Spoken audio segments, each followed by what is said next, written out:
everybody. I'm Larry Ridley, and this is Madden 17 on EA Sports. Two teams will need their quarterbacks to step up and lead their offenses on the gridiron today. It's Manning's Giants going up against Wilson's Seahawks.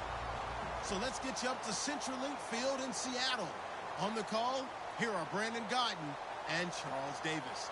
Larry, EA Sports coverage of the NFL brings us to the Evergreen State and CenturyLink Field in Seattle, Washington. Today, we've got a good NFC matchup on tap between the New York Giants and the Seattle Seahawks.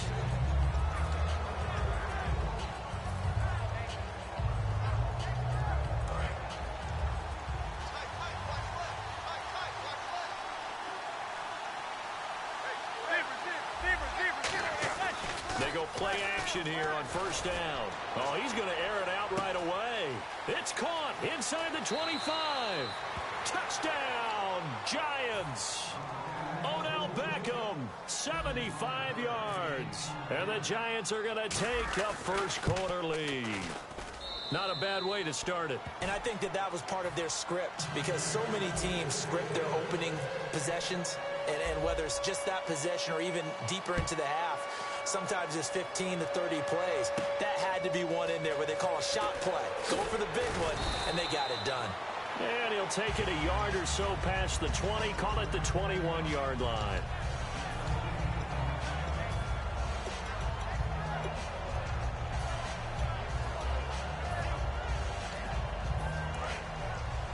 Looks like the defense in press coverage here. Now a play fake here on first down. And the catch is made here by Tyler Lockett. Give him 27 yards that time.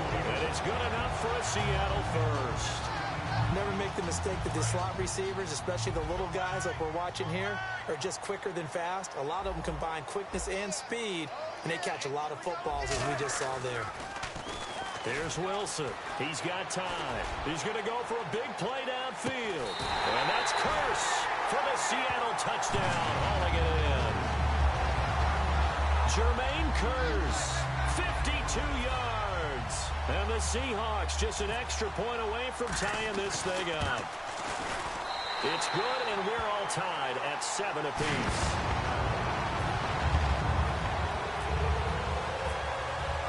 So we're right back where we started, all even as the kick's away. And this will be a touchback as that sails over the end line.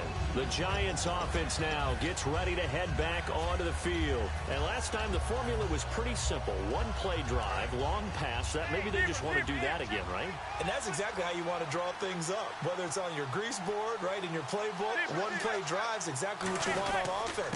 What they have to be careful of is not having a letdown. It was real easy last time. They can't expect that going forward. Yeah, we'll see if it's that easy here. First play of the drive, let's give credit all around. Excellent blocking. For the guy carrying the ball, he was the finisher. A really nice run. Toward the sideline, he will have the first down. Good catch. He was able to keep the feet in bounds. Here's a nugget, Charles, on OBJ. This year he had 101 catches. Now 288 for his first 3 years in the league. That ties him with his former LSU teammate, Jarvis Landry, for most catches for a receiver in their first 3 years in the NFL. And just think about it this way. LSU is known as a running back factory as well. So wide receivers coming into the league and doing the damage they're doing, absolutely incredible. But I do know this. OBJ will tease his former teammate and say, don't forget, we're tied. Into a double team, and it's intercepted. Picked off by the Pro Bowl safety Cam Chancellor. And they will set up shop at their own 46-yard line. The Seahawks offense now, they get ready to head back onto the field. And they will simply, Charles, be looking to duplicate what they did last drive when they were able to push it in for 6.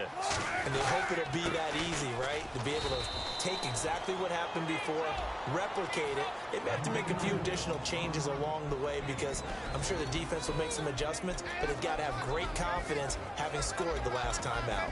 The wide receivers, often a very, very talented group, and that's the case here. And they don't mind showcasing it either. Those guys love to be flashy, love to make big plays out in the open field. They will attempt to do so in this game. See if they stay on the ground for second down. Off the play fake to Rawls. Wilson surveying the field. And he's got his man in stride, complete. A gain of 32 that time. So the defense blitzed. A nice job picking that up, completing the pass. And how in sync was the quarterback in his center on that play? They saw the blitz, made the appropriate call. And no escaping this time as he'll go down. They got him for a sack. They brought him in off the corner, and he gets in to drop him for a loss of 4. And a long way to go for the offense here on second down. They'll come out in the pistol.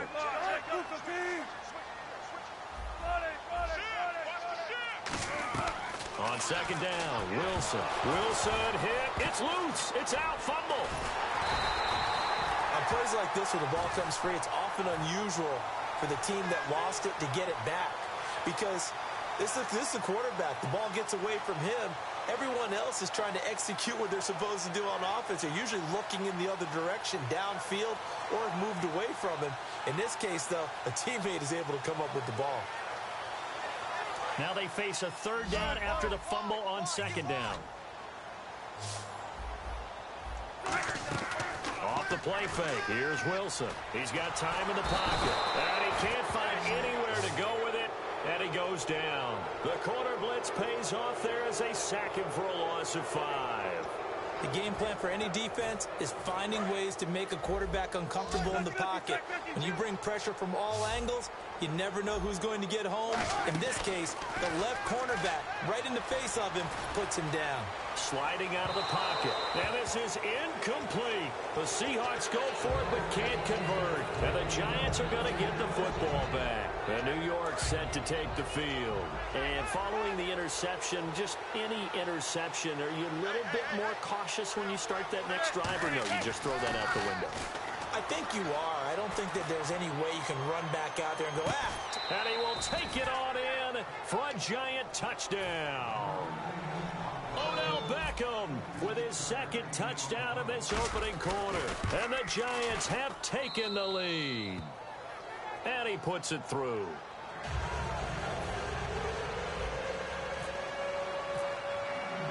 After the touchdown, it's Robbie Gould now to kick it away. This is fielded at the goal line.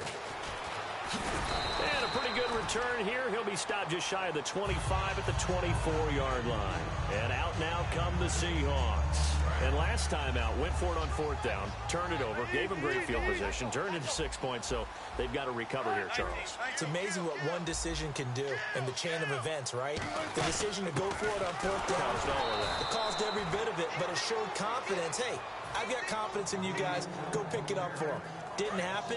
Also showed confidence in the defense. They didn't pick up their end of the bargain, so now they've got to come back out and start over and rebuild that confidence. They'll lock it with a grab over the middle. They'll wind up getting 10 back as that sets them up for third down.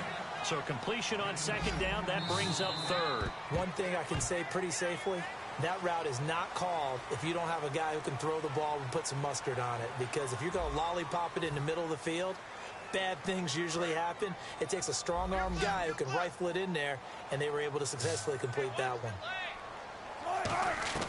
On 3rd and 1, Wilson. He finds his man, Baldwin.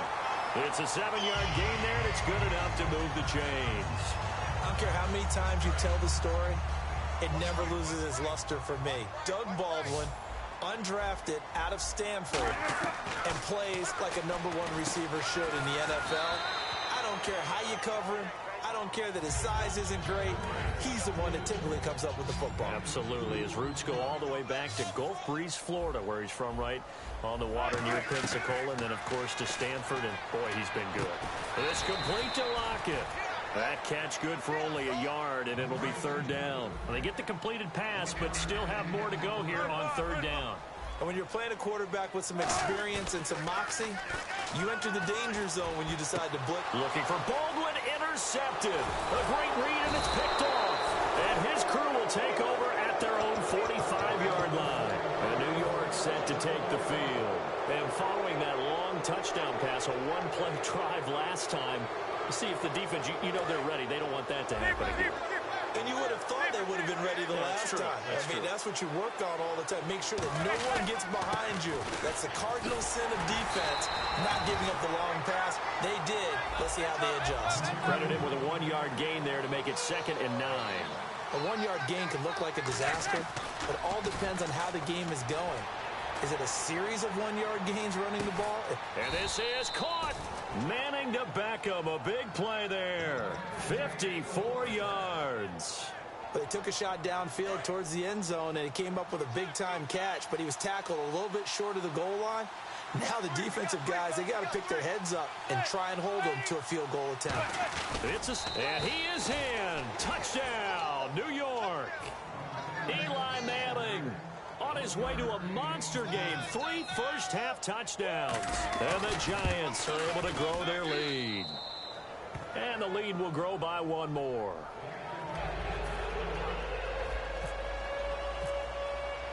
After the touchdown, it's Robbie Gould now to kick it away.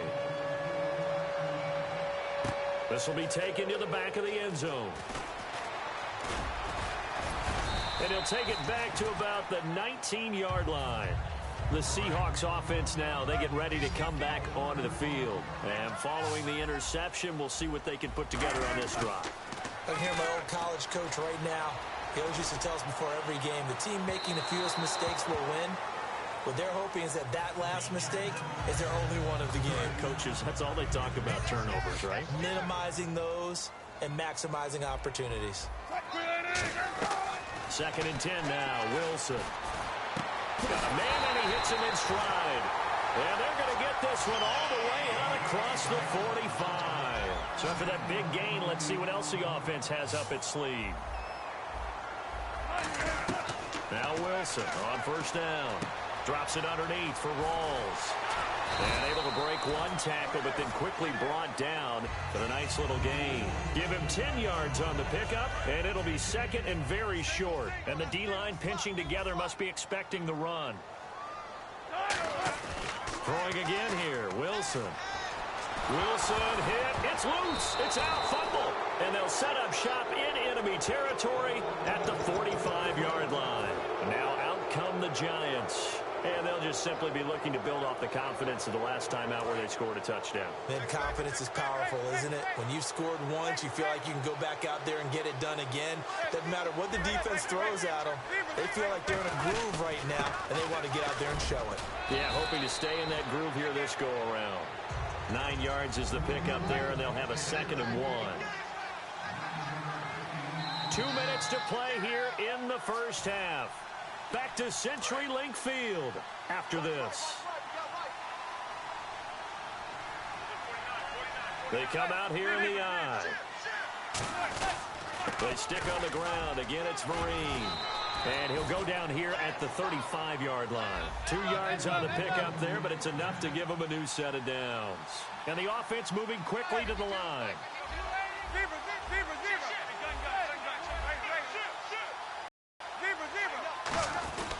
They'll run again with Vereen.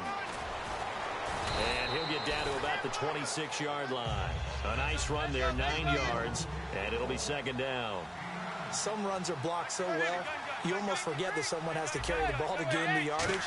The leverage by the offensive line to create space up front. And he will take it on in for a Giant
everyone. I'm Larry Ridley, and this is the NFL on EA Sports.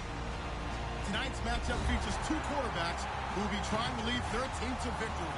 It's Wilson's Seahawks going up against Manning's Giants.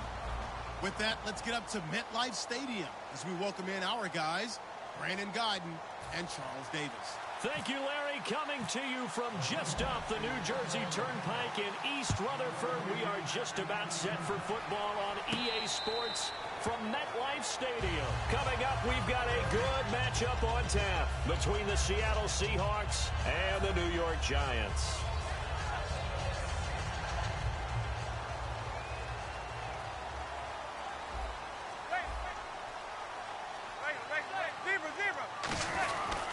Here's the former 7th-round pick, Rashad Jennings. And they're able to get this one across the 35. That one goes for 13 yards, and it moves the sticks. And that's a nice explosive run to get things started there. And there's something about when it's a night game, it seems a little bit more, meaning a little bit broader, a little bit crisper, maybe even the hitting and the contact's a bit more because guys have been waiting all day long to get at each other. And the best coaches that I played for, they handle night games really well. They're a different animal than day games because you have to wait so long, yet you still have to harness all that intensity and then let it go at the proper time. Manning to throw on second down. He's going to loft one deep left side here. And he's got his man. Beckham. Touchdown, Giants. Odell Beckham, 53 yards. And the Giants are going to take a first quarter lead. And it's up and good. After the touchdown, it's Robbie Gould now to kick it away. This fielded a few yards into the end zone.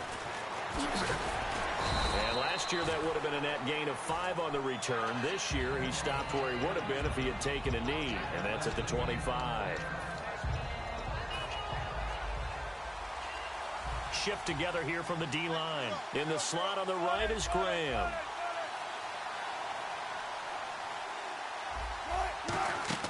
Throwing now, Wilson on first down. And his first pass is incomplete. He was looking for Thomas Rawls there. And that'll bring up second down. And this offense often hinges on one of the best tight ends in the league, and that's Jimmy Graham. I think he made up for lost time when he got to the NFL because in college, he was mainly a basketball player, a defender who couldn't score. Now he's flipped it around in the NFL. Every time he touches the ball, he's a threat to score. Well, partner, tough loss for the Seattle Seahawks on the road at Atlanta in the playoffs. But Doug Baldwin, you know he's always going to compete. 5 catches, 80 yards, and a touchdown. Try to keep them in the game. Earlier, you were talking about the offense running through Russell Wilson. Doug Baldwin and the wideouts, how do you see that going forward for Seattle? Well, I think that they are well-equipped there. They have to get Tyler Lockett back. He was injured late in the season. But Baldwin is a top-level receiver, finally getting the respect that he deserves. Jermaine Kearse is still around. Obviously, Paul Richardson came on late in the season.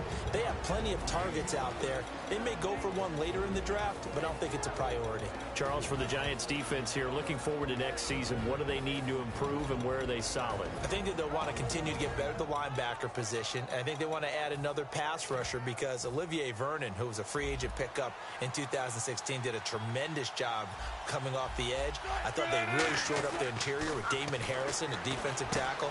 Landon Collins played at an MVP level on the defensive side of the ball as safety. And Janoris Jenkins became an eraser out on the corner. An ex-teammate used to tell me all the time, I hate experienced quarterbacks because no matter what, you really can't hide what you're doing. And I think that right there, he knew right away where the blitz was coming from, where his primary guy was going to be, and he ended up going to a secondary target for a nice game. I was just going to ask you, that wasn't the primary target. He's so good at that, isn't he? I think he knew right away that he wasn't going to get to his primary guy. I think he read that as soon as he got to the line of scrimmage, knew where the pressure was going to come from, and said, I know how to beat that, and that's what he did. On 1st and 10, it's Wilson. And too much juice. It'll be out of bounds, incomplete. The intended target, Doug Baldwin. And it's second down. I hope I don't sound too rah-rah on that one, but that's the exact right throw. Either your receiver gets it or no one gets it. Give him a lot of credit for being really precise with it. Got rid of it. No one got it. Earlier, partner, when discussing Russell Wilson, you said you think he's best when Seattle is running back-centric. Is Thomas Rawls the centerpiece going forward there? Oh, and a bad throw. Look at the big man rumble. A great read, and it's picked off. And he will bring it back. It's a pick six and a Giants touchdown. The big boy's big dream right there. He got to rumble and stumble all the way for six. Nothing like big man with football, is there? I mean, that brings people onto their feet every single time. And his dream was answered on that one, wasn't it? It was realized. He picks it off and takes it to the end zone.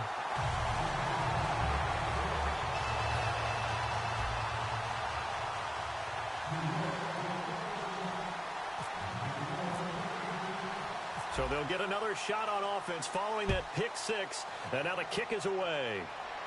This fielded a few yards into the end zone. And with the new rule, that decision to bring it out will cost him about 5 yards as he only gets to the 20. The Seahawks offense now, they get set to go back to work. And last time, decent field position through the pick six. Obviously costly. But they can't afford to just bunker in now.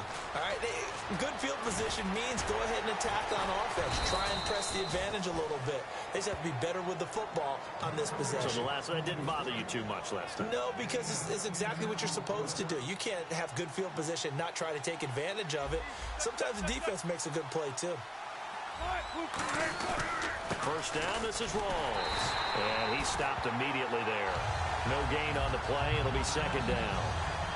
Offense looking to avoid a third and long. It's 2nd and 10. No gain on that run, and while this team is down, they're not out of it by any stretch of the imagination. Maybe you just have to think about a different style of running in order to get this guy going.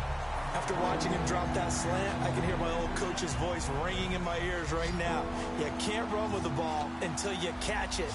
Trying to get those rack yards before he secured it. To throw is Wilson. And the catch is made here by Tyler Lockett. And how about this one now? In their own territory, a gutsy call. They're going to go for this on 4th and a yard. Alongside my broadcast partner, Charles Davis, Brandon Gaudin hits the Seahawks with a football to begin quarter number 2. They are, however, facing a 4th down situation. And how about this one now? In their own territory, a gutsy call. They're going to go for this on 4th and a yard. Here we go with Rawls. And he's going to be taken down right at the line. Boy, a curious decision to go for it. Doesn't pan out. And the Giants are going to take over in great field position. And they'll start this drive with very good field position. They go play action here on first down. He's going to sling this deep downfield. And incomplete. He dropped it in the end zone. So the incomplete pass brings up 2nd down. You can feel the anguish all the way up here. It certainly looked like he had that one in the end zone, open. Trying to get it to Beckham, and it's intercepted. And some room to maneuver. A great read, and it's picked off. And what a return as he brings this all the way back down to the 20-yard line. And Seattle now ready to march out of the field. And this offense last time turned it over, went for it on 4th, didn't get it. They're lucky, though, because no points against the team on the board, but we'll see how they respond. Yeah, they've got to get a lot of credit to their defensive teammates, don't they? They had their backs on that last series, and because they did so, that allows the coach to still stay aggressive on offense and maybe go for it again in a similar situation. I was going to say maybe makes that offense feel good, but when you know you've got a defense making stands like that. Yeah, that'll loosen up things a little bit, won't it? Maybe you'll play a little bit better the next time you have the ball. Now Wilson on 2nd down. His throw incomplete. Tyler Lockett was the target there, and it's 3rd and short.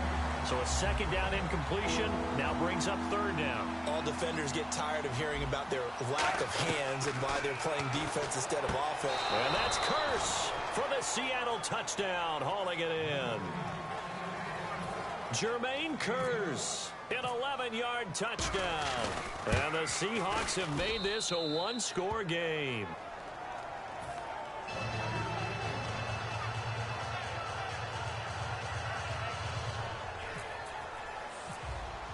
Hauschka now to send this one away following the score. And a fair catch signaled for and taken successfully. And New York set to take the field.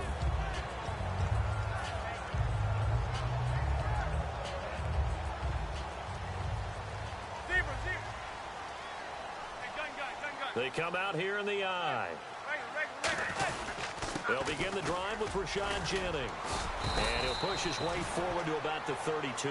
7 yards on the pickup there, and it'll leave him with a 2nd and 3.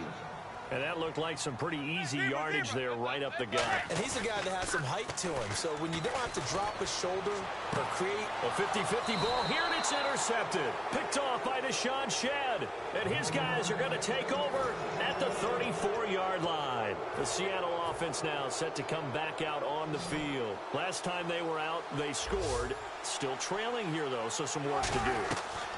But it's okay in terms of mindset. Wilson hit. It's loose. It's out. Fumble. And the Giants have it. It's picked up. And his guys are going to get the football at the 28-yard line. And New York set to take the field. With no running backs in the backfield to help pass protect, all the receivers in their patterns, these are going to be hot routes. If they sense a blitz or pressure on the quarterback, they've got to be prepared to break routes off early and get the football. In this case, never even had a chance. And he will take it on in for a Giant touchdown. Odell Beckham with his 2nd touchdown here in this first half. And the Giants add on to their lead.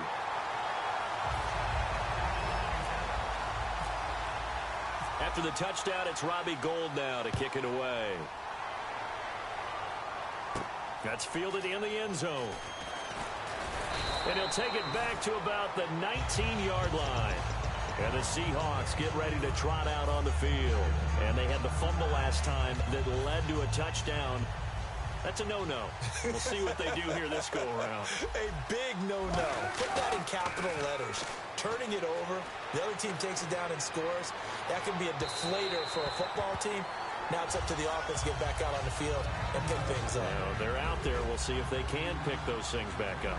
Well, I guess we just discovered that someone is certainly not going to sit back and just take it in this game, huh? No, they were trying to get that touchdown back in one shot. One shot, trying to help out his defense and let the other team know they were coming after him. Looks like a nickel set here defensively on 3rd and 2. Yeah, maybe expecting a throw. They run with a power back. Rolls. And he picks up the first before he's taken down at the 29. They only get 2 there, but on 3rd and 1, that's all they needed to keep the drive going. So they pick up the first down after the run, and now they approach for the fresh set. They'll throw on first down with Wilson. And he is going to be wrapped up and slung to the turf. The corner blitz gets there as he goes down for a loss of 7. And on that one, the protection just broke down. You've got to have that leverage, don't you? We always talk about low man wins in the running game. And he's going to have to eat this one as down he goes. The corner blitz pays off there as they sack him for a loss of 5. Okay, let's go back a little bit and see if my schooling comes to the front. What's that old saying? Those who forget the lessons of history are doomed to repeat them. That's the same guy who's gotten back-to-back sacks. I think a double team may be in order. 3rd and long. It's Wilson. Under pressure, they got him again. Jason Pierre-Paul in there to drop him yet again, and he must be shell-shocked back there. That's now back-to-back-to-back sacks, and it's 4th down. Wilson and the offense not coming off the field. They're going for it on 4th. They'll indeed go for it with Wilson. They'll roll him out right. Now he'll let it go deep right side. A surprising move to go for it predictably, at least somewhat predictably. It doesn't pay off. And now possession will go over inside the 15-yard line. They'll come up now in the Wildcat package. Out of the Wildcat, a wide receiver carry. And he couldn't quite get there. Tackled down at the 1. It's a good gain of 11. Sets him up 1st and goal.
Ridley.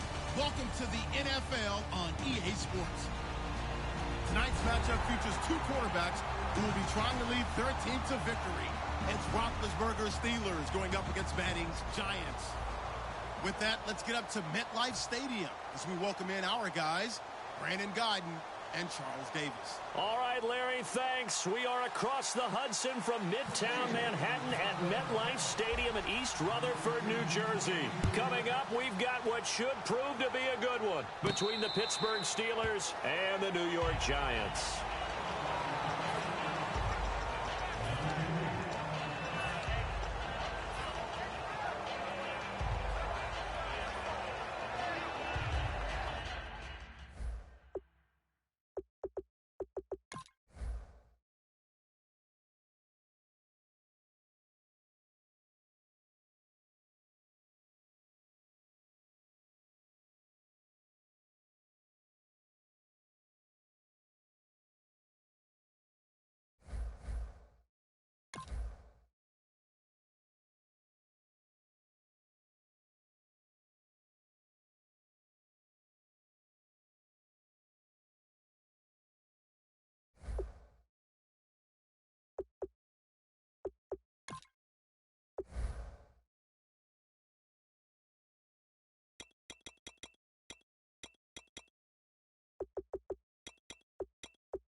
I'm Larry Ridley.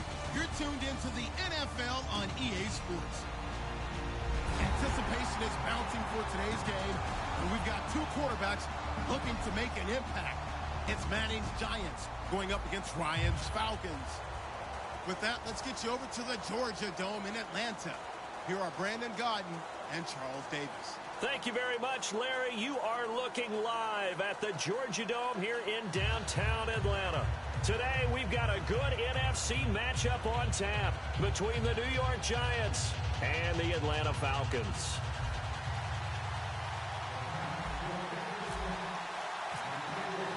The veteran kicker, Robbie Gould, set to get us started. And we are underway from Atlanta. That'll be taken in the end zone. And no run back here. This will be a touchback, and it comes out to the 25-yard line.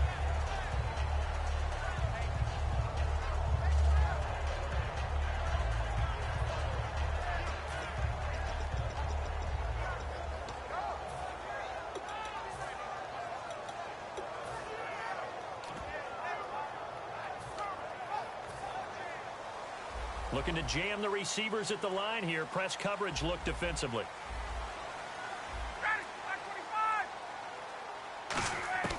Throwing now. Ryan on first down.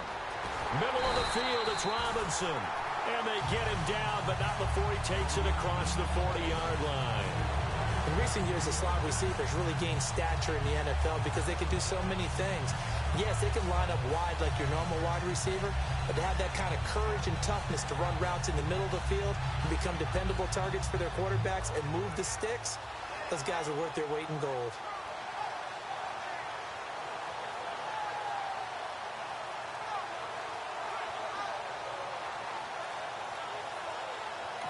Now with the play clock about to expire, we get a whistle and a timeout. They'll have 2 remaining as we step aside here in this first quarter. And now the Giants will stop play as they take a timeout defensively. They'll have 2 remaining as we step aside here in this first quarter.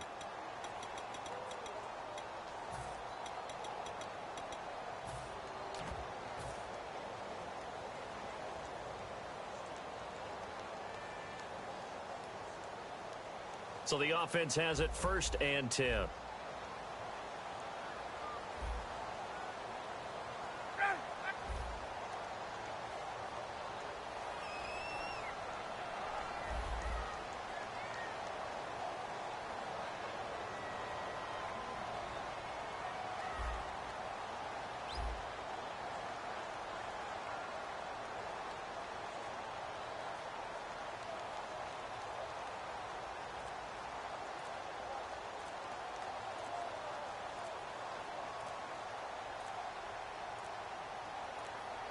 Play clock hit 0. Don't know what went wrong there, Charles, but it's going to cost them 5 yards. Has to be some organization from the sideline. Sometimes when you're trying to decide on what play to send in, the play caller has to move a little bit faster.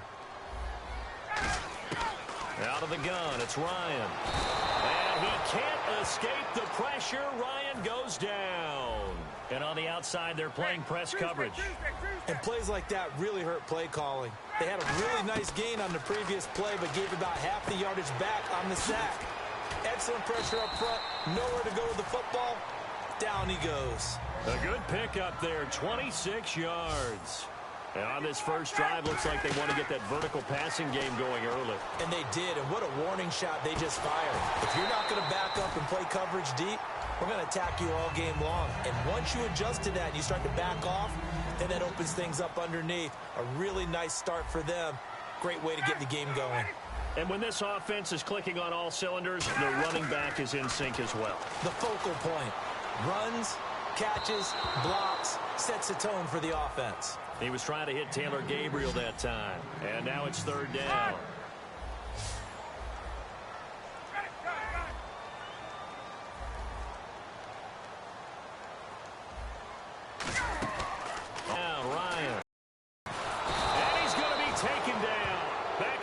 Midfield, just across midfield at the 49. On 4th down, here's Matt Bosher on the punt. Back deep, it's Odell Beckham.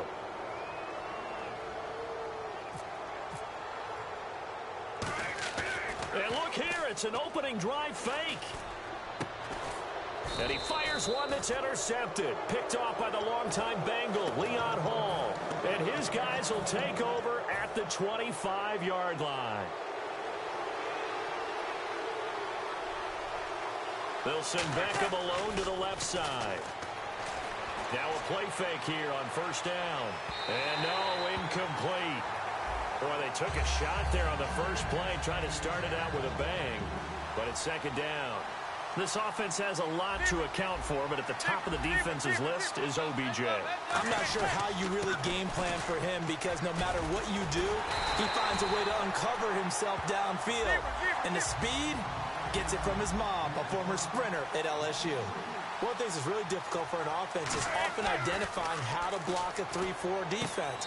Well, when they're coming on a blitz, even more difficult. They're losing the training and practice broke down on that play because he simply didn't run the route deep enough to get to the 1st down marker, despite what was a really nice catch and toe tap on the sideline. Well, that's 3rd down 101. You got to go to the marker, know where it is.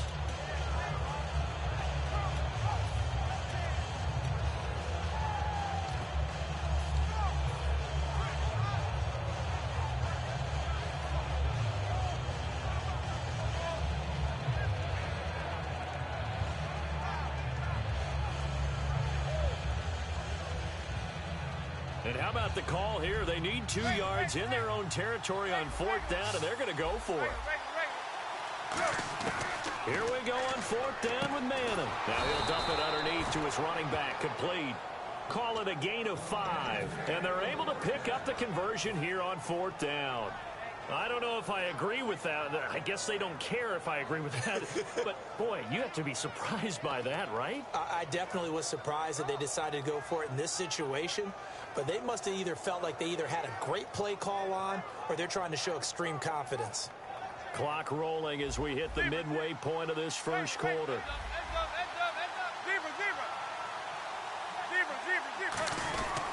This is Jennings. Oh, he's got some breathing room.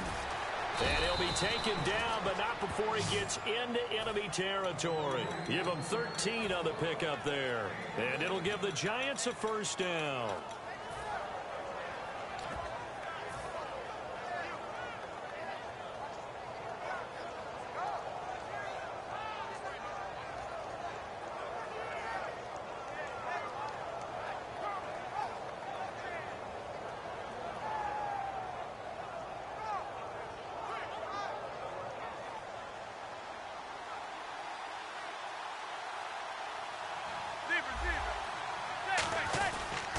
Now a first carry here for Shane Vereen.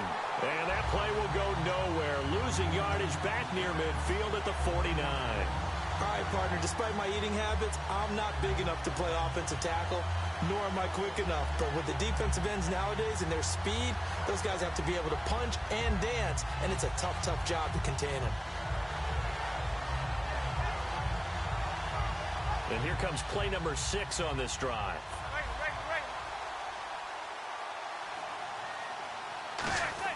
Manning to throw on 2nd down. And he whips that one incomplete there. The Pro Bowler Odell Beckham, the intended receiver. And as we show you the starters defensively for Atlanta, I want to ask you about that Super Bowl. It's such an interesting game, but defensively Atlanta so good in that first half. What happened in the 4th quarter, and how will you remember them from this game? I remember a really young defensive unit that the stage wasn't too big. They handled it right from the beginning. I remember a really fast defensive unit. Look at the speed. Grady Jarrett, defensive line, right? Would he have 3 sacks in the game? Deion Jones from his middle linebacker position forced that fumble against LeGarrette Blount. Robert Alford as a cornerback, double-digit tackles. Now a lot of passes broken up. The pick 6 for a touchdown, 82 yards, a fumble recovery. But they were out there way too long. 93 plays given up to New England. At some point, you've got to get a stop and get off the field. Now look at this, 4th and 12, and they're going to line up to go for it.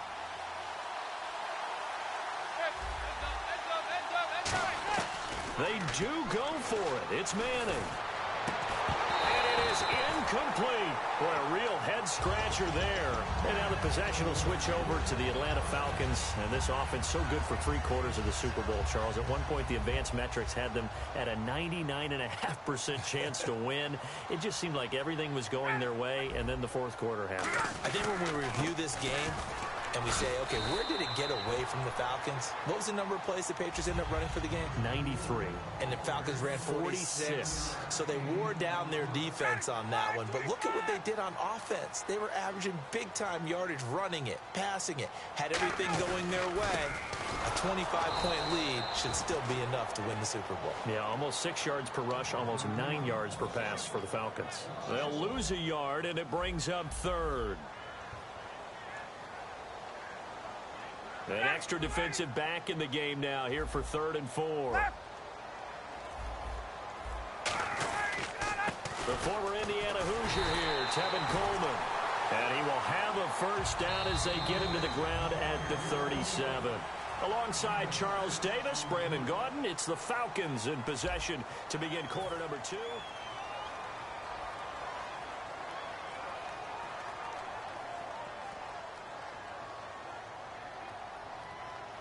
Now the offense lining up 1st and 10. Looks like the defense in press coverage here. This is Freeman on 1st and 10. And brought down, but not before they're inside the 25. 11 carries, 75 yards for Freeman in the game against New England. But remember, a lot of those came on the first carry. He had a good second carry, but then they didn't use him a lot late. Yeah, I saw them getting to the perimeter early. You see how they stretched out New England's big defensive line? And then as they substitute, they started to try and go back inside. But a lot of people think maybe they didn't run the ball enough in the Super Bowl and maybe even eat some clock, especially with the lead that they had. But they also were able to use Devontae Freeman in the passing game. Remember late of 28-20, faked it to him inside, then threw it to the flat, and he got a big play that way as well. Defensively, pretty good start there with their backs against the wall. That's a win for the stop troops right there. And if I'm them, I get a little bolder now. They won the first battle. Keep coming after them. Put the pressure on them. Give him right around 4 on the carry. We'll see if they want to keep pounding here on 3rd and goal. When you look at the geography we're staring at, this part of the field, don't you always think of big backs carrying the football, bruisers trying to pound it in? Instead, look at a little more of a scat back type, and he's trying to make it happen. Yeah, they went with the elusive, slippery guy. Couldn't get in there, though. Partner, it's decision time now. I know it's still just the second quarter, but you have an opportunity to either kick the field goal or go for it and try and score a big-time touchdown. This is why the head coaches get paid the big bucks. 4th down. Here's Ryan. And that is caught. Touchdown, Falcons. Julio Jones from 3 yards out. And the Falcons are in for 6. Big 4th down conversion for the score, and the defense, that is a tough pill to swallow. Big time for them. How about them just deciding to go for it on 4th down? And, okay, forget the field goal, because that looked like an easy 3 points. Yeah, you might have had a defensive breakdown in there, but they pressed the issue and found a way to get it into the end zone. Give them big credit for that. And New York set to take the field. And last time this unit was out here, costly turnover, and then that turned into 6 points. They've got to make amends. And how many times have we sat in meetings with coaches and they use the term complementary football? Offense take care of the defense, defense take care of the offense. That didn't happen on the last possession. This is a chance for them to pick themselves back up and help their team. Yeah, we'll see if they can recoup and recover. And he's brought down, getting this one up to about the 35. Give him 10 yards on that one, and that'll earn him a fresh set of downs. Well, that play looks familiar because we saw them working on it in practice this week. And for a lineman trying to block on this play, they love when they get the defense moving in one direction. And when they try and change directions, it's a lot easier to pick them up and ward them off. Oh, ball batted in the air, and now it's intercepted. A great read, and it's picked off. And his guys will take over at their own 44-yard line. Atlanta now coming out on the field. And that recipe on their last drive that resulted in a touchdown looked pretty good, so they'll be hoping to do that once more. And it takes me back to when we sat with the offensive coordinator and the head coach. They felt pretty good about their game plan and thought there were some holes in the defense, and they exploited them the last time out. Let's see if they can come back and put together a similar drive. And we'll see if they can do just that.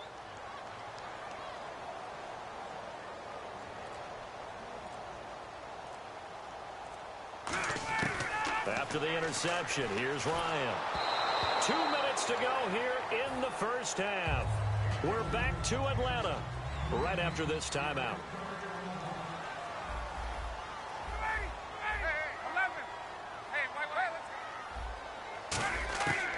Again on 2nd and 10, it's Ryan.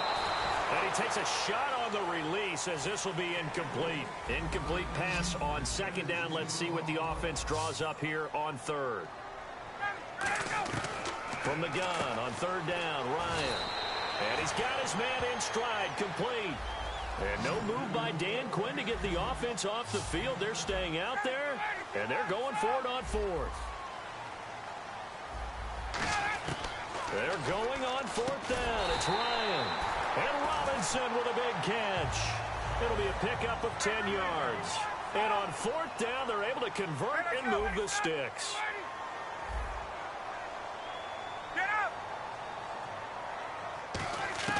On 1st and 10, it's Ryan. Going for the deep ball. And it pops free. The collision there jarred the ball loose and brings up 2nd down. On every offensive coordinator, every play caller sheet, They have about 5 or 6 plays per game that they call shot plays or big plays, and you don't get many opportunities to dial them up, and they just did, and they drop it with a great chance to make a big play. That's going to hurt. Not too many things get to a quarterback of this magnitude, but I think it's safe to say that pressure can get to any quarterback. And now the Giants, they get the officials' attention and take another timeout. So that means they're down to 1 remaining here as we head toward halftime. 21.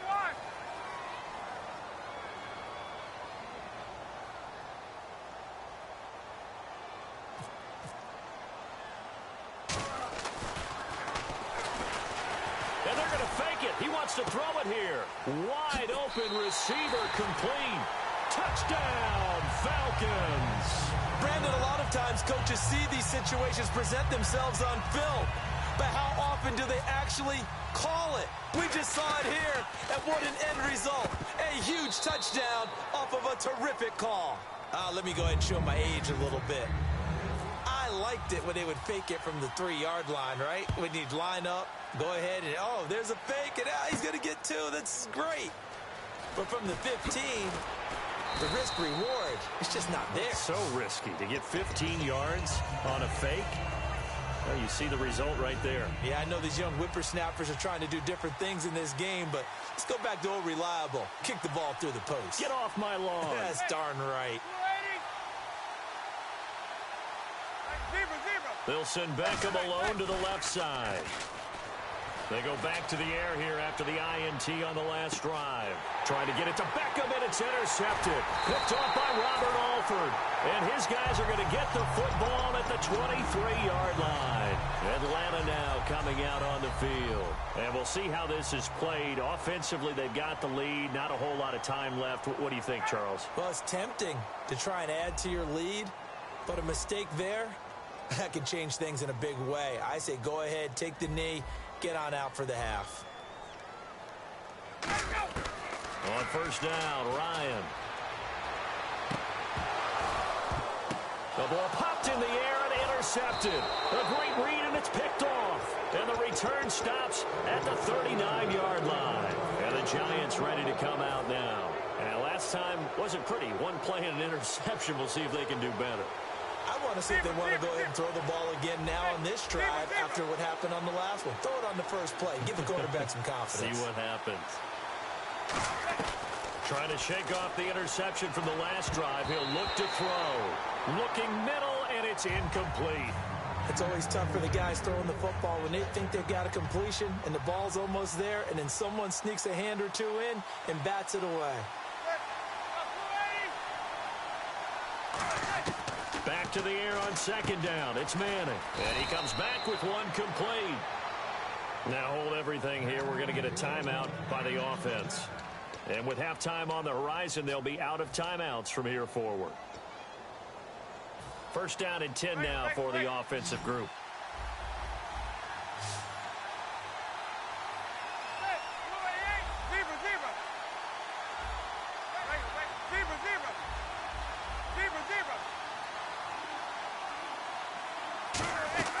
On first down, Manning. His throw caught at about the 5. And he will take it on in for a Giant touchdown. Odell Beckham, 28 yards. And the Giants able to get this back within a touchdown.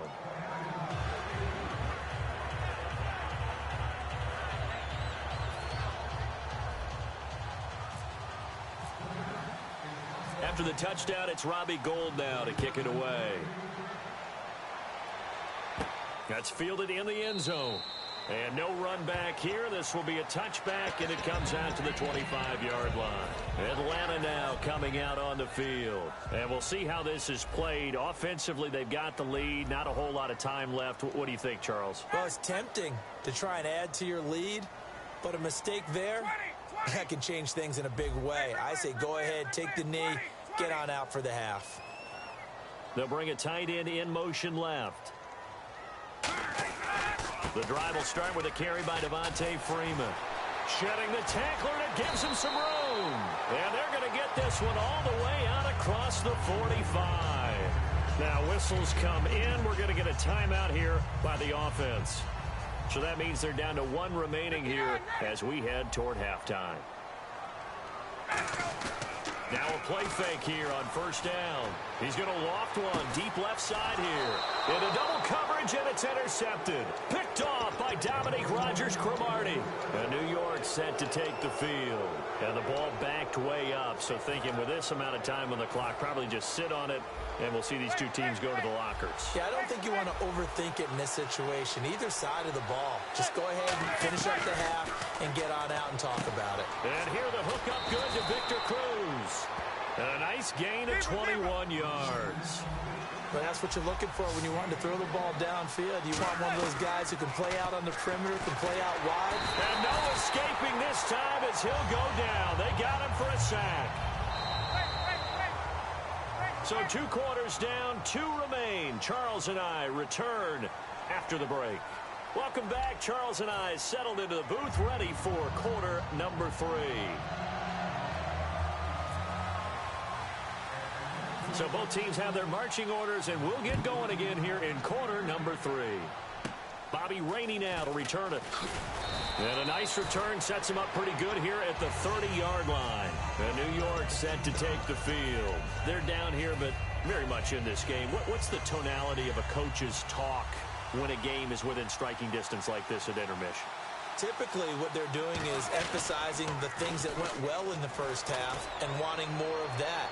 Sure, you've got to go over some of the errors and clean up some things because there's a reason you're down. But overall, I think they want to stay positive, stay up with this team. We're just starting the second half, and we've got the football. Let's go ahead and punch it in, and then we'll take it from there. See how that recipe works. Here's Vereen. And he'll be limited to a short gain up to about the 34-yard line. Give him 4 on the ground there. They're now left with 3rd and 6. And they're going to speed things up here. To throw, it's Manning. He finds Beckham complete. And he'll go out of bounds. It appears right at the 45. Well, that's the kickstarter right there. Eli Manning finding his guy, Odell Beckham Jr. Yeah, it's a deadly combination, isn't it? It really is, but what really makes it work is just how unflappable Eli is with his demeanor, able to maintain his calm and his poise. Because we know, OBJ, he can run pretty hot and get excited out there. Sometimes just one-handed grabs for him. It doesn't matter what it is. Just throw it up there. He'll go get it. 2nd down, 9 yards to go. 5 wides in the game, 4 of them to the right side. Now Nassib got a man, and he hits him in stride. And taking it across midfield and just shy of the 40. They give him 13 yards there on the play and a fresh set of downs. Nassib. He's going to loft one deep left side here. And this is caught inside the 5. And he will take it on in for a giant touchdown. Sterling Shepard, 41 yards. And that one puts them on top here in the 3rd. And the Giants are in for 6.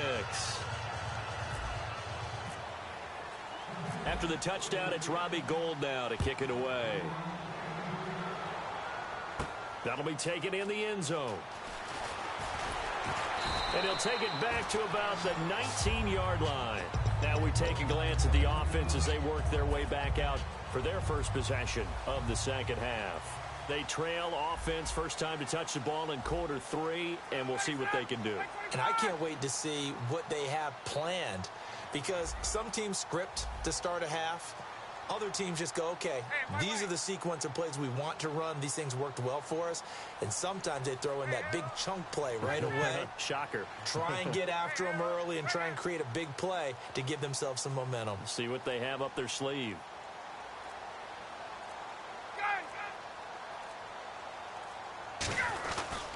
They'll try to get the ground game going with Freeman. Trying to find a lane, but instead he'll get back to the line of scrimmage and no more. It's a loss of a yard there, and now 2nd down.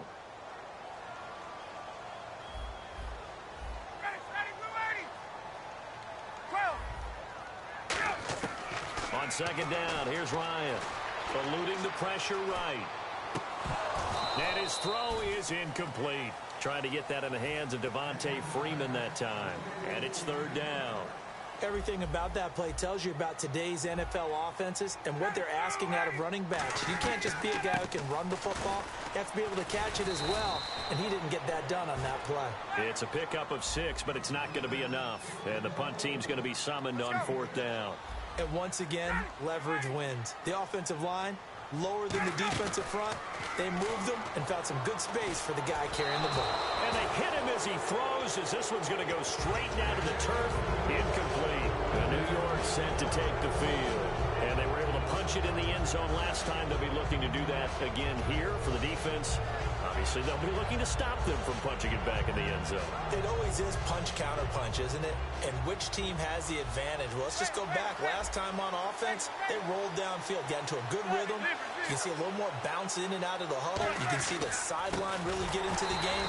So defensively, you're thinking to yourself, how do we take that away from them? How do we get the advantage back? Let's see what they come up with. I think pressure is always the first way to go.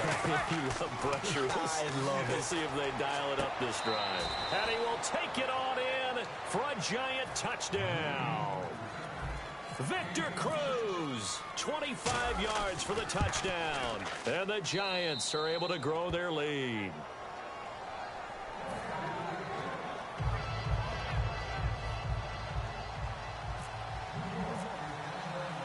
After the touchdown, it's Robbie Gould now to kick it away.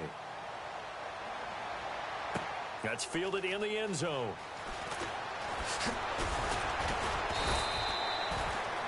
Atlanta now coming out on the field. And last time we saw them go for it in kind of an unusual situation. It's not like it's a fourth quarter do or die. They went for it, didn't get it. We'll see how that affects them this go around.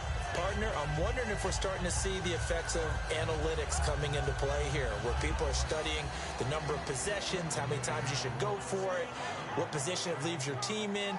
Maybe we're starting to see a little bit of that creeping into the NFL game. Yeah, I think we've seen it in other sports, maybe into the NFL now as well.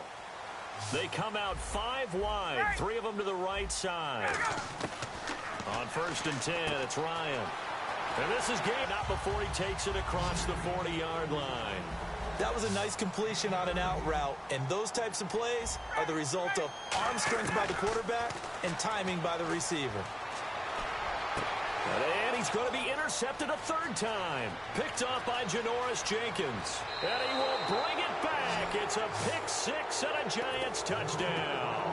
Well, we know this defense has athleticism. Spots like that prove us right. I love the way that you spotlighted the athleticism, because you and I both know the best athletes on the field, they play on defense. Oh, I don't know. I was a kicker. You got to remember that now. Come on, come on. Fine. Here comes the Falcon offense now as they get set to take over here.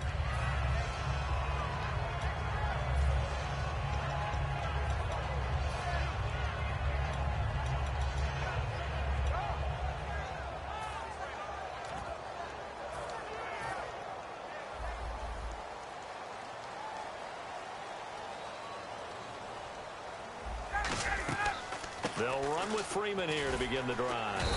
And he's able to plow forward up to about the 29, just shy of the 30. Call it a gain of 4 on 1st, and that'll make it 2nd down. And now they're in the hurry-up. Ryan. He's going to loft one deep left side here. And it's knocked away and incomplete. He was trying to hit Taylor Gabriel that time. And that takes us from 2nd to 3rd down. I like the boldness, and I like that they took a shot downfield, but it was well covered. He's able to get a hand in and knock it away. And he's going to lose yards. They take him down at the 26. And a tough ask here. They're going to go for it on 4th down and 9. With the struggles we're seeing up front for the offense today, they've got to think about changing up their play calling. Some screens, some draws, some quick-hitting plays in order to try and supplement the run game. You don't totally abandon it, but you try and give it a little bit of help. That one good for 10 yards. And they're able to pick up the conversion here on 4th down. And now a 10th carry for Freeman. No gain on the play there, 2nd down. Possible run anticipation here as the D-line sandwiches together. And they're going to hurry back to the line now. Now Ryan swings it out to the flat for Freeman. A solid gain of 15 yards and the sticks move. Looked like a pretty good, safe play right there. No, he's had trouble with the interceptions in this game there. Hits his guy out in the flat. Yeah, so many times we hear quarterbacks and offensive coordinators talk about in your progressions, you're either throwing the touchdown or you're throwing the check down. But earlier in the game, it was touchdown or interception. Now he got to the check down. A nice safe throw and a good one. And not much. Maybe a yard down to the 23. It was Jason Pierre-Paul who was able to get him down. Looking to speed things up here, going with some tempo. A fake to Freeman. Now it's Ryan. Complete over the middle to Hardy. 6 yards is the pickup, and that'll lead to a third down. And 5 in the secondary now for the Giants on third down. And he won't have the touchdown, but he will have the first down as he's tackled at the 2. They'll look to run with Freeman. No gain on the play that time, and it sets up 2nd and goal. So stuffed from the 2, now what? You know me pretty well. What do you think I want here? Play action? Definitely. Let him get outside and create. And if he has to run it, he has a little bit more space. Back now in Atlanta. It's the Falcons. They'll have the football, but trailing on the scoreboard as we get set to begin the 4th. They gotta have 6 here. It's 3rd and goal. They come out here in the I. And now whistles and a flag, and I think we got to jump here. They gotta have 6 here. It's 3rd and goal. On the keeper, here's Ryan. No gain on the play, and what to do now on 4th and goal. They gain nothing, and all they need are inches. Usually we put this on the offensive line, but sometimes it's the quarterback's fault as well on the sneak. You've got to get low and burrow. Usually we talk about O-line surge, and he will take it in for a Falcon touchdown. Matt Ryan, his 2nd touchdown of the afternoon, and the Falcons cut into that lead. 4th and goal, and they just tell the leader of this offense to sneak it in there, and he got it done. Yeah, all you're trying to do is follow the wedge that's created in front of you. Center, guards, tackles. Just get low, fire out, and you get low right behind them and get it over the goal line. That'll be taken in the end zone. And no run back here. This will be a touchback, and it comes out to the 25-yard line. And New York set to take the field.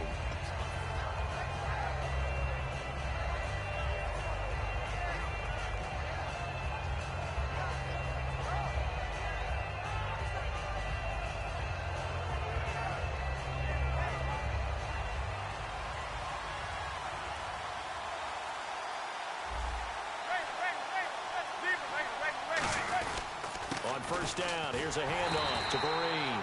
And he's going to be met at the line of scrimmage and taken down. That's going to go as a loss of a yard, and it'll be 2nd down. A little bit of ground to make up for the offense as they face a 2nd and 11. The 4th quarter here, they've got the lead. They want to keep it on the ground. That's what they're doing. Smart football. Keep the clock grinding. Keep it going. But you got to figure now, they're going to see more people stacked up at the line of scrimmage as they try and bleed it out. And quickly, they get to the line. Manning, he's going to fire one deep, middle of the field. Jarrell Adams, the tight end, was the target, and it's 4th and 3. Well, they went for the big play there, but that drop could really hurt their momentum.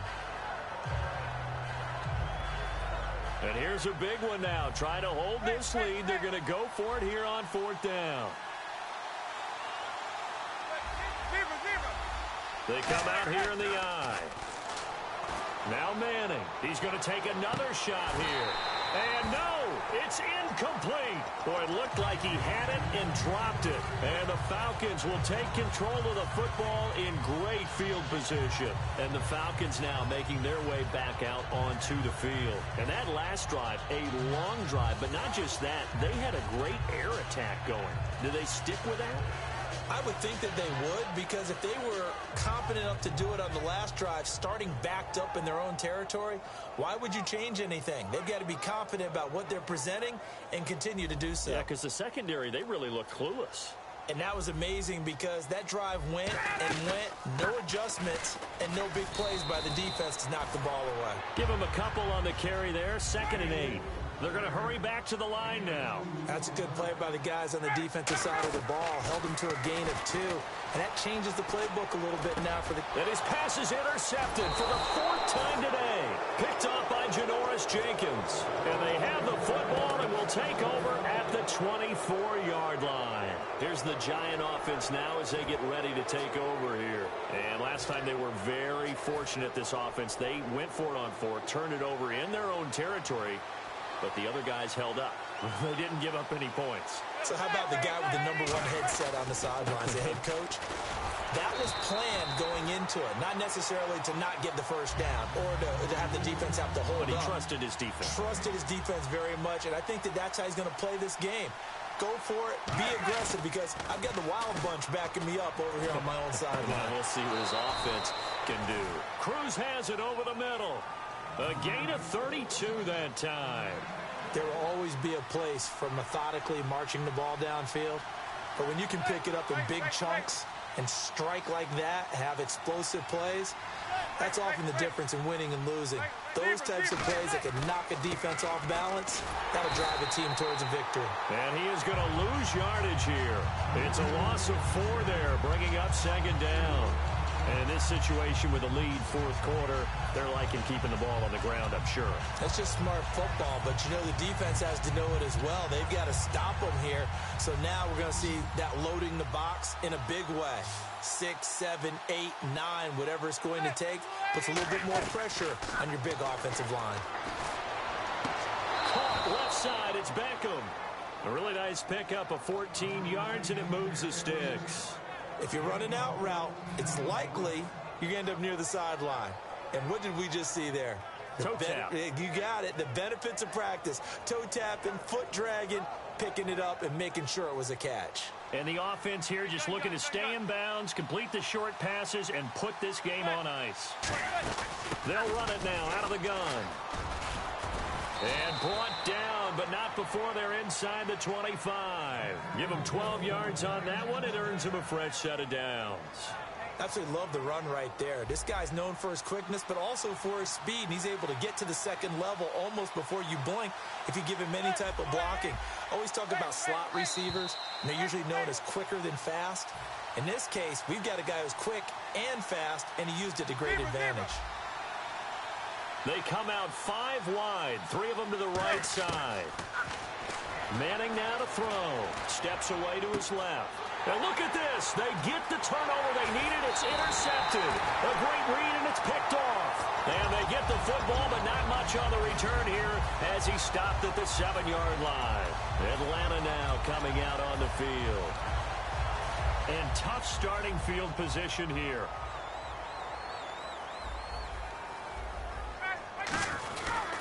Ryan on the handoff. It's Freeman. A gain of 3, 2nd down. 2nd down following the run. Some of the most unselfish players on any football team, defensive tackles, because we ask them to just eat up blocks, allow other people to make tackles. But when he can make a play himself, as we just saw there, that's a big day. I know exactly why he tried to throw the ball to Julio Jones there. He's never considered cover. He's either too fast or too strong. You always try and get it to him. Especially on those deep passes. So 3rd and 7 and an extra defensive back on the field here.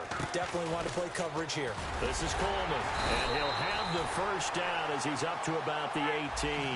It's a 9-yard gain, and it keeps the drive moving. And the offense moving quickly to the line.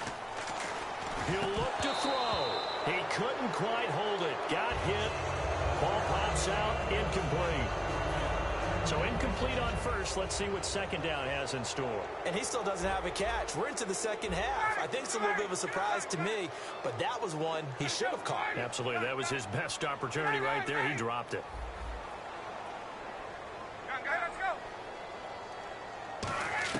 He's back to throw.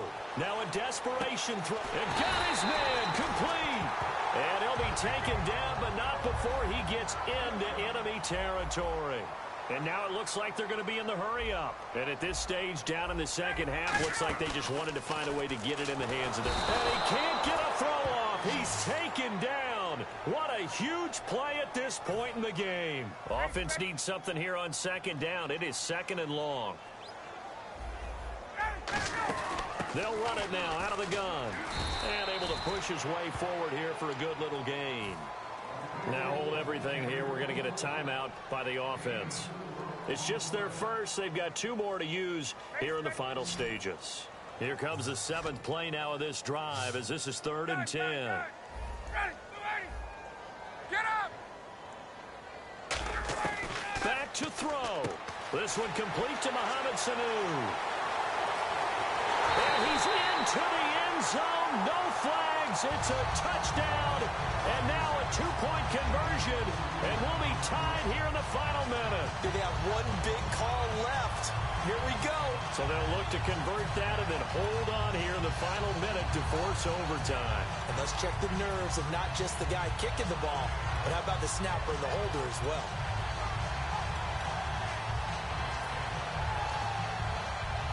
All right, now a big 2-point conversion attempt still to come.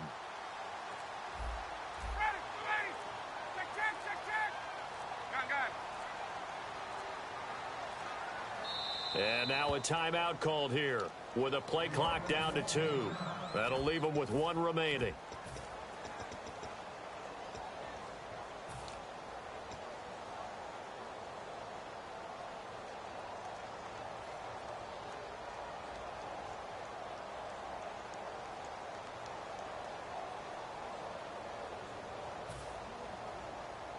So a big play coming for the Falcons as they'll go for 2.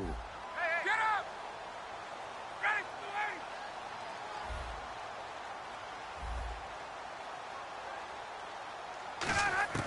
to throw for it is Ryan.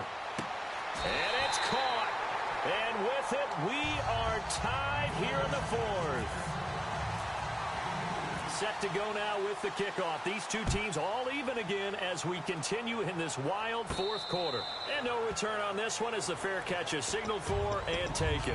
The Giants offense now, they get ready to head back on the field. They've got work to do, but they do still have a bit of time here. And they've got to feel comfortable with that, but they have all their play sequences called.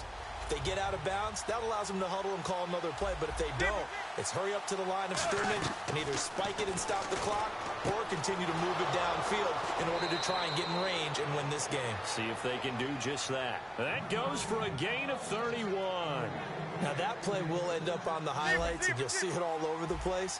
But what you won't see, the offensive line that bought the extra time, that allowed for the big completion downfield, those guys made that play possible. And he gets this inside the 35-yard line.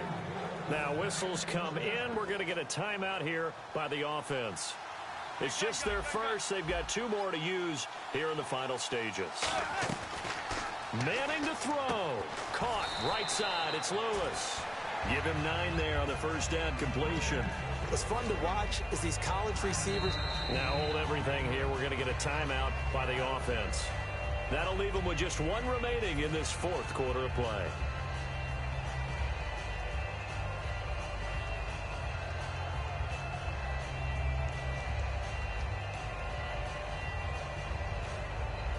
Offense readies for a 2nd and 1. They come out here in the eye. And the tight end goes in motion left. They'll run. It's Vereen. And he's in for the touchdown. And in the final seconds, forget overtime. They've just likely won this thing in regulation. Well, any thoughts about overtime have ended at this juncture. That touchdown puts them up 6. I would imagine they'll kick the extra point now and rely on their defense. Yeah, rely on their defense. So a little bit of time left on the clock here in the 4th, but they got to feel good now.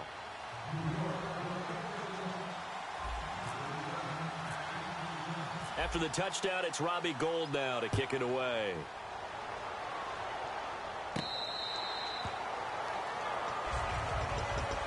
Well, here now come the Falcons. Critical condition here, obviously. Got to hope to get something quick right and then maybe take that shot deep.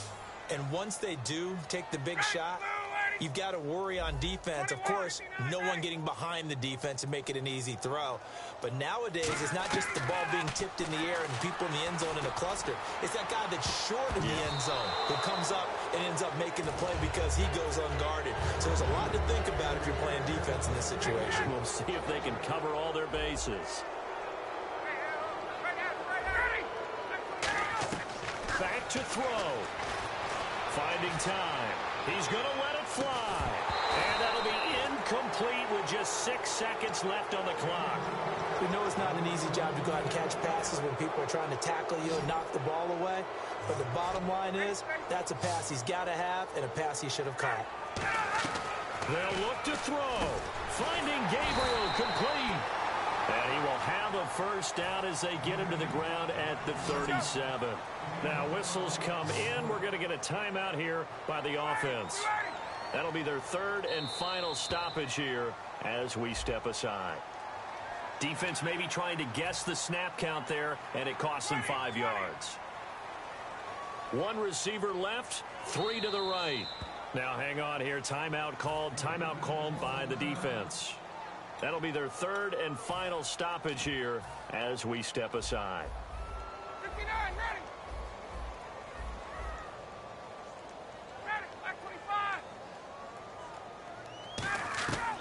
One last shot for Ryan. He's got time. Now a desperation throw deep downfield. And it's incomplete. So their final drive comes up empty. And with that, the ball game is over. Well, going into the final play of this game, they knew that they needed some type of a miracle there at the very end, but they couldn't get it done. However, we were treated to really a spectacular affair. Even though they didn't finish it off, you're exactly right. They took us down to the last play. We're still, you're wondering, could it happen? Possibly, even though we both knew it was a long shot.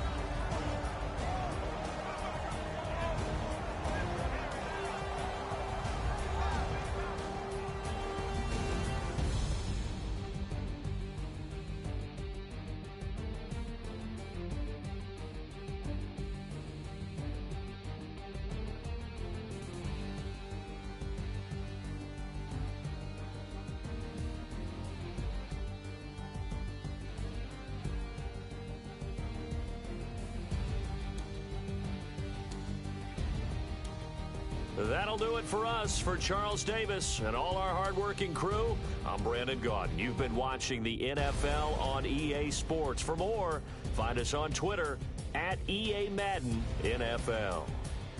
Till next time, we say so long from Atlanta.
everyone. I'm Larry Ridley, and this is the NFL on EA Sports. We've got a good one on tap today, and there's going to be two quarterbacks ready to get it done on the gridiron. It's Roethlisberger's Steelers going up against Manning's Giants.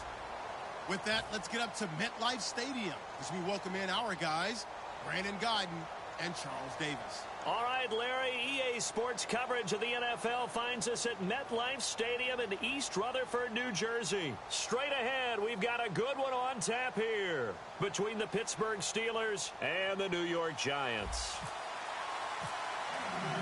The veteran kicker, Robbie Gould, set to get us started. And we are underway from MetLife Stadium. That's fielded in the end zone. And no run back here. This will be a touchback, and it comes out to the 25-yard line.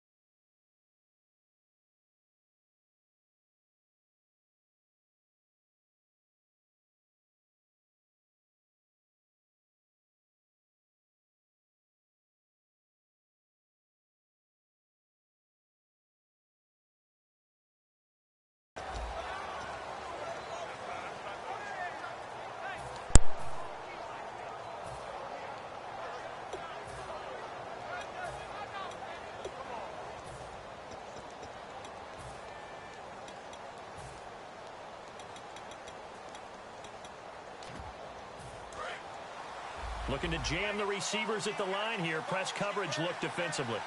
They come up in an offset eye. Here's the first carry for Le'Veon Bell. And he is met at the line of scrimmage, and he goes down right there. It's a loss of a yard there, and now second down.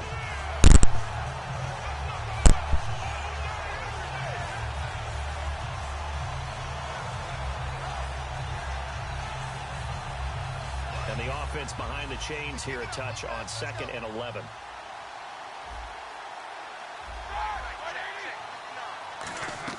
Now Roethlisberger to throw on 2nd down. Oh, hit as he throws there, incomplete. He was looking to hit his running back, Le'Veon Bell, that time. And it's 3rd down. Offensive starters time. Electric is certainly a word that comes to mind when you talk about Le'Veon Bell. Love the way that he reshaped his body coming out of college. A bigger, thicker runner while he was at Michigan State. Lost weight, became more of a whippet in the NFL. And now no one can tackle the guy, whether he's running. One of the toughest things about playing defensive back is pattern reading, trying to figure out what they're doing. And on that one, they had to fly, just sending a guy downfield with the in route accompanying it, what people call a dagger route, trying to hit the guy underneath after the clear out. In this case, though, they're not able to get it done.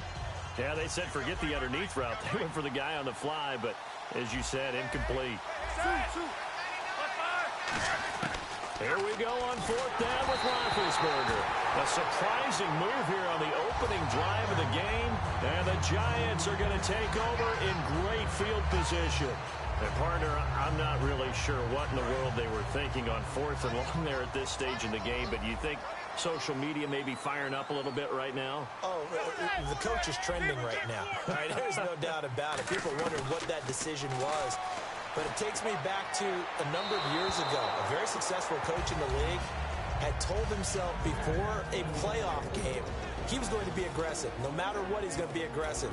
And it ran his team into some real problems early, and they got upset in that playoff game. Let's see if this team can recover. Well, that's aggressive in capital letters with glitter, 7 underscore. I mean, that's the definition of aggressive. Yeah, you can almost hear the cheerleaders doing the be aggressive chant behind him, and he listened to it. Able to get away. That's why you keep the legs churning. He's able to work free for about 6 down to the 18. Well, they were handed great starting field position on this drive, but now they face a 3rd and 4. Throwing is Manning toward the sideline. Did he keep the feet in? Yes, he got them both down, says the side judge, and that's good enough for a 1st down. And on the outside, they're playing press coverage.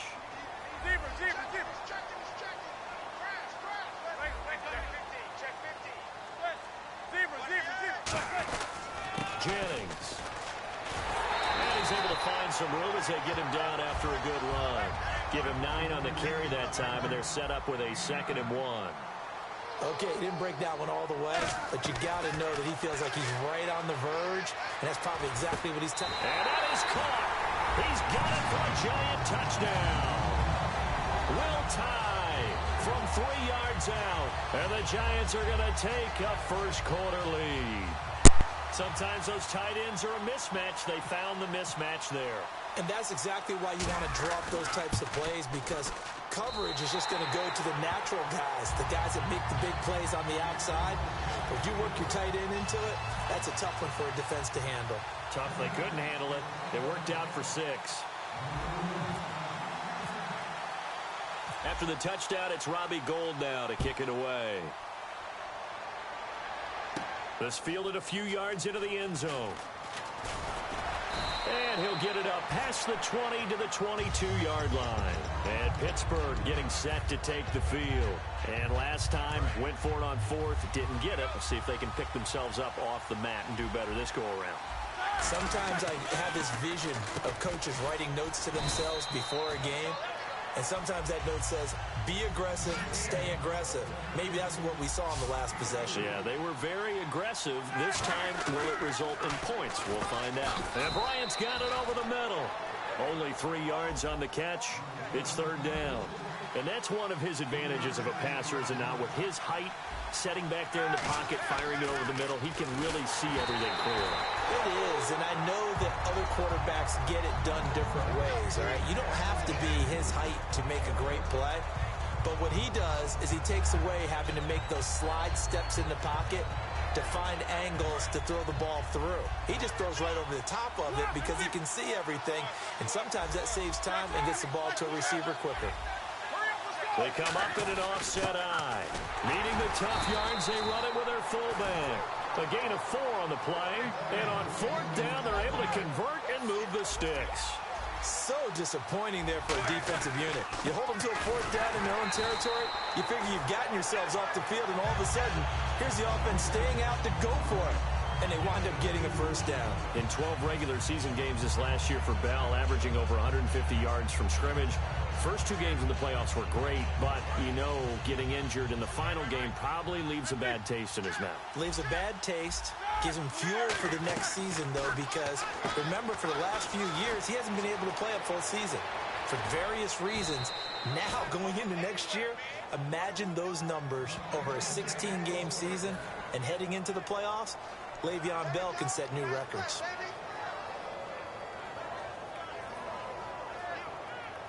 And now a 1st down following that long gain. They come up in an empty set. 4 wide receivers, 1 tight end. On 1st down, it's Roethlisberger. It's complete to Brown, right side. Brown finishing 2016 with over 1,200 yards, 106 receptions. Now for him, you know, people were expecting maybe some bigger numbers, Charles. What did you make of Antonio Brown's season? Well, what I made of it is that he started to get more help along the way. Jesse James developed at tight end. Once Le'Veon Bell got into the lineup, he started to catch passes out of the backfield and ate up a few numbers as well. So Big Ben had more targets to throw it to. That should help Antonio Brown going forward in 2017 because he'll still be the primary guy. But when you get help, well, you can make bigger plays downfield. So it's 3rd and 6, and this will be the 8th play of the drive. They come out 5 wide, 3 of them to the right side. Now Roethlisberger. He gets it to Brown, complete. And brought down, but not before he was able to break the tackle, and the extra effort moves the sticks. I don't care how many times we see it. I still get a kick out of watching quarterbacks and receivers do the pass tree in pregame warm-up. But I always remember that when we go to practices, we see that after practices as well. They really tune it up, don't they? They tune it up. They know why they do it for these situations. And he's in. Touchdown, Steelers. Ladarius Green from 21 yards away. And the Steelers are an extra point away from tying this thing up. Chris Boswell now for the extra point. It's good, and we're all tied at 7 apiece.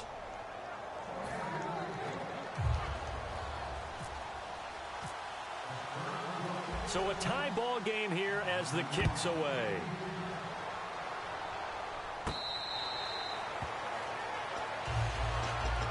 Here's the Giant offense now making their way back out onto the field. And that last touchdown drive, a good mix of pass and run. Defensively, they just looked a little out of whack. And it's so hard to stay up with an offense that has things going so well, where you're guessing and guessing wrong play after play. So what you need is someone on the defensive side of the ball to make a big play. Throw that balance out of whack. That's what you're looking for now. Not worrying so much about guessing what the play call is. Bud Dupree, a former first-round pick, in on the stop. They run again with Jennings. And this carry not as productive. He's swallowed up at the line of scrimmage. No gain on the play, and it's going to bring up a third down.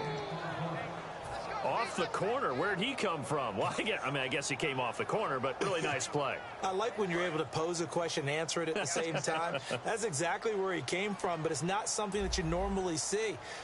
Most of the time, we're thinking about those guys covering pass catchers. In this case, he was a big factor in the run game.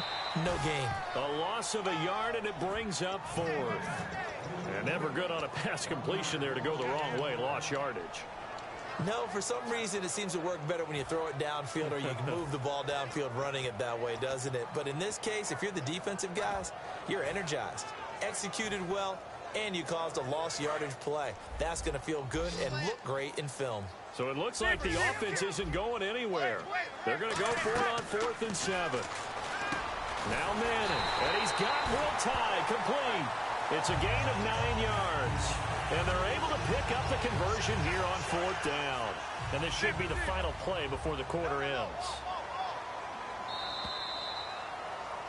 Alongside Charles Davis, I'm Brandon Gaudin, and it's the Giants with a football here as we begin quarter number 2. And they've got it here with a first down. Looks like the defense in press coverage here.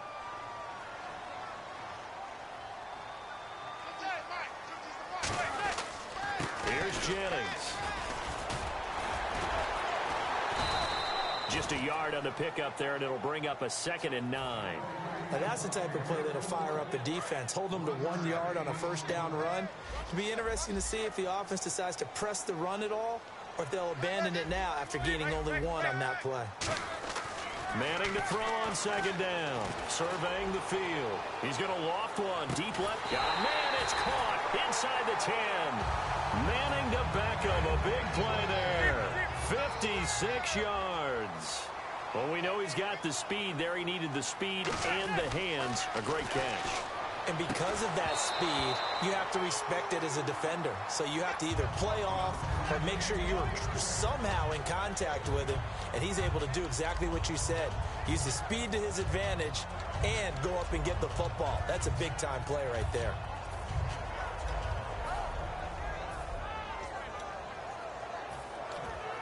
Second down following the incompletion. They come out 5 wide, 3 of them to the right side. Now Manning throwing on 2nd down. And he'll be hit as he releases it, and that'll fall incomplete. It's a tried-and-true formula, and I don't think it'll change for as long as we play football. If someone's trying to throw the ball, and you can put pressure on them and make it tough, that's only going to help your defense. Yeah, he's since being hurried. He got rid of it before taking the hit, but incomplete. And let's see 6 defensive backs out there. They're in the dime here on 3rd and goal. Manning now on 3rd and goal. And he's got it. Touchdown, Giants. Victor Cruz from 6 yards away. And the Giants have taken the lead. So a tiptoe catch back of the end zone, so tough to do, but he made it look pretty easy. Certainly did, and the back of the end zone is treated the same way as the sideline. You have to get your feet down in bounds for it to count as a catch. How about the backgrounds of some of these guys, though? Did they work on it? Maybe some of them were ballet, some dance, who knows? Yeah, you and I were talking the other day. I remember one of my favorite kids shows growing up. I don't know that I want to name it, but guys like Lynn Swan, they used to be on there showing their ballet skill. And you have to remember when they were kids and their parents would tell them to take the ballet classes, you know they were fighting them like crazy. But right now they're saying, thanks, Mom.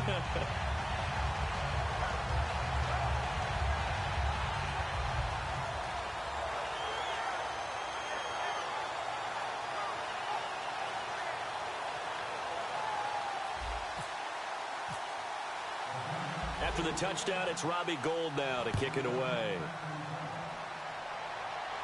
This is fielded a couple yards deep.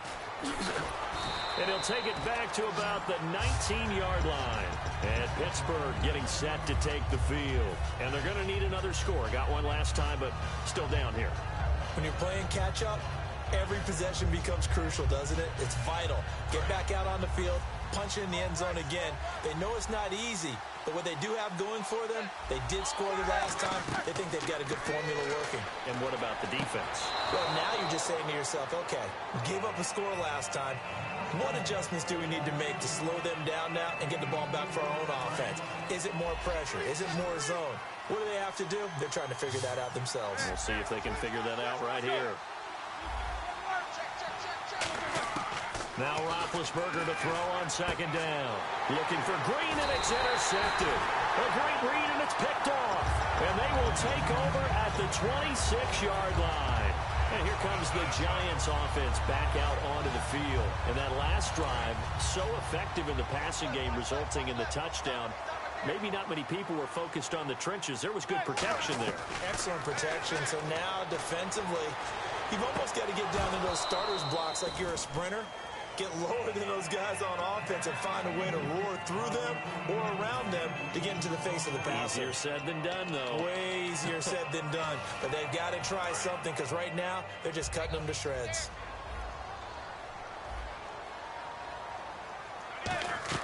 Manning again here on 2nd and 10. And that is caught.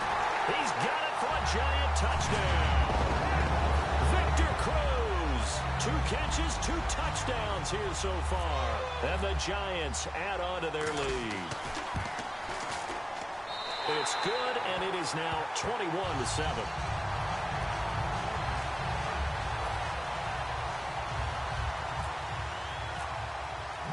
After the touchdown, it's Robbie Gould now to kick it away. This fielded a few yards into the end zone. And he'll take this one near the 25, call it the 26-yard line. The Steelers offense now, they get ready to head back on the field. And following the interception, we'll see what they can put together on this drive. I can hear my old college coach right now. He always used to tell us before every game, the team making the fewest mistakes will win. What they're hoping is that last mistake is their only one of the game. Coaches, that's all they talk about, turnovers, right? Minimizing those and maximizing opportunities. Just a yard on the first down carry, so it's 2nd and 9. The best defensive linemen, they play with great leverage so they can get low and not get bowled over by offensive linemen. They have excellent hands. They can throw people off on a play. We just saw a great example of a really good run stop by a guy playing the defensive tackle position. And when all else fails as a defender, when you're not there in the coverage, your best friend is exactly what we saw there. A big play shot taken by the offense. Unfortunately, it ended in a big drop. 9 yards to go. It's 3rd down.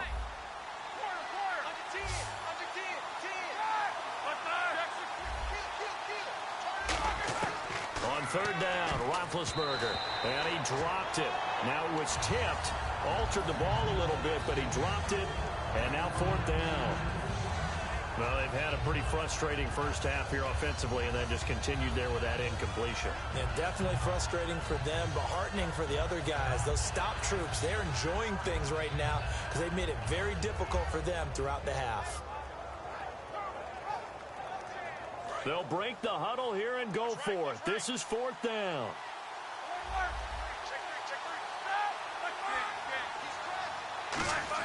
They'll indeed go for it with Roethlisberger. And able to find Green. And he's brought down after a good gain. Both sides were holding their breath there on that 4th down play, and the offense can breathe a sigh of relief.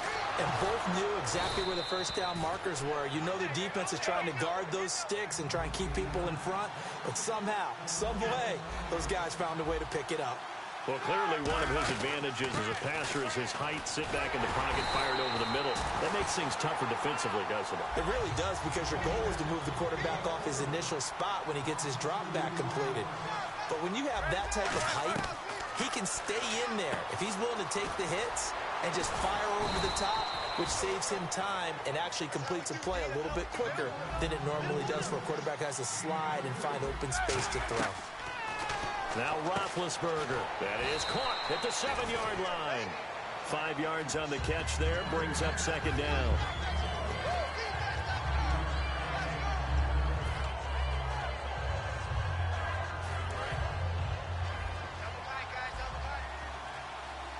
And the D-line pinching together must be expecting the run. They come out here in the I. 2 minutes remain here in the first half. We're back to East Rutherford, but first this timeout.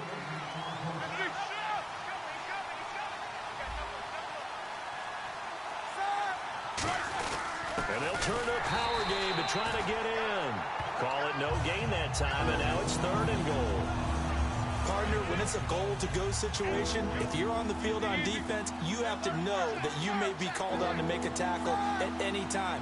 Here, the cornerback does exactly that. Plays the run really well and makes a big play. And he gets halfway there.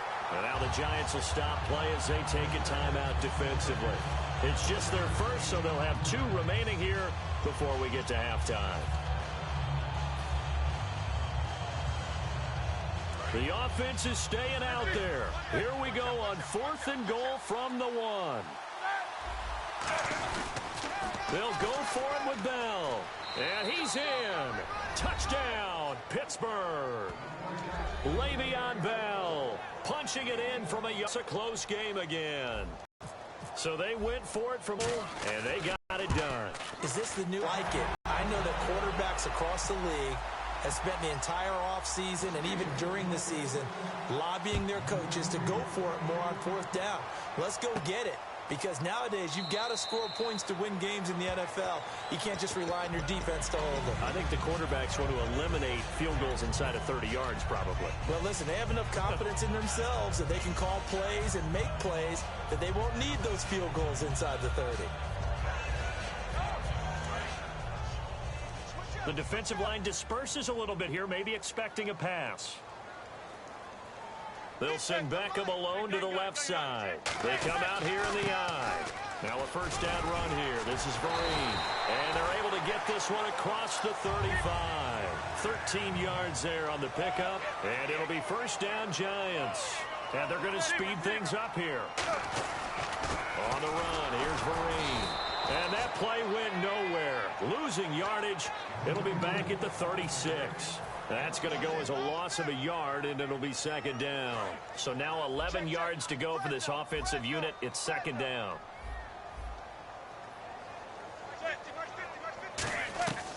On second down, here's Manning. Underneath for Jennings. It's a pickup of 16 there, and it'll lead to a new set of downs. So many times you hear today's NFL described as a space game.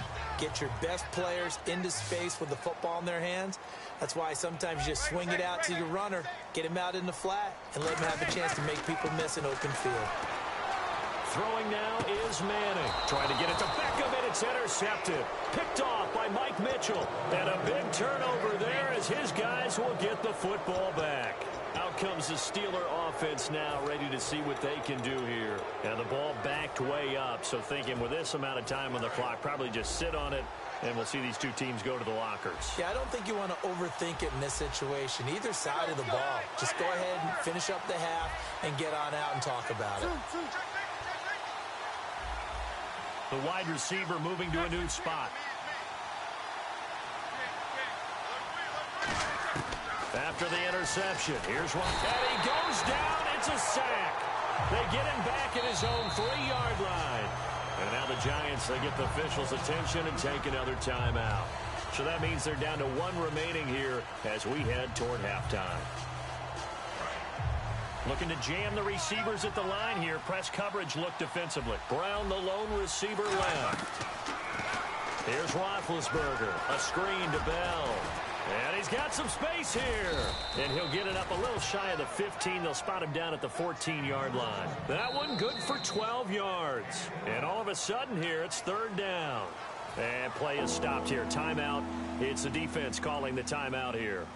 And with halftime on the horizon, they'll be out of timeouts from here forward. short of the sticks after that completion, and now it's third down for this offense.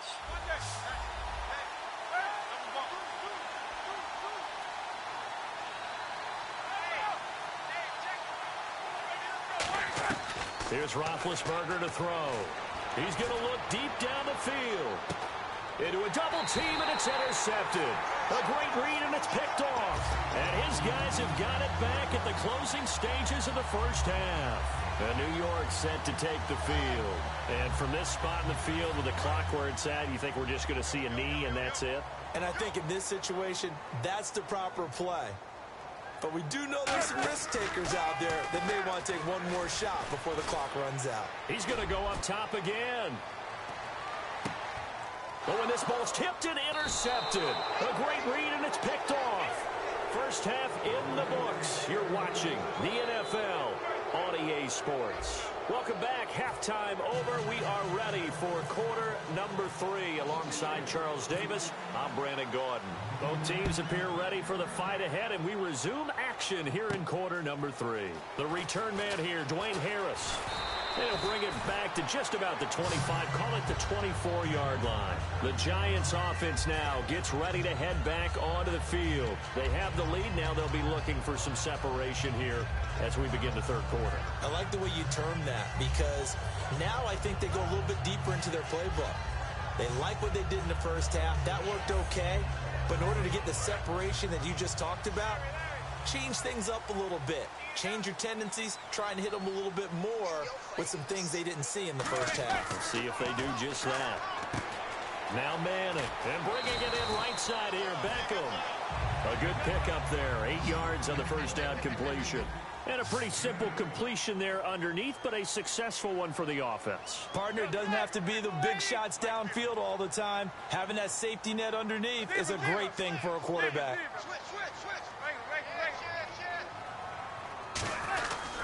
Now it's Jennings. Oh, he's got a little daylight. Oh, the hurdle. Rashad Jennings, he's all alone. And all the way in. Touchdown, New York. Rashad Jennings, 67 yards. And the Giants are able to grow their lead. Oh, it's a fake. They'll try and throw for it. And they don't version there, but unsuccessful.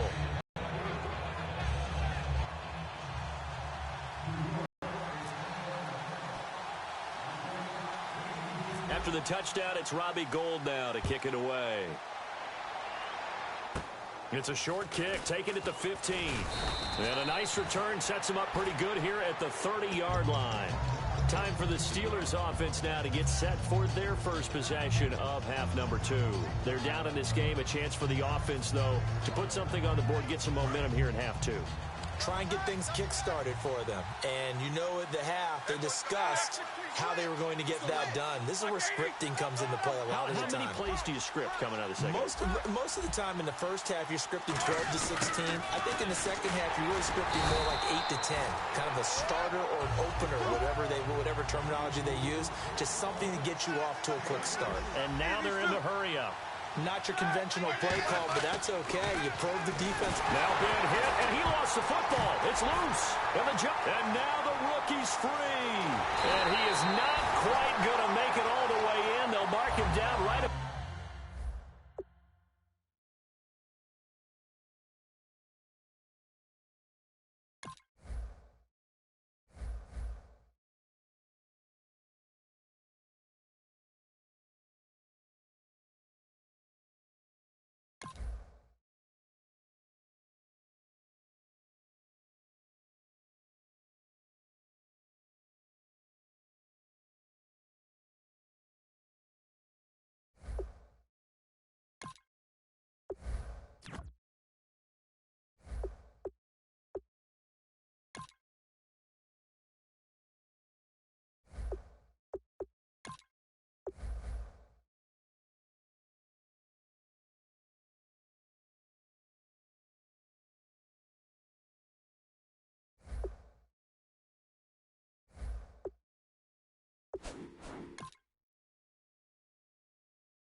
and this is Madden 17 on EA Sports. As we head towards kickoff, two quarterbacks will be on the field today trying to push their team to victory. It's Manning's Giants going up against Brady's Patriots. So let's get you up to Foxborough as we check in with our commentators, Brandon Godden and Charles Davis. All right, Larry, thanks. EA Sports coverage of the NFL brings us to Gillette Stadium in Foxborough, Mass. Coming up, we've got a good matchup on tap between the New York Giants and the New England Patriots. That's fielded in the end zone. And he'll take it back to about the 19-yard line.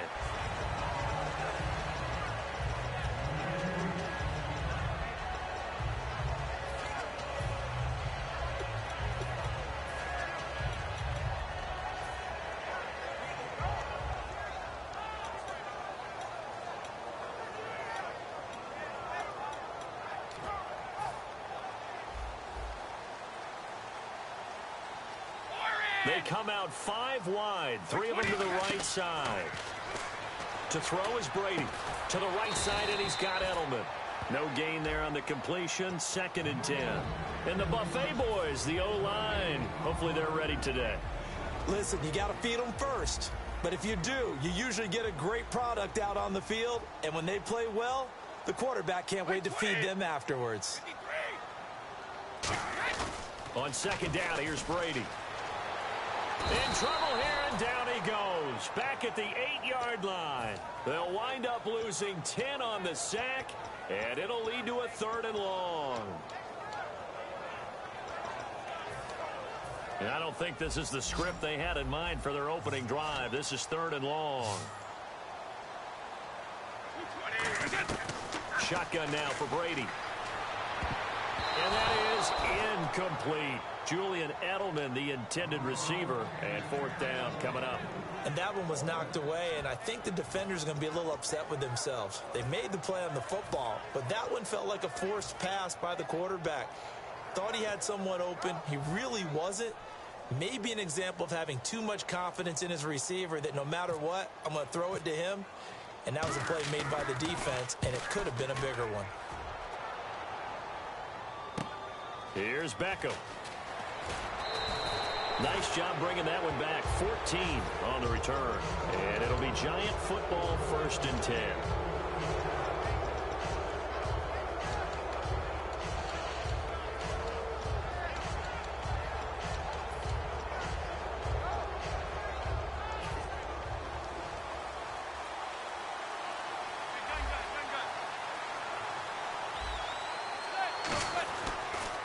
They begin the drive with Jennings on the ground. And he takes this one down all the way near the 30. It's a gain of 20 that time. And it's 1st down, New York.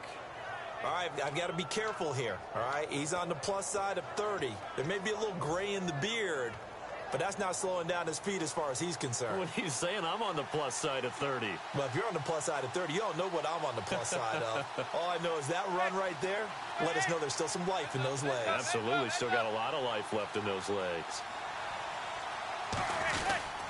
They stay on the ground. Again, it's Jennings. And he'll lose yardage on the play back at the 37-yard line. It's a loss of 5 there, bringing up 2nd. One of the toughest things for an offensive lineman to learn is the ability to get in space and hit people who are moving targets. And linebackers are not easy ones to hit because they know how to move, juke, and make you miss. And that's exactly what he did on that play. A nice play for the defense. Manning to throw on 2nd down. He's going to find his running back. It's complete. And he'll work it inside the 30 to the 29-yard line. It's an 8-yard pickup, and that's going to bring up a 3rd down. I know most of the time when the ball's in the air, you're thinking wide receiver, tight end, but running backs, they can be a big part of any passing offense nowadays. Manning caught left side. It's Beckham. The field goal unit's going to stay put on the sideline. They're going to go on 4th down here. So much about offense is what you call hidden yardage. You know, you throw the ball to someone, they catch it, and then they can make a big play. You know, they create a play, run after catch. They did a really nice job there of limiting that and keeping him from a first down. Now stopped him in his tracks. Here come the Patriots again on offense, the Super Bowl champions, and boy, they have been able to do it a lot of times, Charles, with unsung heroes, haven't they? Look at the names that led them through the playoffs. Hogan, White, Lewis, guys you just wouldn't think of. Yeah, Deion Lewis, a fifth-round pick, 3 touchdowns against Houston in the divisional round. Chris Hogan, undrafted. He ends up having 180 yards in receptions, including 5 plays of 20 yards or more against the Pittsburgh Steelers. And how about James White, a 4th-round pick out of Wisconsin? Think about who he played behind while he was at Wisconsin, and he turns out to be the unsung hero of the Super Bowl. Would have been the MVP if it wasn't for Tom Brady. And you mentioned James White at Wisconsin. He was behind who? Melvin Gordon and Monte Ball, right? That's correct. What a spin. The reception good for 7. It's 3rd down. Partner, we know Julian Edelman's always a big part of the game plan for New England, and it was no different in the Super Bowl. They targeted him 13 times. He only had 5 catches for 87 yards, but did he make the catch of all time in the Super Bowl, that 27-yard juggling, incredible, that was defying catch? You know what's impressive is they got that call right on the field. And when I saw it live on television, you were there in person, I thought, that's not a catch. But then they showed the replay. Unbelievable. And when the official ran in and was emphatic that it was a catch, I thought he meant interception at first because there were so many red jerseys around Edelman. And as it turned out, they nailed it. Got it right on the field, got it right in replay. And Julian Edelman had a big impact on the Super Bowl with that catch. Devon Kennard coming hard on the blitz. He dumps him for a loss of 8. Well, that was an interesting little chess match there because the offense went empty set. No running backs in the backfield, so they're trying to get people out into a route pretty quickly. But guess what? The defense sees that. They go ahead and move themselves into a blitzing situation and come right after the quarterback. They had more guys there than they could block. So after that big play, let's see if they can catch their defense maybe on their heels.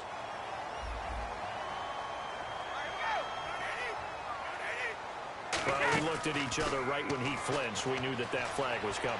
Yeah, offsides, easy. Into double coverage, and it's intercepted. Picked off by Janoris Jenkins. And a big turnover there as his guys will get the football back. This is such a good read defensively. They know that this offense is going to try to get the ball to their playmaker in space. So what do? They crowd him and send bodies at him. And this one winds up being intercepted.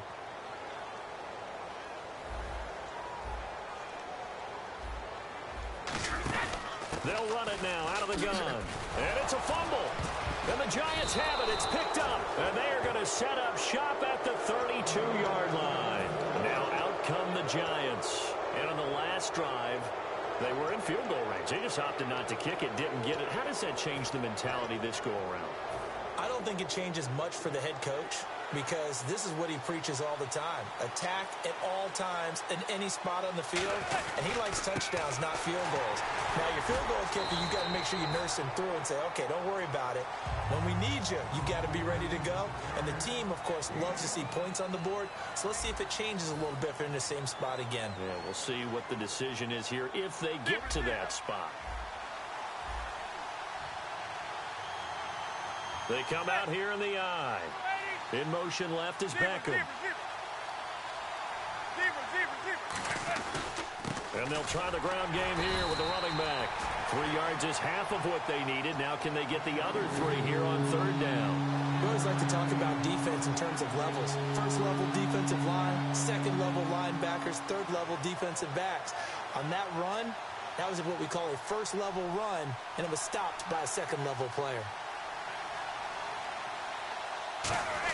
Here's a give to Whitlock, the fullback. And he's taken down at the 43, but not before picking up the first. And how about that on 3rd down? So many different directions an offense can go. Throw it out wide to the receivers, get it to their speedy running back. They changed up everything and handed it to the fullback, and he surprised them all and picked up a first down. Now a play fake here on 1st down. Rush coming, and he's taken down. It'll be a loss of 10. And it'll bring up 2nd. Oh, my goodness. Was that a defensive back that got to him with the pressure? Oh, look at the former defensive back. You're all smiles up here. I hope everybody can hear my smile on that play. They come out 5 wide, 3 of them to the right side. On second down, here's Manning. It's caught by OBJ. They get 14 back, but it leads now to a 3rd down. Still in search of the 1st down after that last completion.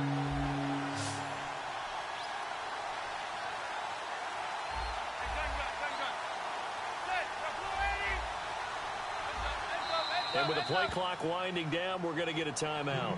They'll have 2 remaining as we step aside here in this 2nd quarter.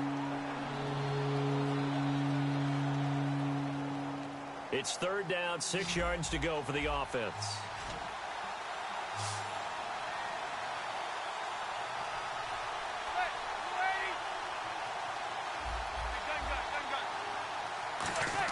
Throwing is Manning on 3rd down. Hits his target, the tight end, Will Tye. 7 yards there, good enough to move the sticks.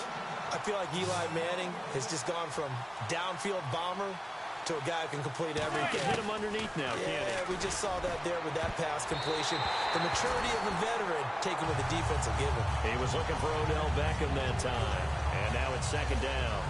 Give him credit for batting it away, but unable to come up with the interception. And sometimes that joke does come true. Guys are on defense for a reason. Maybe their hands aren't quite as skillful as the guys on offense, but a lot of credit on that play for just knocking it away.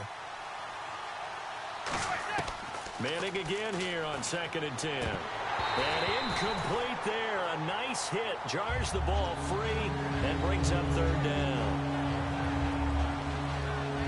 Here comes the 8th play of the drive, and they need a full 10 yards on 3rd down.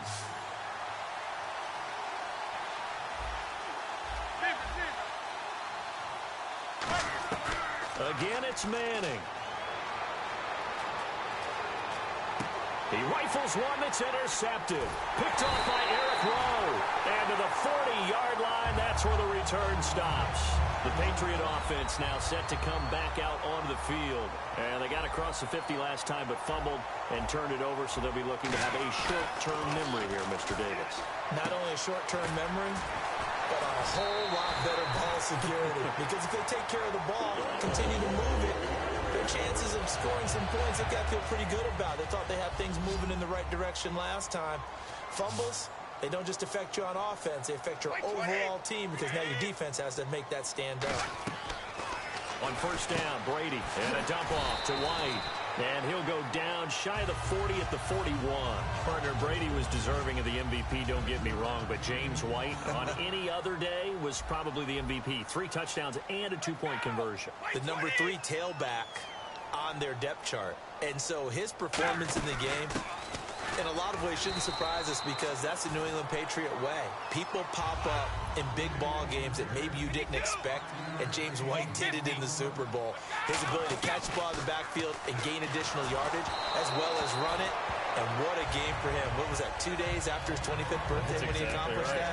Congratulations to him. Absolutely phenomenal, terrific performance. And you're right, would have been the MVP if it wasn't for Tom Brady. Shift together here from the D-line. Brady again here on 2nd and 10. Trying for Edelman again. This time he's got it. And they do stop him, but he takes it all the way to the 2. 2 minutes remain in a scoreless 1st half. Back to Foxborough after this.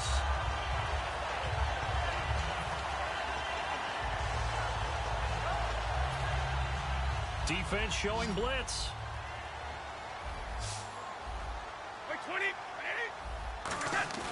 Now a play fake here on 1st down. Goes underneath here to White.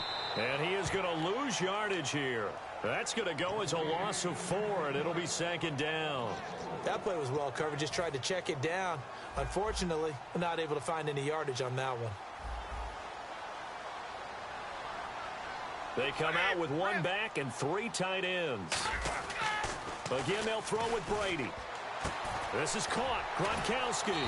And the stop will come inside the 5 at the 4.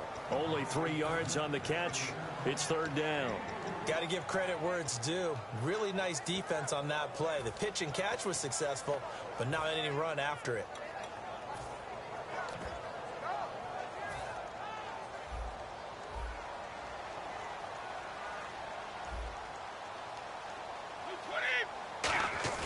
Play action. Now it's Brady. He'll buy some time right. And that's going to be caught for a Patriot touchdown. Danny Amendola from 4 yards out. And the Pats able to cash in for 6. So he scrambled right, but was able to look back toward the middle of the end zone to find the target. As you know, in this game, sometimes you just have to know when to break the rules, because we all know most guys throwing the football are taught never throw back into the middle of the field on a scramble. He did it and got away with it for a touchdown. Instinct sometimes, right? They just take over. Instinct and vision. Sometimes you just see people who are open, you're able to get it to them.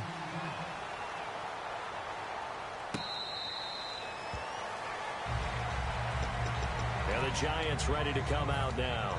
Looked like they had something going last drive. Then the interception happened. Will they recover?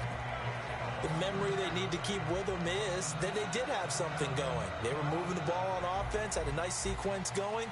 Don't worry about the other part. You can't get that back. Let's go back to what you were doing well before. I thought you were going to say they need to have no memory, but remember the good part, forget the bad. I like that even better. He's going to let this one go deep. And that one falls incomplete. Looked like he might have had position there, but he couldn't hold on at second down. One thing I know from experience is that when the deep ball is thrown and you're the defender, you've got to fight that little bit of panic that emerges. You've got to play the ball really well. It's a 50-50 jump ball play. And guess what? They took a shot. How are you going to win it? And in this case, they managed to get it done. And the wideout in motion. Back to the air on second down. It's Manning. And that'll be incomplete. They were trying to get it there to Sterling Shepard. And it's third down.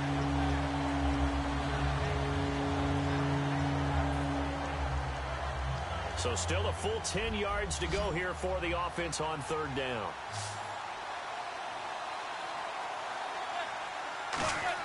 Throwing is Manning on third down. And an incomplete pass. That'll stop the clock here with just under a minute to play in half number 1. Here's Brad Wing now to punt it away on fourth down. Back deep, Danny Amendola for New England.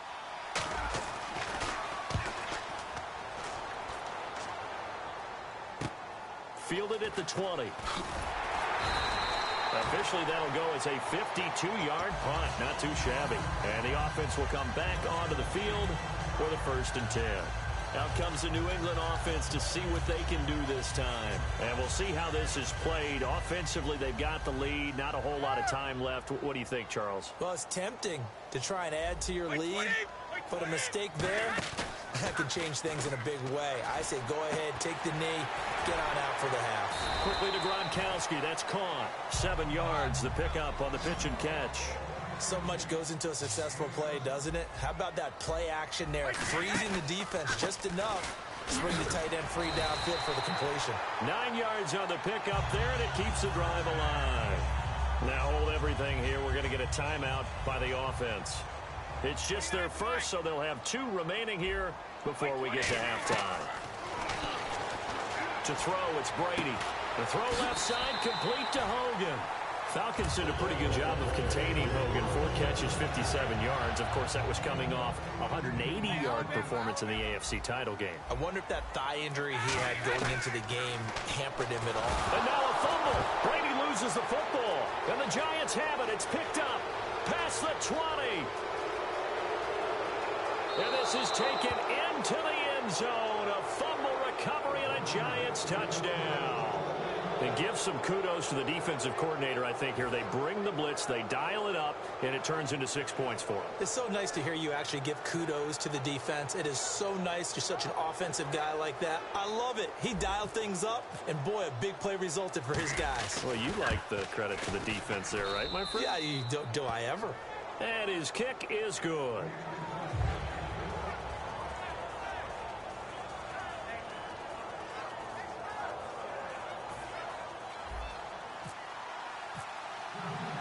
So we're right back where we started. All even as the kick's away. This is fielded a couple yards deep. And he's up past the 20 to the 22-yard line. Now the Patriots offense, they work their way back out onto the field. And with time quickly fading here in the second quarter, not sure how aggressively, offensively they want to play this. I think we'll find out just how much they trust their guys in this situation if they decide to take a shot. The wideout, Chris Hogan, the intended receiver. That'll bring up second down. Looked like they had an opportunity for a big play across the middle, but he didn't have the concentration or the focus necessary and dropped it before he could haul it in. Brady.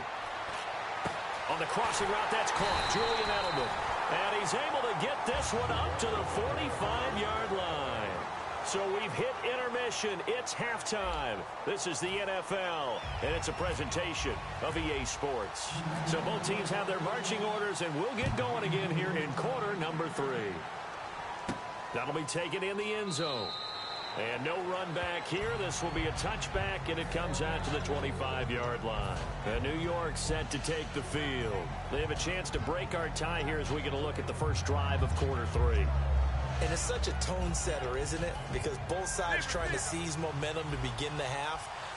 What do they have dialed up that'll give them an advantage to move the ball downfield? Let's find out what they have dialed up. They start the drive with Jennings. And nothing doing. He's immediately taken down at the line of scrimmage. Officially no gain on the play, and it's second down. Looked like he was trying to bounce it outside, but no success. Yeah, sometimes you got to just figure out where you're going to go, and sometimes you just have to take it to another spot. In trying to get it outside, the defensive pursuit was there and just ran him down.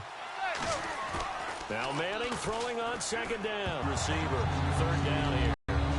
Pretty good coverage there, and both of these defenses, they've had good coverage throughout this one. No doubt about it, and in today's NFL, where we're used to a bit more scoring, this feels almost like a well-pitched game in baseball on both sides where the tension continues to build. Who's going to make the big play? Yeah, the defense definitely showing blitz here. They come up in an empty set. 4 wide receivers, 1 tight end. And he motions the wide receiver. From the gun on third down, Manning. He'll rifle this one deep right side. And incomplete. The contact made the ball roam free and brings up fourth down. I'm laughing to myself because I could just hear in film session, but coach, I was throwing to Odell Beckham Jr. Of course I thought he was open. They'd love to go deep downfield to him, though. Such a threat. Yeah, a rare incompletion because most of the time we expect him to actually come up with the catch. He gets this one away, and boy, it's another boomer. This is brought in at the 21. A big kick that time, 52 yards. And the Patriots take over. So here are the Patriots now. They get ready for their first possession of half number 2. Their defense did its job, yielded no points. Now it's the offense's turn. And how much fun is that when you set things up to start a half, and you just tell you guys, hey, if you can shut them down, get it back for our offense, we can roll. And they played out perfectly. Now, can the offense do what they wanted to do in the half, which is find those weaknesses and now attack them and score some points. And break this tie.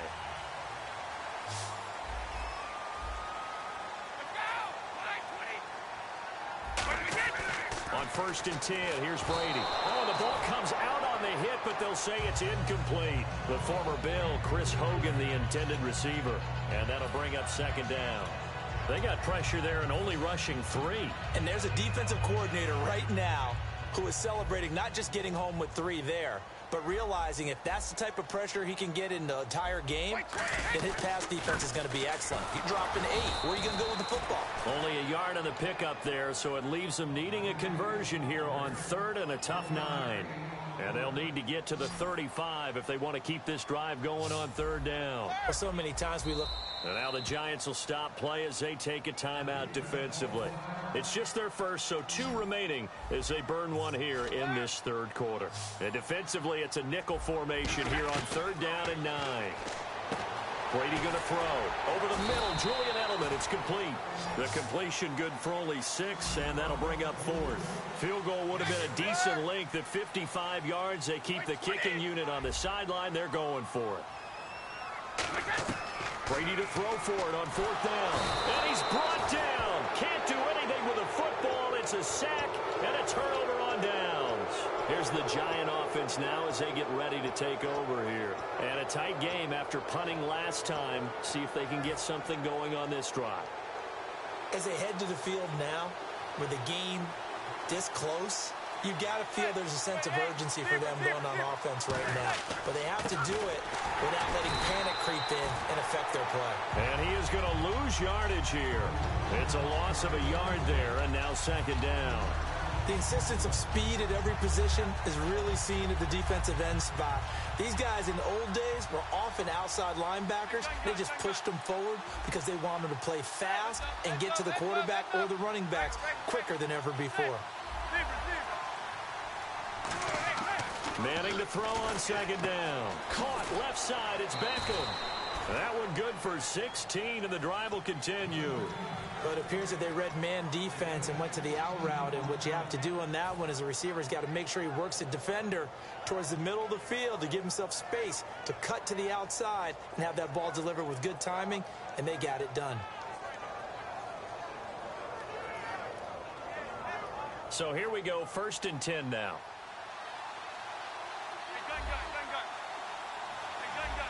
They'll send Beckham alone to the left side. Manning looking deep downfield. So they took a shot on 1st down but couldn't connect. Well, they haven't had a whole lot of success in the passing game here. Now in the second half, he's thinking, I guess maybe just take a shot deep. I think you're right. Almost looking for a bailout, isn't he? Can my receiver go up and make a big play for me? Can I create a penalty downfield, maybe pick up an interference call or get that yardage downfield? Anything trying to get going again, but you're right. He definitely took a shot. Manning again here on 2nd and 10. He's going to try and go deep again. Is this intercepted? It is. It's intercepted. Picked off by Logan Ryan. And a big turnover there as his guys will get the football back. And the Patriots gearing up to go now. And this offense last time turned it over, went for it on 4th, didn't get it. They're lucky, though, because no points against the team on the board, but we'll see how they respond. Yeah, they've got to give a lot of credit to their defensive teammates, don't they? They had their backs on that last series, and because they did so, that allows the coach to still stay aggressive on offense and maybe go for it again in a similar situation. I was going to say, maybe makes that offense feel good when you know you've got a defense making stands like that. Yeah, that'll loosen up things a little bit, won't it? Maybe you'll play a little bit better the next time you have the ball. Calling a gain is 7, and it gets him a new set of downs. Ah, yes, Brady to Gronk. You think these two are in sync? Without a doubt. And look, they both understand what they can do for each other. Gronk knows if he gets open, the ball's going to be there. And Tom Brady knows what a great security blanket Gronk is. When all else fails, you find big 87. 7 yards, the pickup on the pitch and catch. I know exactly what's going to be said about that play from the defensive perspective. What's that? That's why I tell all you guys we need more than one tackler to the ball. He broke the first tackle. Luckily enough, there were more people there to get him down. And the hit jarred loose. It's incomplete. James White, the man he was looking for out of the backfield. And it's 3rd and short. And on the outside, they're playing press coverage. They brought in an extra defensive back here, so probably not expecting a run on 3rd and 3. A good call. And he's got the 1st down yardage before he's brought down at the 42. Fresh set of downs here. They'll come out in the pistol. Now a play fake here on 1st down. Rolling to his right. On the crossing route, that's caught. Julian Edelman. And he'll be taken down, but not before he gets into enemy territory. And here comes play number 6 on this drive. Back now in Foxborough. All even as we get ready to start the 4th. Looked like the defense put pretty good pressure on him, but he's able to flush out to his right to try and evade people. On the run, had to get on his horse. Still accurately throws a nice pass for a 1st down. Offense comes to the line now, 1st and 10. Again, we'll see the pistol here. Now a carry for White. And he's going to fight his way forward here for a modest gain. It's a pickup of 4, and it'll bring up second down. Not a run that you're going to write home about, but still a good first down run. That's what an offense calls staying on schedule. 3 to 4 yards on first down, you're set up very well for the rest of the drive. Give him 4 on the carry, and it'll make this a 3rd and about 2. I think that run gives us evidence that the defense is getting a little bit tired out there. They've been out and cut right through them. They're trying to keep the drive going. This will be play number 8. It's 3rd and 2. Here's White. Calling no gain there, and it leads to a 4th down. Tie game, 4th quarter, and they're going for this thing on 4th down. Brady. He gets it into the hands of Gronkowski, complete. And he gets it to the 32, good enough for a 1st down. Well, that's some kind of effort. When he caught it, I doubted if he could get there. Knew it was going to be close, but credit him. Really good effort. How about the rack on that play, the run after catch? But most of the time we think of it as just being an open field and picking up yardage. Sometimes you have to be real physical in order to gain the yardage you need for a 1st down. One of the best routes, one of the favorite routes of any play caller. He just ran that one. Nice little angle route. That's supposed to be a catch, and usually it is in a running back drop. Yeah, I mean, he's a running back, but he's got hands. He should have caught it. Now a carry for the shifty Dion Lewis. A nice job to get 8 there after the incompletion, and now they'll look at a 3rd and 2 coming up. And that's the kind of run that gets everyone excited on offense. And, you know, oftentimes the guys who carry the ball are the ones in the huddle doing the chirping. Right now, I think it's the offensive line telling them, run it again. We are right there about to break a big one. It's Floyd on the right. So he fought off the tackle, and that effort gives him the 1st before he's brought down. Well, they've had a great, impressive drive going here, and that pickup ensures the drive continues. And not only do you continue the drive, which is demoralizing for the guys on the defensive side of the ball right now, but you make your own defense happy. They're able to get a little more rest over on the sidelines while this one continues downfield. Possible run anticipation here as the D-line sandwiches together. Brady again here on 2nd and 10. And he'll take it into the end zone for a Patriot touchdown. Malcolm Mitchell, an 18-yard touchdown grab. And the Patriots have taken the lead. And this one through the uprights and good.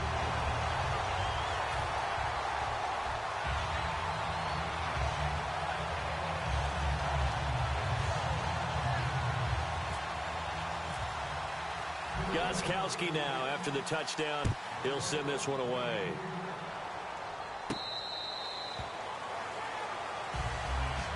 The Giants offense now, they get ready to head back on the field. And following the interception, just any interception, are you a little bit more cautious when you start that next drive, or no, you just throw that out the window?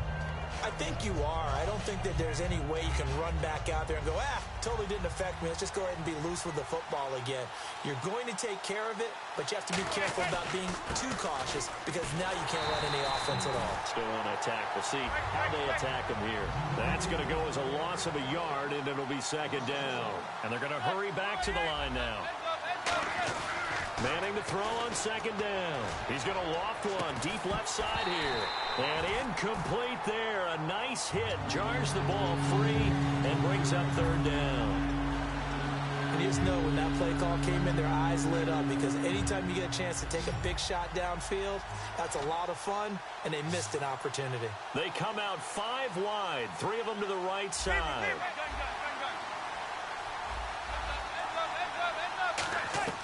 Throwing is Manning on 3rd down. Caught left side. It's Beckham.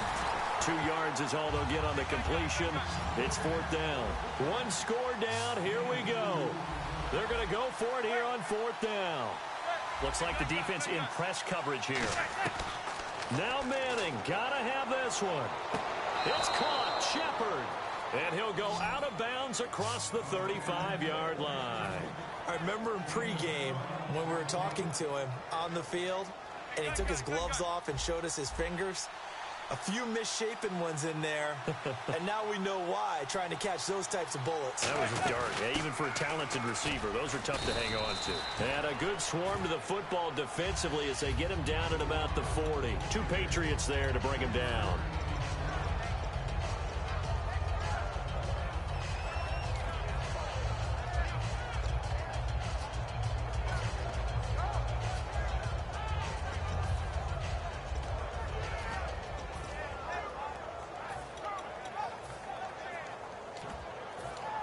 And let's see what the defensive coordinator may have up his sleeve here to try to get this final last stand and win this football game. On second down, here's Manning. He sets, and that's caught inside the 30. Time for a break. We'll come back for the electrifying conclusion after this.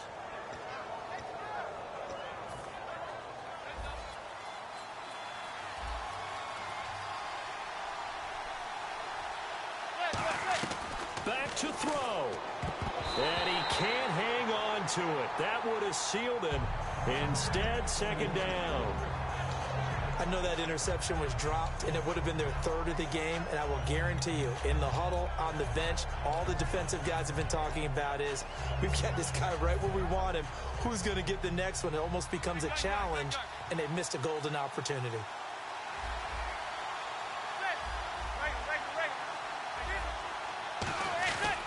They'll run here with Marine. Down right around the 25. Just a couple on the pickup there, and now it's third down. Partner, we know today's NFL is really built around the guy throwing the football. But these short runs, they still pay dividends because they can take their toll on a defense, and they can add up as the game goes along. You control the clock, you control the ball, and that way you often control the game. 13 yards that time at a first. How many times do we say in this game that speed kills, and it does it in so many different ways? In this case, you got a back who's quick. Oh, no, he lost the football. And this is going to get out of bounds through the end zone, and that will go as a turnover as the defense will get it at the 20-yard line. And the D-line pinching together must be expecting the run. They'll start the drive with a give to White. And he loses the football a second time. Wow, that ball gets knocked free, but a teammate comes along and scoops it up. It's almost like baseball. Guys at bat, people are on base in scoring position. One guy doesn't get him home. The next guy comes through and picks him up. And avoids the turnover. It's caught outright, Amendola. And now the Giants, they get the officials' attention and take another timeout. That'll leave them with just one remaining in this fourth quarter of play. They slot Gronkowski outright. Brady going to look to throw, and he can't get a throw away. He's taken down. A well-designed corner blitz that gets him for a loss of 8 yards. You know, on these types of plays, we're always looking to assess blame. Okay, where did it break down? Sometimes it's just a great play. To the right side, and he's got Edelman. They showed off a nice juke of the defender before the next wave could bring him down. Now, hang on here. Timeout called by the defense. It'll be their third and final timeout, so as they talk things over, we'll step aside. And on third down, a nickel formation here defensively. To throw is Brady. And he will find his man. That's Hogan, complete. And he's across for the touchdown. And in the final minute, that should just about seal it. And that touchdown should make you feel comfortable. But do you really feel like it's totally over yet? Not totally, but I think you're pretty much there. Yeah, you still got to make sure you stay with it, do all the right things down the stretch, especially on defense. But that touchdown there, you got to feel good about your chances. Gostkowski now, after the touchdown, he'll send this one away. Very short kick. This will be taken by one of the up men.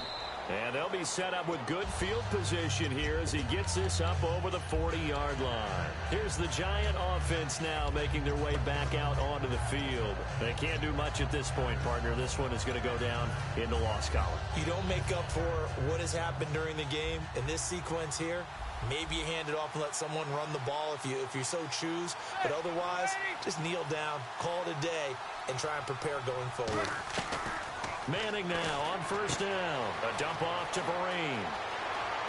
And he'll get this one down near the 20-yard line. A big play there on the catch and run. 36 yards. Looking to speed things up here, going with some tempo. One final try now for Manning. And this is intercepted. And that should do it. Picked off by Deron Harmon. Charles, I think when the schedule comes out, all teams, no matter where they're predicted to finish, talk about protecting your home turf. They were able to do that here in this one. Similar to a tennis match, right? Not letting them break your serve. That way you hold on to it. They got it done, and they feel very good about that victory.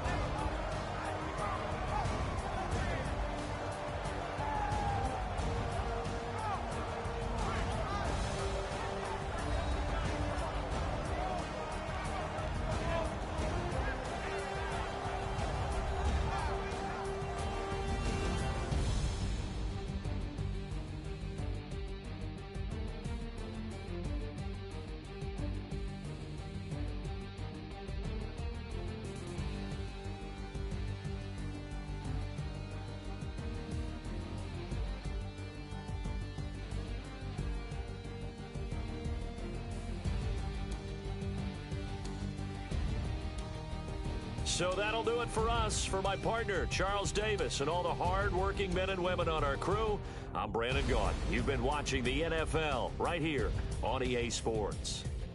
The Patriots winners here at home as we say so long from Foxborough.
everybody. I'm Larry Ridley. You're tuned in to the NFL on EA Sports. Tonight's matchup features two quarterbacks who will be trying to lead their team to victory. It's the Giants going up against the Broncos. With that, let's send you out to Denver. We're standing by in the booth are two men who will call the game for us. That's Brandon Godden and Charles Davis. All right, Larry, we are a couple miles west of the Colorado State Capitol building as we come to you from Sports Authority Field at Mile High here in downtown Denver. Coming up, we've got what should prove to be a good one between the New York Giants and the Denver Broncos.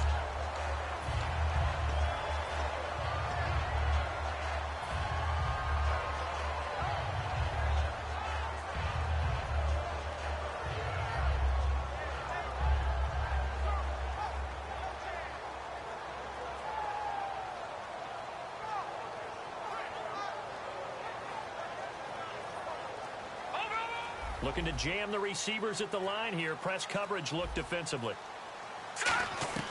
On first down, it's Simeon. And this one complete to Virgil Green. It's a gain of 21 that time. And it's a first down for the Broncos. And there's a completion to the tight end. And look at the size of these players nowadays. At that spot, 6'4", 6'5", and up. A lot of guys used to be basketball players, somehow came back to football. And that's really good for the game of football. You're getting better athleticism, great hand-eye coordination, guys who know how to control their bodies when they run their routes. He was trying to find Justin Forsett that time, and it's third down. The offensive lineup now, and the guy we highlight, Emmanuel Sanders. You can use him in any spot as a wide receiver. In the slot, out wide. It doesn't matter. He just makes plays. And they've got an extra defensive back out there now on 3rd and 13. Cody Latimer, the intended receiver. And that brings up fourth down. Whenever I see an in-route dropped, as we just saw in that play, I'm always thinking that in the back of their mind, they're worried about what's coming at them because they're going towards traffic on that route as opposed to being away from it and maybe having a little bit more space. Simeon now to throw. He's going to launch this thing way downfield. A surprising move here on the opening drive of the game, and the Giants are going to take over in great field position.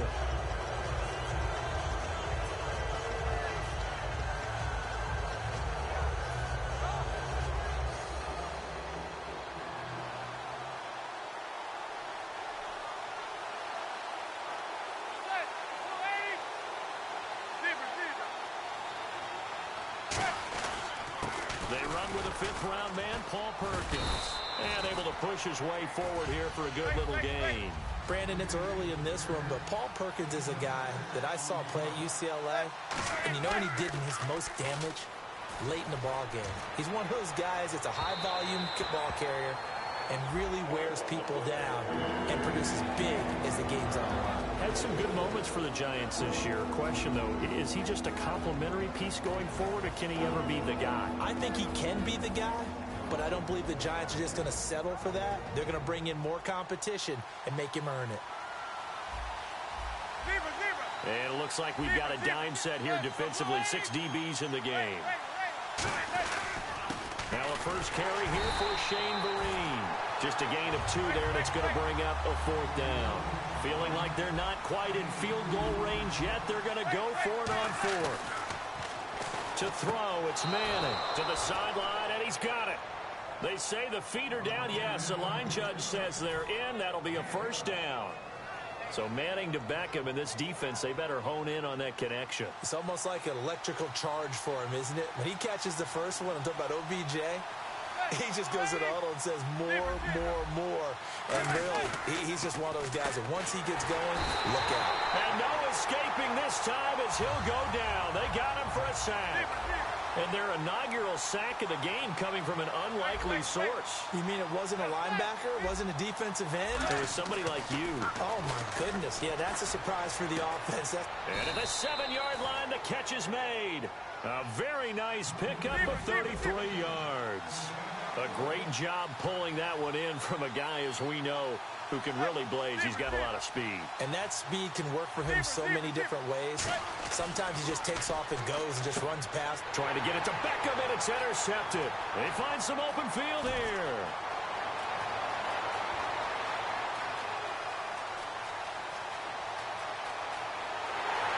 takes this one back into the end zone. And the Bronco defense has a touchdown. So from one end zone all the way to the other. Talk about a turnaround. And how about the excitement that play generates for his team? Not just the points on the board, but the momentum and taking it from coast to coast, end zone to end zone. What a tremendous play. Now get that man an oxygen tank.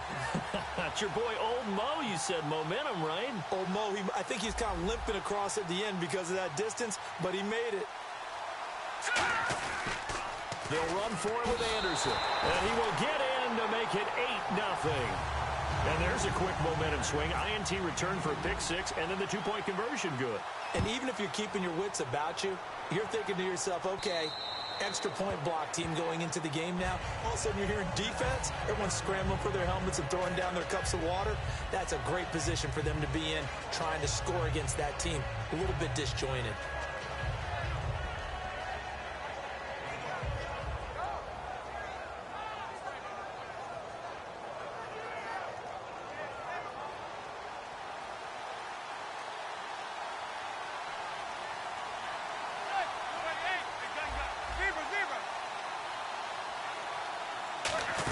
The drive starts with a run by Perkins.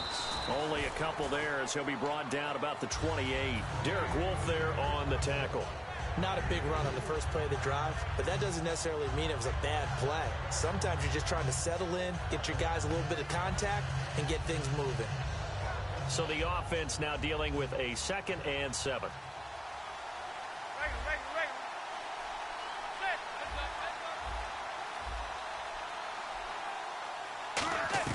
Now Manning throwing on 2nd down.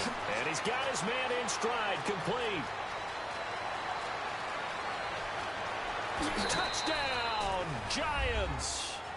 Victor Cruz, 72 yards. And the Giants are a 2-point conversion away from tying this football game. Good pass, clean catch, and a house call there on the fly route.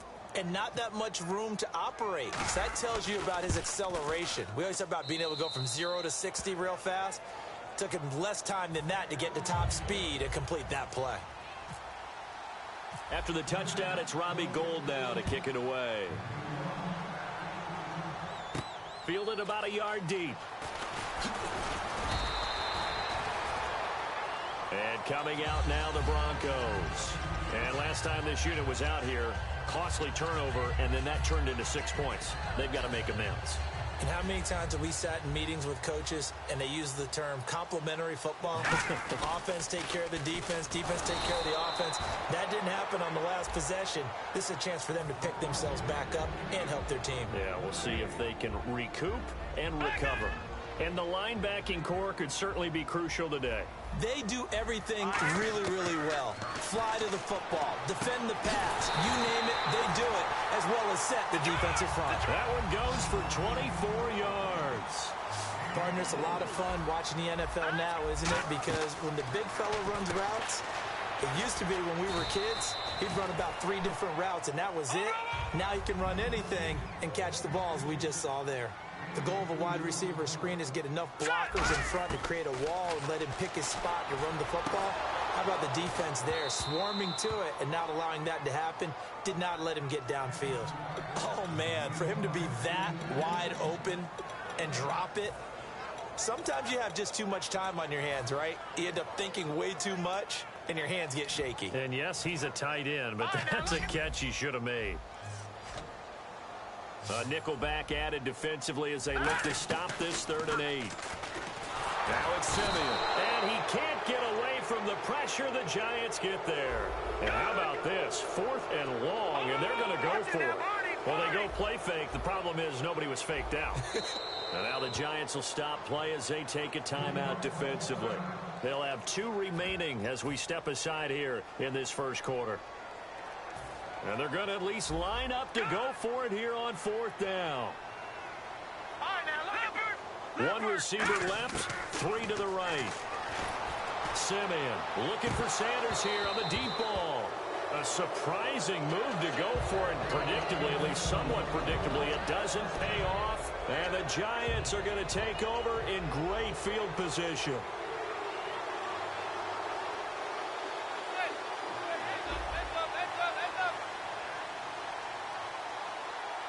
They come out here in the I.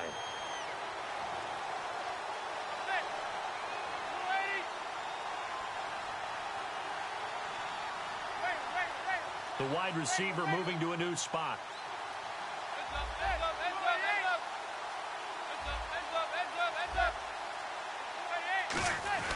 On first down, Manning. And he takes a shot on the release as this will be incomplete. And here's a look at the defense for Denver. Brandon Marshall, no, not the wide receiver, a quality linebacker who can cover very well.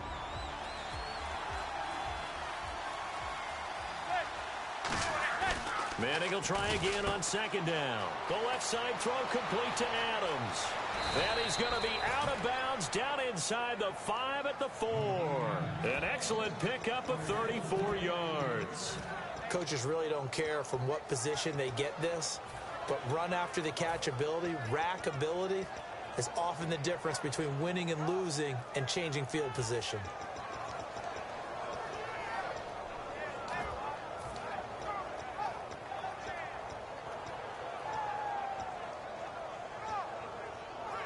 So after that big gain, let's see what else the offense has up its sleeve. They'll need to get the play off quickly. First and goal, Perkins. And he gets halfway home from the 4 down to the 2-yard line.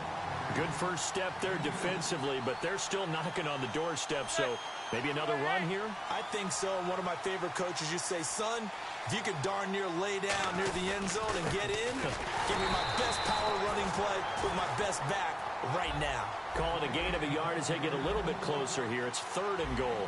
So 3rd and goal, the defense in the dime. Can still bring pressure.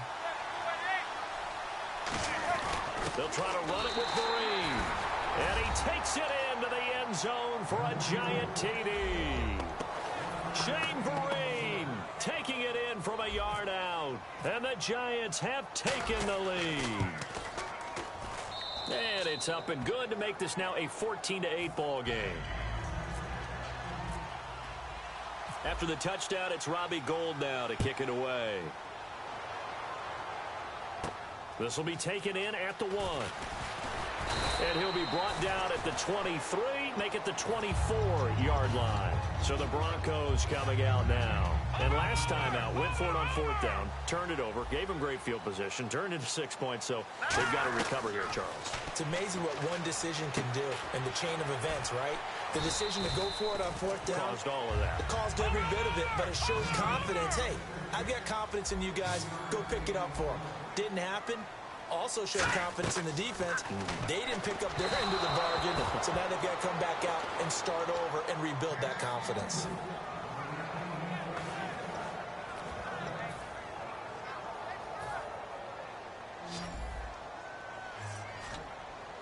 One receiver left, 3 to the right. Simeon, nowhere to escape, and he goes down. A well-designed corner blitz that gets him for a loss of 8 yards. Sometimes I watch games and wonder why they use play fakes on certain passing situations, because it's not going to fool anyone. I don't know if that was the case here, but the end result was the same. No one fooled. The quarterback was hit. Back alongside Charles Davis, I'm Brandon Gaudin. It's Bronco football to begin quarter number 2, but likely not for long as they're in punt formation to kick it away.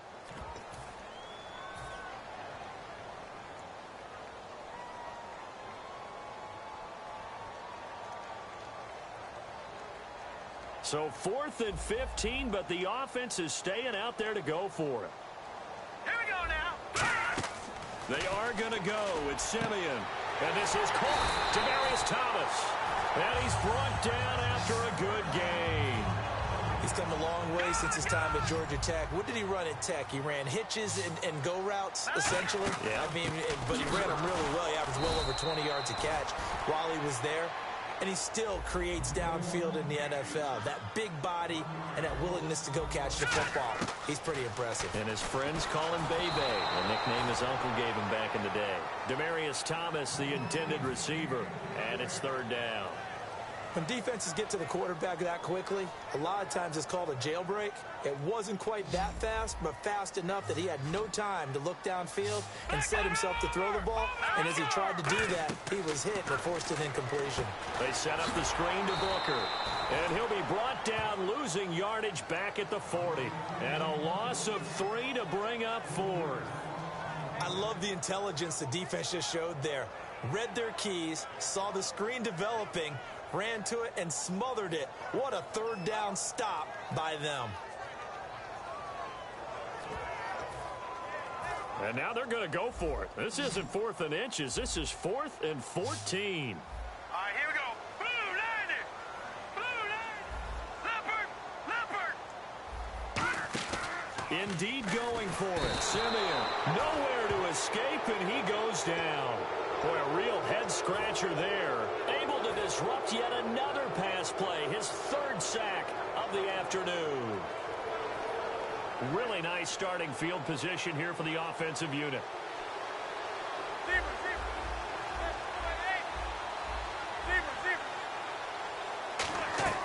Manning now on 1st down. He's going to air one out. He's got a man complete. And he will take it on in for a giant touchdown.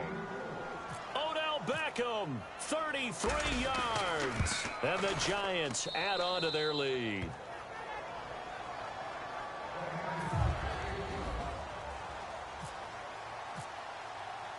After the touchdown, it's Robbie Gould now to kick it away.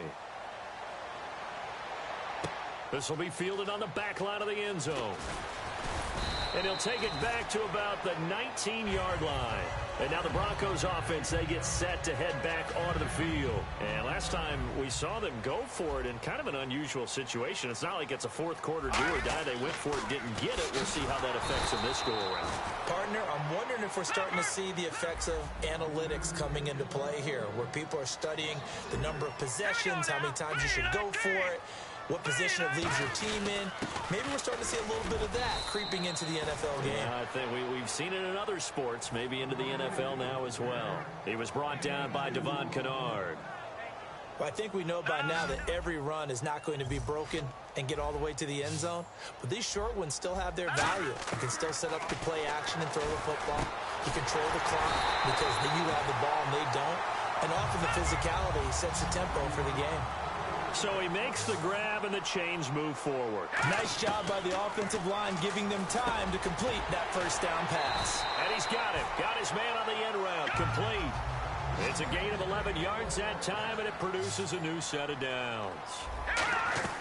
On 1st down, Simeon. And this is Latimer. Complete.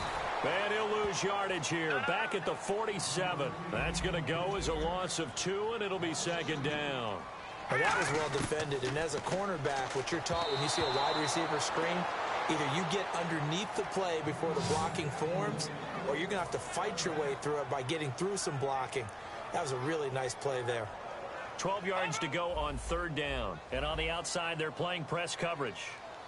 So now a 3rd and 12 with an extra defender here in the secondary, a nickel look. And he'll get it down to the 47 here. So they're going to come to the line here, and it appears trying to go for it on 4th.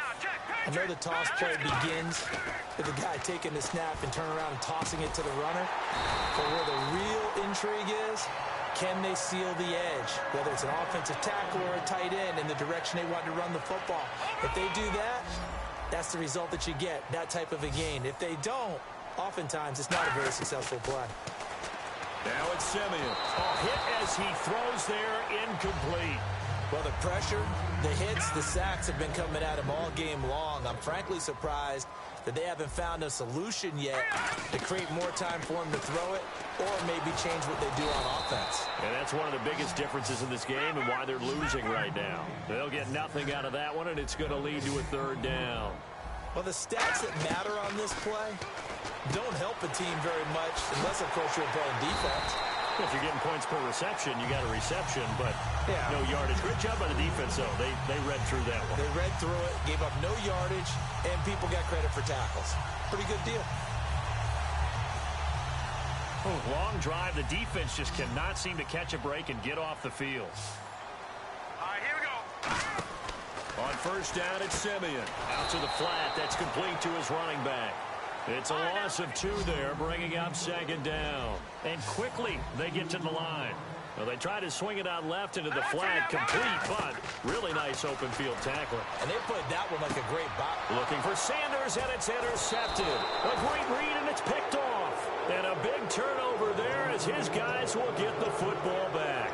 Now here comes the Giants offense back out onto the field. And they were able to punch it in the end zone last time. They'll be looking to do that again here for the defense. Obviously, they'll be looking to stop them from punching it back in the end zone. It always is punch-counter-punch, isn't it? And which team has the advantage? Well, let's just go back. Last time on offense, they rolled downfield, got into a good rhythm. You can see a little more bounce in and out of the huddle. You can see the sideline really get into the game. So defensively, you're thinking to yourself, how do we take that away from them? How do we get the advantage back? Let's see what they come up with. I think pressure is always the first way to go. You love pressure. I love it. We'll see if they dial it up this drive.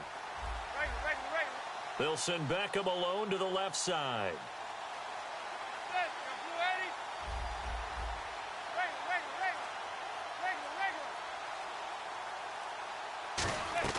On first down, Manning. And no escaping this time as he'll go down. They got him for a sack. Now the Broncos are going to take a timeout. It's just their first, so they'll have 2 remaining here before we get to halftime.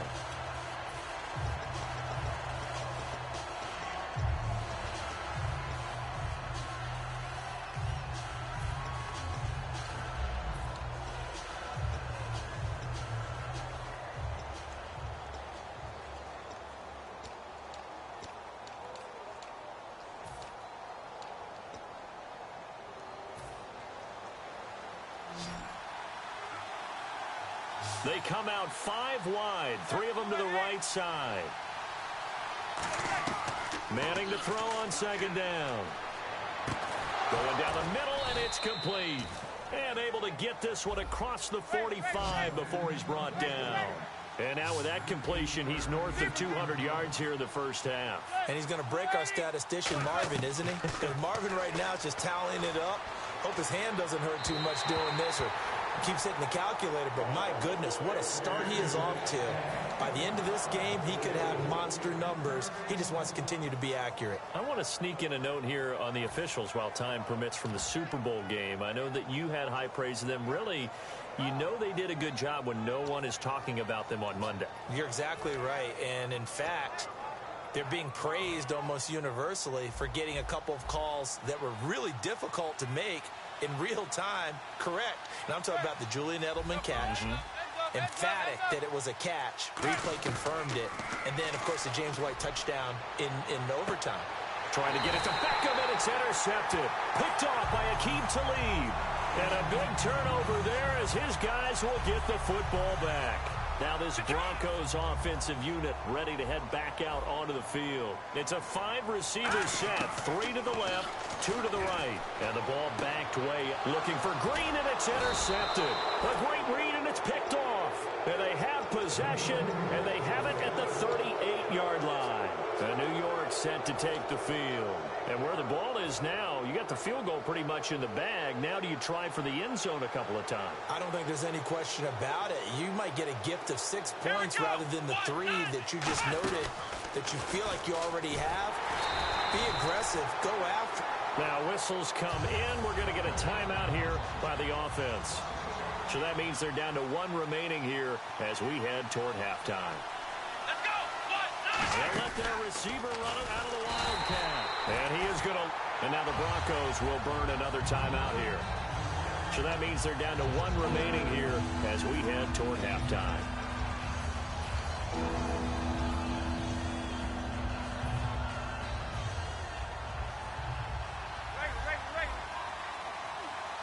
And the Broncos go to a nickel set on 3rd down. Yeah, they've got an extra DB out there.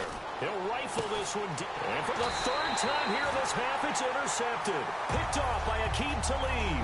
And his guys have got it back at the closing stages of the first half. And Denver getting set to take the field. And the ball backed way up, so thinking with this amount of time on the clock, probably just sit on it, and we'll see these two teams go to the lockers. Yeah, I don't think you want to overthink it in this situation. Either side of the ball. Just go ahead and finish up the half and get on out and talk about it. Well, partner, I guess that answers the question about whether they're going to sit on it or not. It does. Now we'll see if they try that again. Yeah, I think what we find on plays like that, when you take that shot, if you're unsuccessful, then you go way more conservative to finish the half, you know? I think that's the way they'll go. Let's go. A final shot before break. Simeon over the middle this time to Fowler. And he'll be about a full yard shy of the 20 at the 19-yard line. Time for a break. We've hit halftime. 2 quarters down. 2 still remain. We step aside. This is the NFL on EA Sports. And how about this right out of the locker room? An onside kick attempt.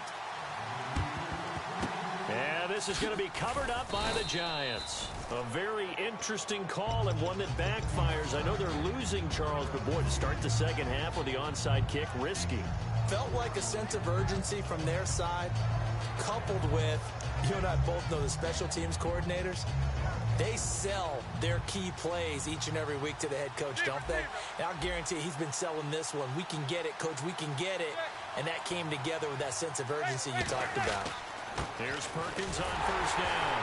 And they go backwards here, losing yardage back at the 48-yard line. A loss of a full 3 yards, and now it's second down. Partner, I think the easy thing now would be to just abandon the run and start throwing the football at all costs. But I've been in so many games where it doesn't work running the ball, and then something pops, and now you get something going. I'm not so sure to just abandon your game plan this early in the second half.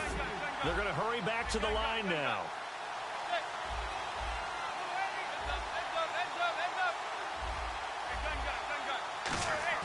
Throwing is Manning on third down. Going up top.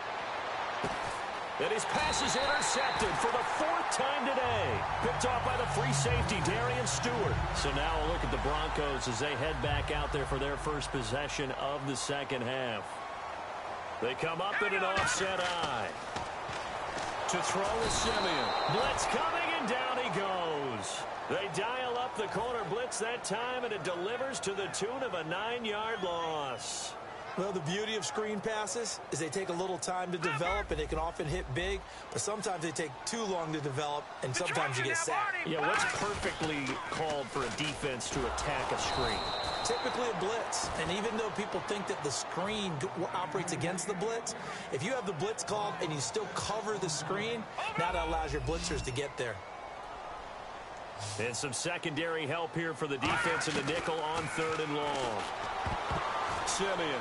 And he's going to be intercepted a 3rd time. Picked off by Janoris Jenkins. And his guys will take over at the 14-yard line in the red zone. That interception sets them up beautifully already in the red zone. And you can hear it all the way up here. Oski, everyone turned to block, find a spot, and now they're set up inside the red zone for their offense. And a great spot to start this drive from here. Zebra.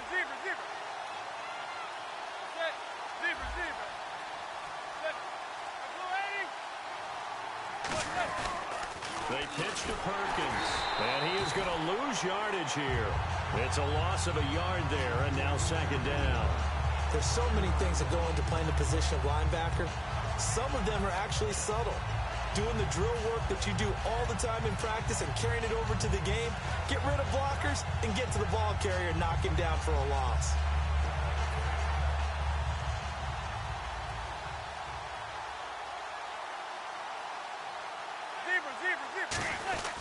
Again, they go to Perkins. And he will take it on in for a giant touchdown. Paul Perkins, a 15-yard touchdown run. And the Giants use the short field to their advantage as they cash in for 6.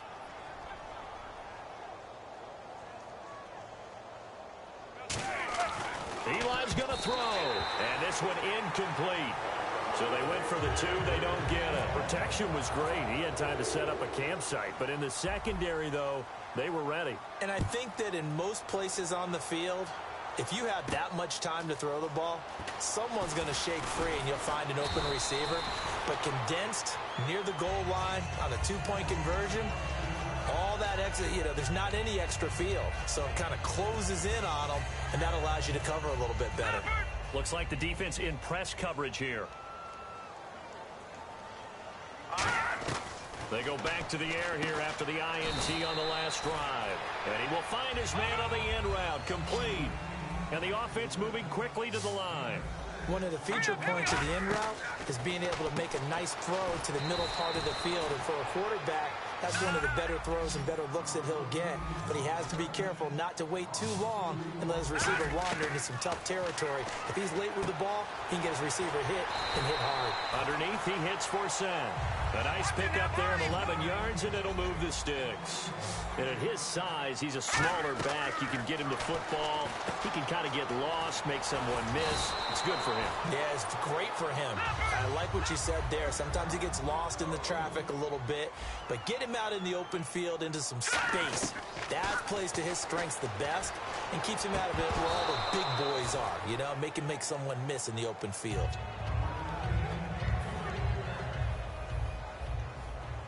No, check, Patriot!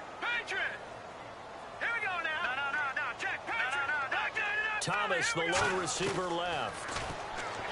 Simeon now to throw. And his pass is intercepted for the fourth time today. A great read, and it's picked off.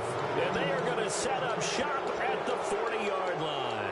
The Giants offense now gets ready to head back onto the field. And they will simply, Charles, be looking to duplicate what they did last drive when they were able to push it in for 6.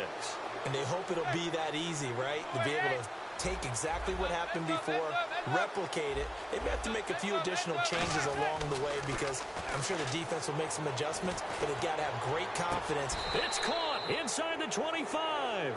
That one goes for 36 yards. Eli to OBJ. What a combo. And really, how do you defend them when they're on their game? Absolutely, and they're on their game in this one. That's really what this offense is predicated on, isn't it? It really is. This explosive plays, and it doesn't matter whether Eli throws it 3 yards or 30 yards. OBJ can provide that. Second down now after the pass completion.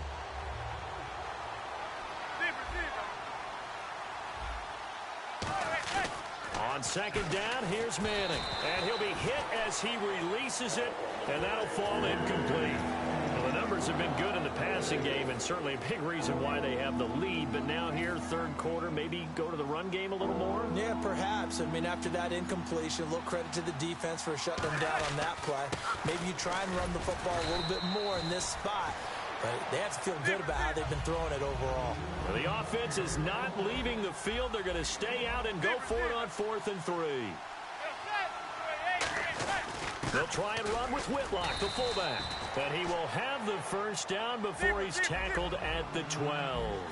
And now it looks like they're going to be in the hurry-up. Hey, 4th and inches. Why let your quarterback try and sneak for it? Give it to the guy who's born to fight for those tough yards. It's a fullback dive, and he just makes sure he secures the football and then plows forward to pick up the first down. It's a good gain of 11, sets him up 1st and goal. Usually the big fella is a blocker, a lead back, but he gets the ball on 1st down. What a surprise for everyone. And as a former safety, if he breaks into the secondary and you see him coming, you just know that's a whole lot of man you've got to deal with now. That's going to go as a loss of a yard, and it'll be second down. And they're going to speed things up here. 2nd and goal from the 2-yard line.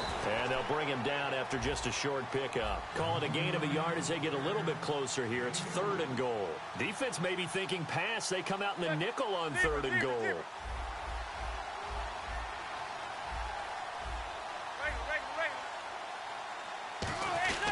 And they'll let their fullback try and push the pile. That'll make it 4th down after a loss of 1.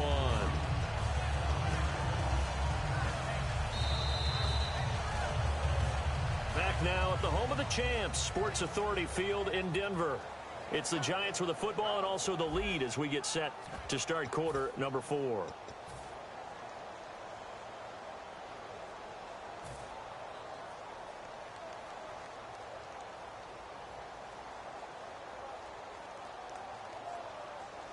And they're going to go for this thing. They're not going to leave anything to chance. They're going to roll the dice on 4th and goal. They'll run. It's Perkins. And he is in. Touchdown, Giants. Paul Perkins, his second touchdown of the afternoon. And the Giants are able to grow their lead.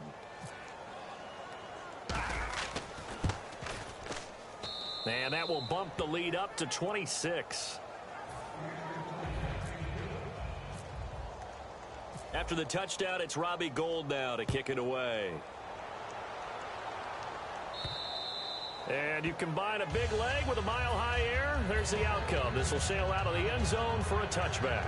The Bronco offense now set to come back out onto the field. And in enemy territory last time through the interception. We'll see what they do on this drive. Can't wait to see how it alters what they decide to do in play calling. Do they continue to throw the ball? Do they want to lean more on the running game? It'll be an interesting sequence of plays that they've got coming up. Does it often affect the play calling with the interception? How much does that change what you do?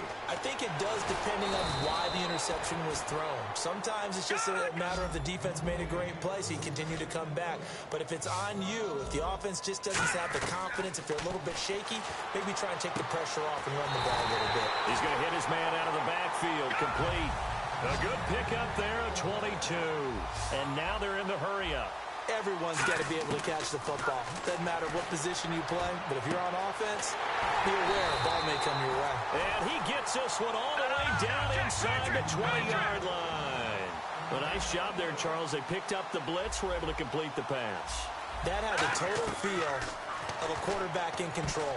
Red blitz, got him into the right protection scheme, so he doesn't get hit back there. He's got a chance to step up with supreme confidence and deliver it downfield for a nice completion.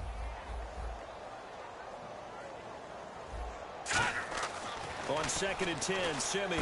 Screen play, Anderson.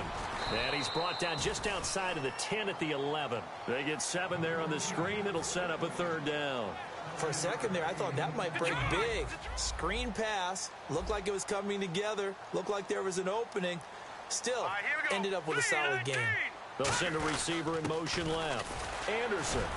And he gets the first down yardage he needs before he's brought down at the 6. On 3rd down, that's a good job of situational football and understanding where the first down marker was and getting there. Now Anderson. And he'll get in. Touchdown, Denver. C.J. Anderson, a 5-yard touchdown run. And the Broncos get a bit closer. The touchdown was scored by the runner, but the offensive line, they feel like it's theirs. They blocked that one up perfect. And my goodness, another interception. And he's into the clear.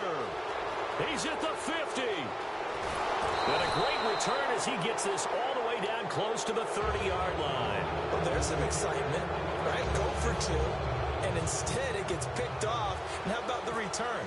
Give him a lot of credit, though, for not giving up after the play. Yeah, the troops rallied. Exactly, and getting back there and making the tackle and not giving up 2 points themselves. Now they're down big here in the 4th. They had to try the onside kick. Can't fault them for the effort, at least. No, you can't at all, and if nothing else, now you've put something that you're trying to practice, right, that you've worked on into a game situation, and now you can go back and dissect it.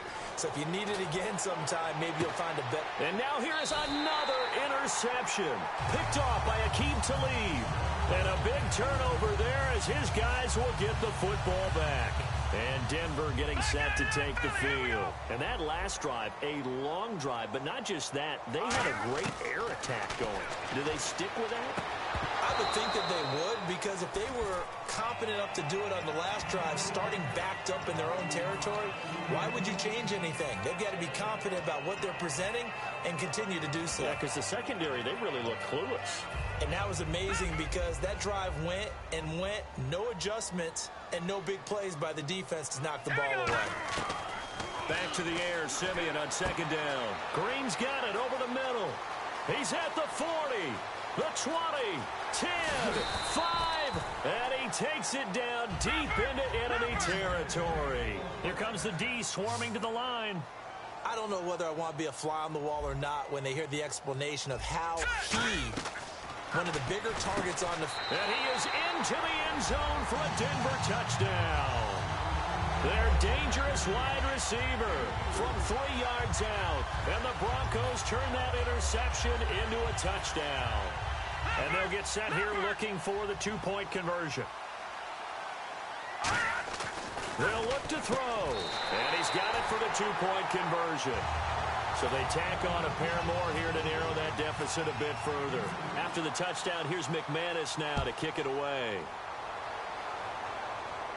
This fielded a few yards into the end zone. And a pretty good return here. He'll be stopped just shy of the 25 at the 24-yard line. The New York set to take the field. And last time wasn't pretty. One play and an interception. We'll see if they can do better. I want to see if they want to go ahead and throw the ball again now on this drive after what happened on the last one. Throw it on the first play. Give the quarterback some confidence. See what happens. And his rough afternoon continues. He's going nowhere again. Call it no gain on the play, and it'll be second down. A well-executed blitz, no doubt. Great job by the linebacker. Maybe the quarterback, if he could have seen that, could have audibled there. Yeah, he needed to be in a different play because that one just meshed perfectly for the defense. All the gaps were filled except for the one the offense really wanted to run through, and that was filled by a big man wanting to make a tackle. And he made a great tackle. A big play there for the Giants. 42 yards. Big run here in the fourth as they continue to wear down this defense. And that's when the offensive line coach clicks onto the headset and says, head coach, offense coordinator, let my guys fire out and hit people. We're wearing them down. Let's finish them off with the running game. No gain on the play. It'll be second down. Now the Broncos are going to take a timeout. It's just their first. They'll be down to 2 remaining as we step aside here in the fourth quarter.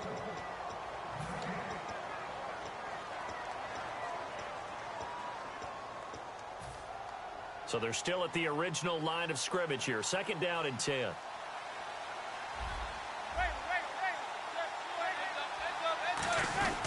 Manning going to give it to Perkins. A good pickup there at 22. You know what's really hard for a big-time running back is patience. Being able to hang in there when the runs aren't there, when you're taking some hits early in the game. But this drive, oh, he's come alive, and in a big way, now he's starting to gallop. They'll run. It's Vereen. And this play goes nowhere. Losing yardage back to the 15.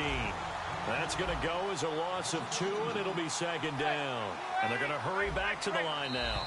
Time for a break. We're back to finish this one off after this. And the offense moving in the wrong direction here now as they face a 2nd and 12.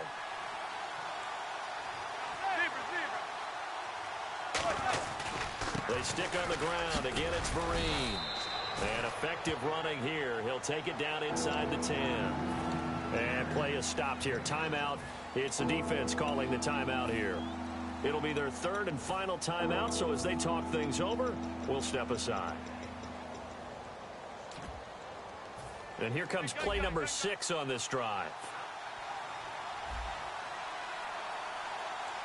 They come out here in the eye.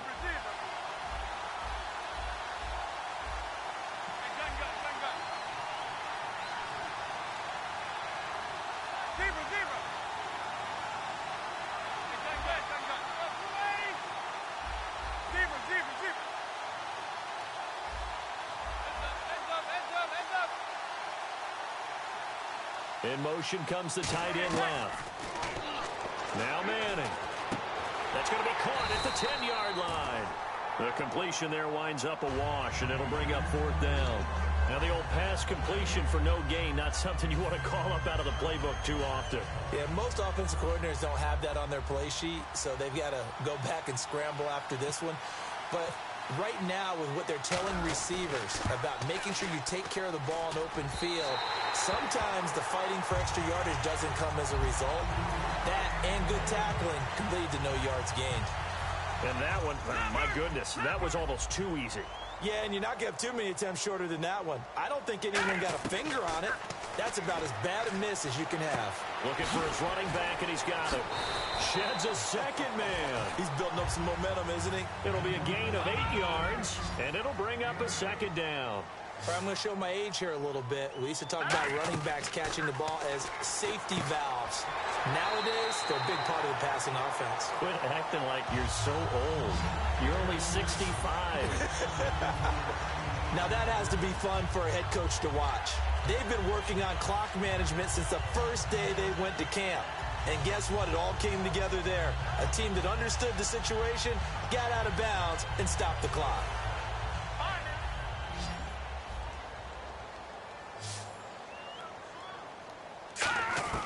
On first down, Simeon. And he's got it. Got his man on the end route. Complete. It's a gain of 14 there. And it'll give the Broncos a first down. Looking to speed things up here, going with some tempo. Here's Simeon. And it pops free. The collision there jarred the ball loose and brings up second down. So many offenses want to include their running backs into their passing offense and be able to swing the ball out or check it down to them. But sometimes those guys are just not as comfortable catching the ball as they are running it. Unable to connect on the first down pass play. Now it's second down. A play fake to Anderson. It's Simeon. He's going to let it fly. And he bats it away, and it falls down incomplete. Demaryius Thomas, the intended receiver, and that'll make it third down. Sure, that pass was incomplete as they made an attempt to get a big one downfield. But that's okay because the second part of that is if you don't get the completion, at least you've told the defense you're trying to stretch them out a little bit, and they may have to change accordingly. 10 yards to go on third. Thomas, the lone receiver, left. Throwing on third down, Simeon. Now a desperate, and this is intercepted, and that should do it. A great read, and it's picked off. And New York sent to take the field. And they had compiled a pretty long drive last time. Unfortunately, though, it ended with no points after the missed field goal. And that can hurt the psyche of a team because as they drove downfield, you know you're never supposed to count points in your mind until they go up on the board. Well, let's face it, we've been there. We've seen teams before. They were counting on those points. They didn't get them. And intercepted. Maybe the turning point they need. It's Chris Harris with a pick. And they will finally get him, but not until he's all the way down inside the 15-yard line. And Denver getting set to take the field. And the interception last time on the opponent's side of the field, certainly not what they wanted. Put it mildly, that is so frustrating because that signifies there's a drive going on. You're in a good spot, great place to run some of your best offense. Instead, they turn the ball over. They turned the ball over last time. See if they can avoid doing it here. After all the preparation, all the practice, a play like that will absolutely break your heart. They had everything they wanted, just unable to complete it. In the end zone, a big-time drop. Second and 10, Simeon again. This will be caught at about the 6. The reception good for 7. It's third down.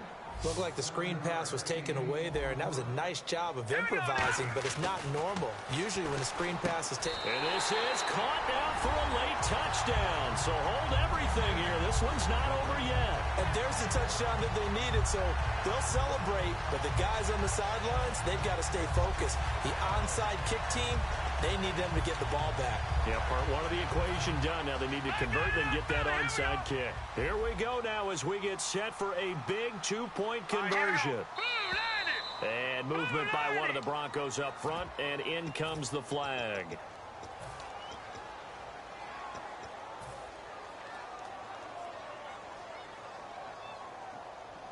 They'll again try for 2, this time from the 7. And the D looking like they may blitz. They'll try and throw for it. And, oh, a crusher there as it's intercepted. A great read, and it's picked off. And a big turnover there as his guys will get the football back.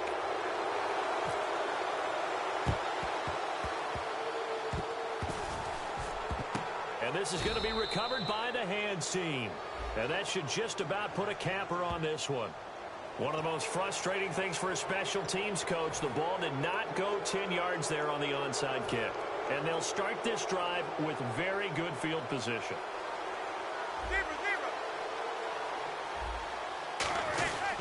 Here's Jennings. Oh, no, he lost the football. It's picked up by the Broncos. And he cuts it left, and now room to move. And we are tied. They return it to the house. And now Charles, the extra point, can give them the lead. And they did it on defense. What a play. So that is now 2 fumble return touchdowns. And you talk about something that's going to drive a head coach crazy. Without a doubt. But for the defensive guys, once you do it once, you create a frenzy. Everybody wants to get involved, and they got it done a second time. And this hits off the right upright, but it finds its way through. Could have gone either way, but he got it to go.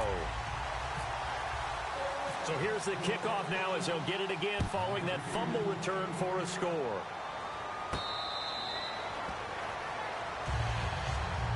New York set to take the field. So you're right there, but obviously the clock is not your friend. How do you handle this situation? You're thinking 2 plays. One, to get yourself in position for the second one, whether you're able to get into field goal range or you have to try another deep pass, another Hail Mary, but you're trying to get the first one to a receiver, get out of bounds, and give yourself a chance to set things up for an easier shot at it. Let's see if they can do it. Might be easier said than done. He couldn't quite hold it. Got hit. Ball pops out. Incomplete. Well, partner, I think the defensive fellas got the memo, and they decided to cover him on that play. Yeah, he's already up over 100 yards in this game. They tried a deep shot, couldn't get it. Yeah, when you've had that much success, finally someone said, let's try and put a stop to it and put people on him. One final try now for Manning. He's got time in the pocket. He's going to let it fly. And, oh, a crusher there as it's intercepted. It's Chris Harris with a pick. And that is going to seal this victory as time runs out. Well, we were on hand for a fun and entertaining game here, coming down really to that last play. Great job defensively to get the pick and seal it. And we know that every play during a game matters. You're never sure which one's going to be one of the key ones. But at the end of the game, when you analyze it, 3, 4, 5 plays are going to be the ones you focus on. And that last play was one of them. The last shot had to take it, and they came up with the interception and sealed their victory.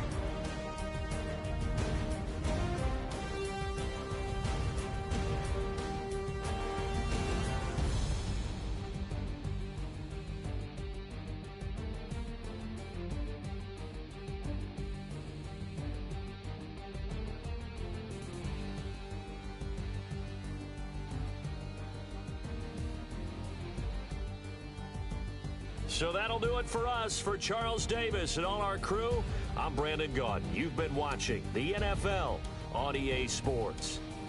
The Broncos are winners as we say so long from Denver.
family, welcome to the NFL on EA Sports. Anticipation is mounting for today's game, and we've got two quarterbacks looking to make an impact. It's Manning's Giants going up against Ryan's Falcons. With that, let's send you to Atlanta now, where Brandon Gaudin and Charles Davis are on the call. Well, there's a new building set to open adjacent to us to the south, but for now, they're still playing football at the Georgia Dome, and that's where we're located here in downtown Atlanta. Today, we've got a good NFC matchup on tap between the New York Giants and the Atlanta Falcons. Rainey to return it.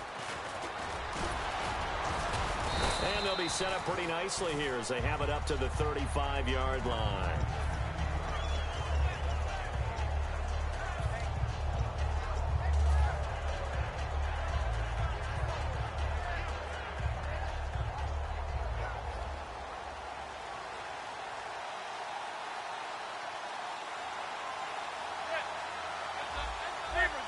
They come out here in the eye.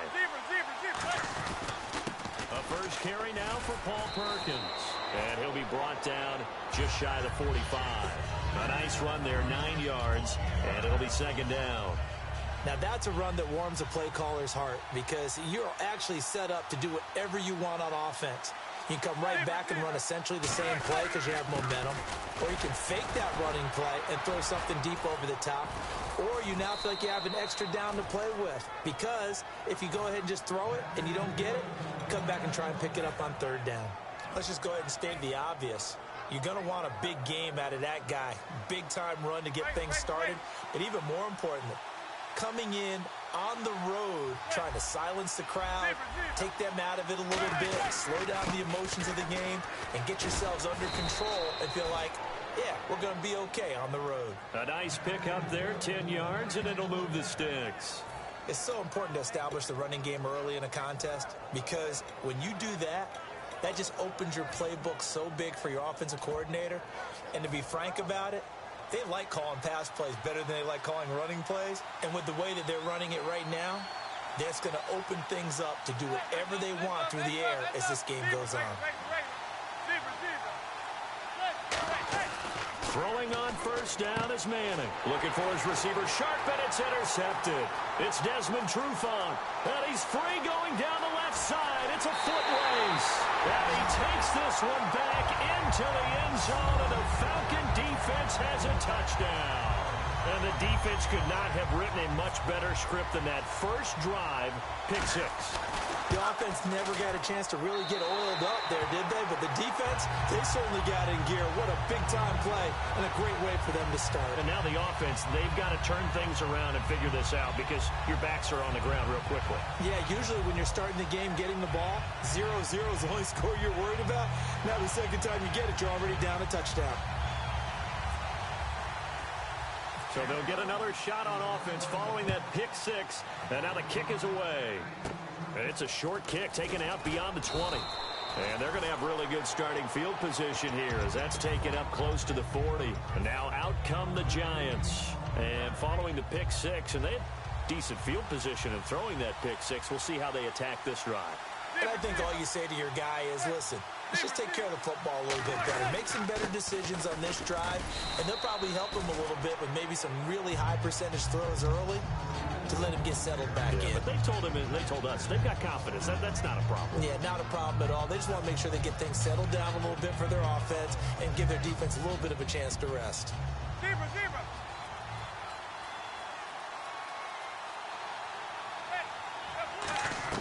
Now Manning throwing on second down. And the hit jarred it loose.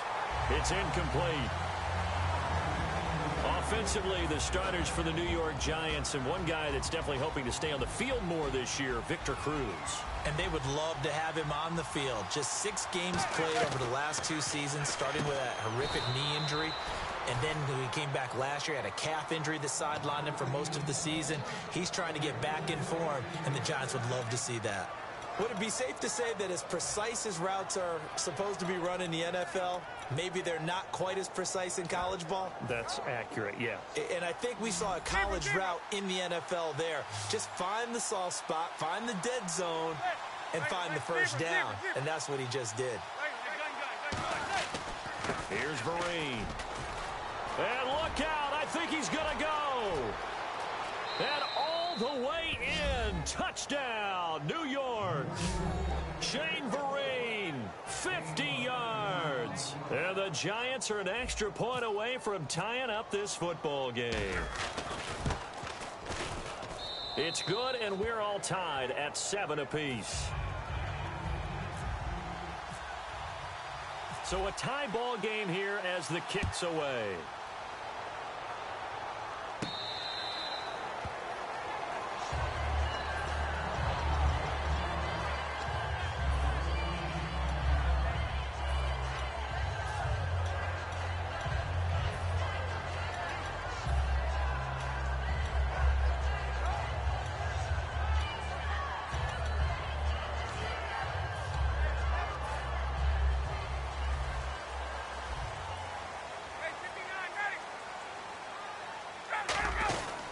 They'll run for the first time with Devontae Freeman.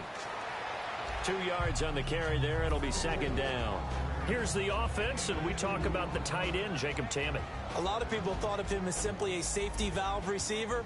He can be a primary receiver. Jacob Tammett shows better athleticism than what people expect. On second down, Ryan. Caught on the right side by Jones. What an amazing season it was for Julio Jones, the Super Bowl. Maybe the best catch we've seen all year, that toe tap on the sideline. He finished with 87 yards, but something you told me is astounding. 4 catches in that game, only 4 targets, too. Yeah, and if you watch the game unfold, which I know you did, how many times did you see on the replays the number of white shirts of the New England Patriots in the vicinity of Julio Jones? He'd run a route, 2 to 3 guys in his area every time. That's the reason the targets were so low. But he maximized them, didn't he? 4 targets, 4 catches. And that sideline catch, I thought it was going to be intercepted. And he ended up having the concentration to hold on to it and still get both feet down. On second down, here's Ryan. Ryan hit, and he lost the football. They'll call it luck or skill, whatever the case is. They're feeling good about just keeping the football there. Yeah, the biggest thing that they're calling it now, our ball. I mean, they don't care if it was luck or skill. Boy, the panic that jumps up in your chest when that ball's on the... And now the Giants will stop play as they take a timeout defensively. They'll have 2 remaining as we step aside here in this first quarter.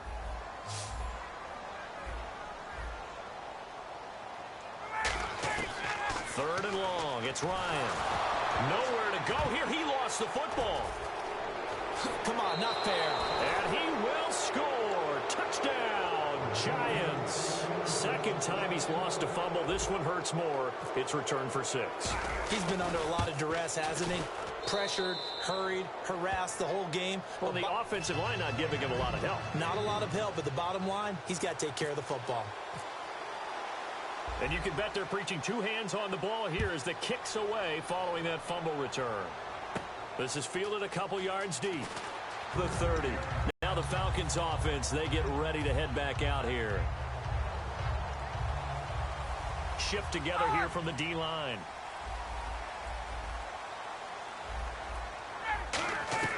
Now Ryan on first down. He completes it to Jones. And down he goes, but he takes it up to the 40. 12 yards on the pickup, and that leads to an Atlanta first down. It's a nice completion, a little bit of run after catch as well to create the yardage that they got. But it is so tough to cover that route, the drag route, because they run it at varying speeds. Because the key is to create hesitancy on the defender's part. Always so empathetic for those DBs, aren't you? Alongside Charles Davis, Brandon Gaudin, it's the Falcons in possession to begin quarter number 2, and they've got it here with a first down.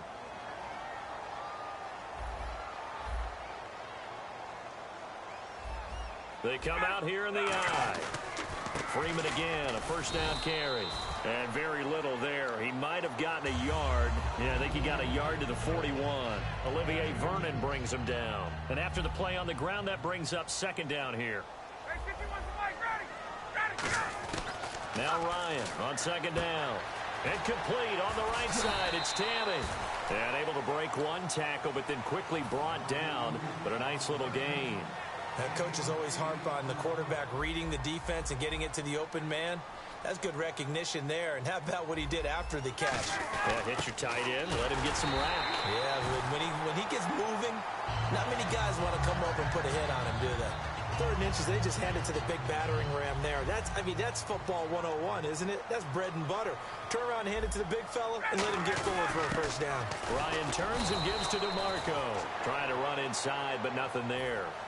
It's a loss of a yard there, and now 2nd down. To me, that's a superior play by the backer because he was allowed to, I think, run free on it and make that play. His defensive linemen, they covered things down for him because offensive guys, the linemen, what they're trying to do, as you know, is block the guy at the point of attack and then climb to the next level and get the linebacker. And you're not allowed to climb. You got a free hitter, and that's what we saw there. And a really nice play resulted for them. And now the passing game here in the 2nd quarter starting to heat up a little bit. Don't you feel the rhythm starting to happen, right? You see it now. The confidence is starting to rise. I think now as a play caller, because that has happened, you lean on it a little bit more. You don't go totally away from running the football, but you do say, guess what? We can throw it. We can throw it well with a whole lot of confidence.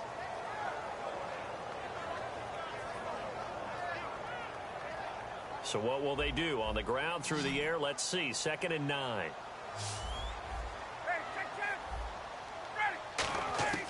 From the shotgun, Ryan. And incomplete there. A nice hit. Jars the ball free and brings up 3rd down. Just looking at it from a defensive perspective, when you break the huddle in the red zone, tight end is one of the guys you've got to key on because quarterbacks want the ball in their hands fast in this position, and they want to get it to someone. And in this case, he had the play. They just didn't complete it.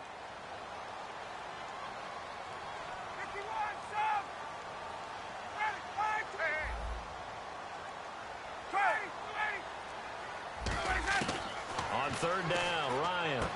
Going underneath, it's Coleman. And they'll bring him down at the 13-yard line. Call it a gain of 5. And that'll bring up 4th down. So a field goal try here on 4th down as the Falcons called on Matt Bryant.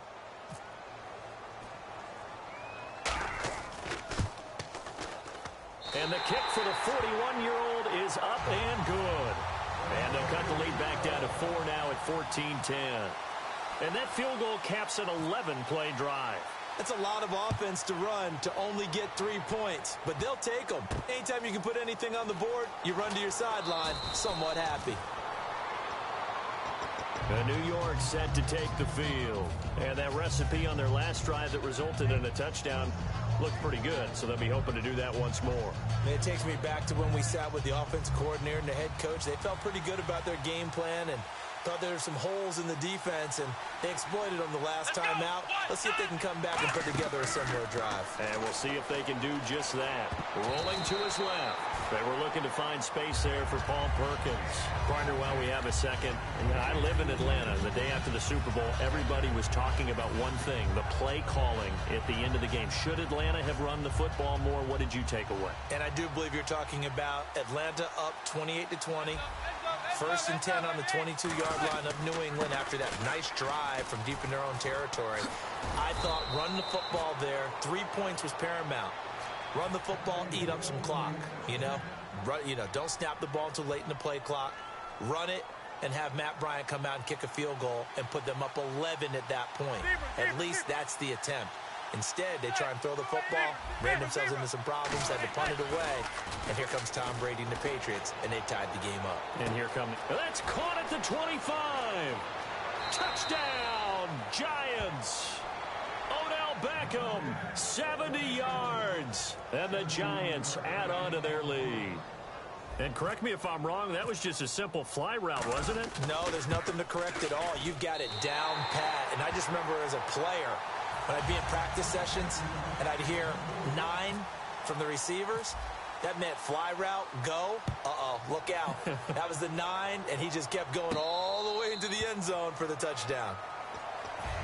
Here comes the Atlanta offense now ready to take over here. And they had 3 points last time, but they didn't want 3 points because they were well within range of scoring a touchdown. We'll see if they can do better now. I'm with you on that one. Let's just go ahead and be frank about the whole thing. The only one under a heavy rush, and down he goes. Jason Pierre-Paul in there to for a loss of 5. Boy, he came in off the edge so quickly there. Look out, because that's exactly what it was being shouted by the offensive lineman to his quarterback, because he had no chance to block him. A battle for it, and it's intercepted. Picked off by Dominique Rodgers-Cromartie. And he'll take it across midfield and down to the 48-yard line. And New York set to take the field. And they'll just simply be looking to build off the confidence of the last time out where they scored a touchdown. And confidence is powerful, isn't it? When you've scored once, you feel like you can go back out there and get it done again. Doesn't matter what the defense throws at them. They feel like they're in a... And he will take it on in for a giant touchdown. Odell Beckham, 2 catches, 2 touchdowns here so far. And the Giants are able to grow their lead. Zebra, zebra, zebra. Eli's going to throw. That's caught at the 2. And no, it falls incomplete.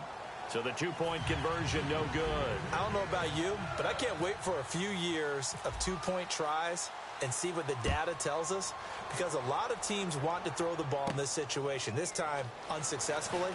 I just wondered maybe running the ball might be the way to go. With it moved up from the 3 to the 2, you would think maybe a few more attempts at running. I think stats over time may bear out that running the ball will at least be the equal of throwing it in that situation.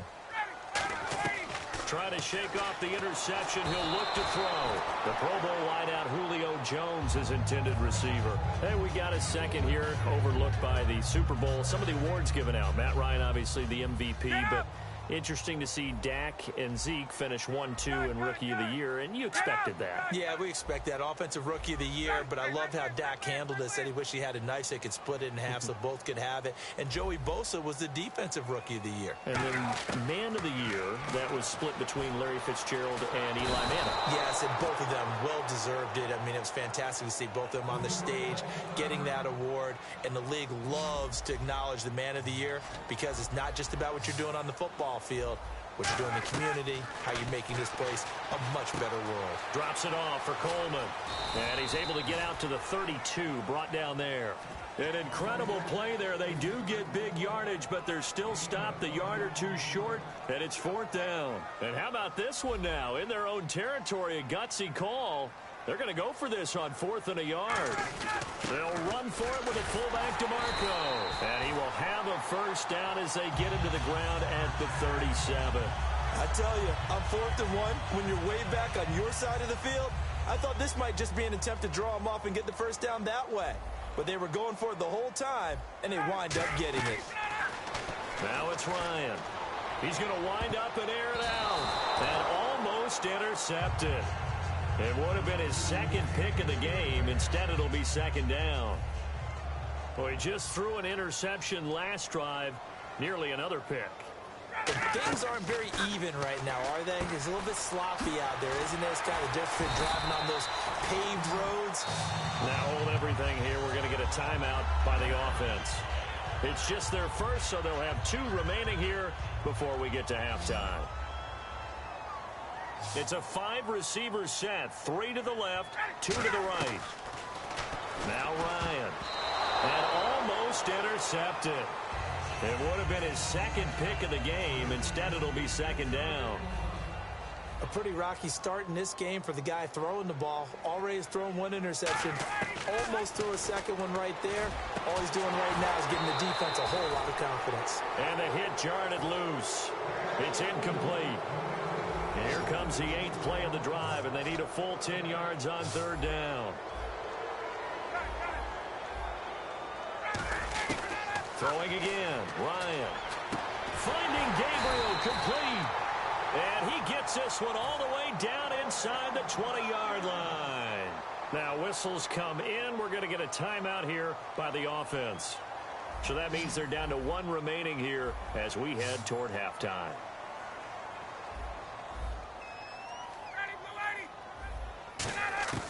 From the red zone now, here's Ryan on 1st down. And incomplete, he dropped it in the end zone.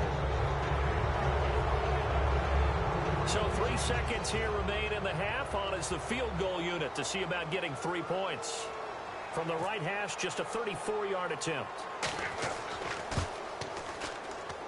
And Bryant's kick is good. That's it for the first half. 2 more quarters to go. We'll have plenty more to see after the break. And we welcome you back live now inside the booth alongside Charles Davis. I'm Brandon Gaudin, set and ready to rock for the third quarter.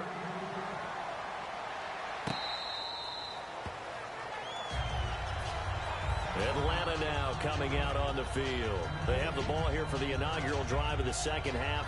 Pretty big deficit, though. We'll see what adjustments were made in that locker room.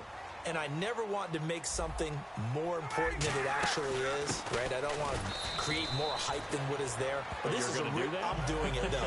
This is a really important drive. And we often talk about teams scripting plays to start a game. A lot of them script to start the second half, too. And they're scripting something that they expect to get them into the end zone and back into this game. We'll see if that script is a good one for them. Hey, let's go. On second down, Ryan toward the center of the field, but it's incomplete. I think the defense has to feel really good about what's going on here. They've hit him, harassed him, sacked him a bunch of times, and now he's starting to get a little jittery in the pocket. Feet are starting to move around a little bit. Sometimes they start to feel ghosts. People aren't even there. On third down, Ryan. And he couldn't hang on to it through the contact. Incomplete.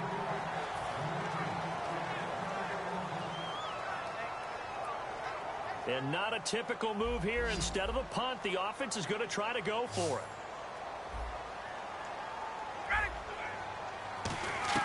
They'll indeed go for it with Ryan. And that's caught by Tammy. And he'll be taken down, but not before he gets into enemy territory. And that's what you've got your tough little slot receiver for, isn't it? Right there, those fourth down conversions in the middle of the field. He knows that's where he has to make his living, and that's where he has to make plays to help his team. And no one is asking him to do anything more or less than do exactly what we saw there.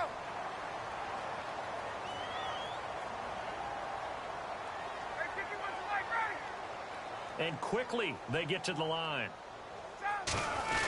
This is Freeman on 1st and 10.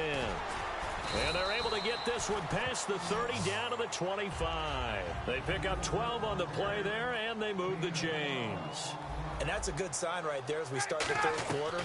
Because in the first half, not much space to run the football. And he is into the end zone for a Falcon touchdown. Jacob Tammy, 25 yards for the touchdown. And the Falcons draw a bit closer. Some quarterback drops to throw, looks over, and boom, a guy that wide open, he has to be thinking, wait a minute, this is some kind of a dream. This is too easy. Yeah, a great dream. One you don't want to wake up from. But for the defense, almost feels like there was a bust in coverage.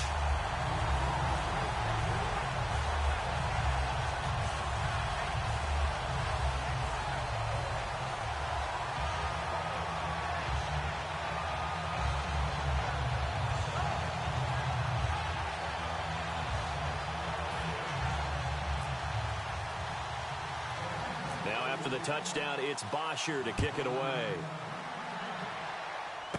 It's a short kick, taking it to 15. And they'll have good starting field position as he's up just shy of the 40.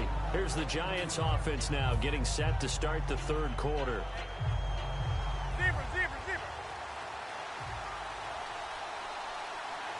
Defense really showing respect to the deep ball here, playing off the receivers. On first down, here's a handoff to Vereen. And getting this just shy of midfield, they'll spot it at the 49. Give them 10 yards on that one, and that'll earn them a fresh set of downs. And third quarter here, you've got the lead. This is where that strong run game can really benefit you. Stayed in bounds there, kept the clock going. I like all the points you just made there. And if you throw the football and it's incomplete, now you've stopped the clock and you've helped out the guys on the other side of the ball. So keep it in the hands of those runners. Keep moving it. Keep grinding clock. He'll get a nice chunk there on the first down run, and it's 2nd and 4. So much of the game today, we're looking for hybrid players, guys who can do a combination of jobs. And anyone who plays a strong safety position, now more than ever, is a hybrid type player. Half defensive back that covers passes and half linebacker that makes tackles. We just saw the linebacker make that play. And he gets this inside the 35-yard line. Give him 11 yards that time and a new set of downs. So the run gets them the first, and now they operate with a fresh set of downs. And the play clock's running down. Perkins on the give from Manning. And he coughed it up. And the Falcons say they have it. They do. Atlanta now coming out on the field. And they're hoping to capture some of that magic they had last time out when they were able to put together a scoring drive. But they're still down here, Charles. Not the major concern, though, because of what you talked about. They scored the last time out. They feel good about themselves. They feel like their game plan is now in effect. They know how to attack and what plays they want to put together. But they've got to keep it moving in the right direction because, as you did note, they are down on the scoreboard. And with that incompletion, partner, I get to ask you about New England being able to win the Super Bowl with so many unsung heroes. And looking for Jones, and it's intercepted. A great read, and it's picked off. And his guys will take over at the 25-yard line. And the Giants ready to come out now. And last drive, obviously not what you're looking for. You've got the lead. You've got to protect the football. So in other words, someone got lucky because they've been moving the ball really well and wearing them down. In this case, though, giving up the football doesn't make them very happy. They can't wait to get back out there and atone for it. Yeah, try to atone for it here on this drive. Play clock winding down. On the run, here's Vereen. And eventually stopped just shy of the goal line right around the 2. It's a really nice 15-yard pickup, and now it's 1st and goal. They're going to hurry back to the line now.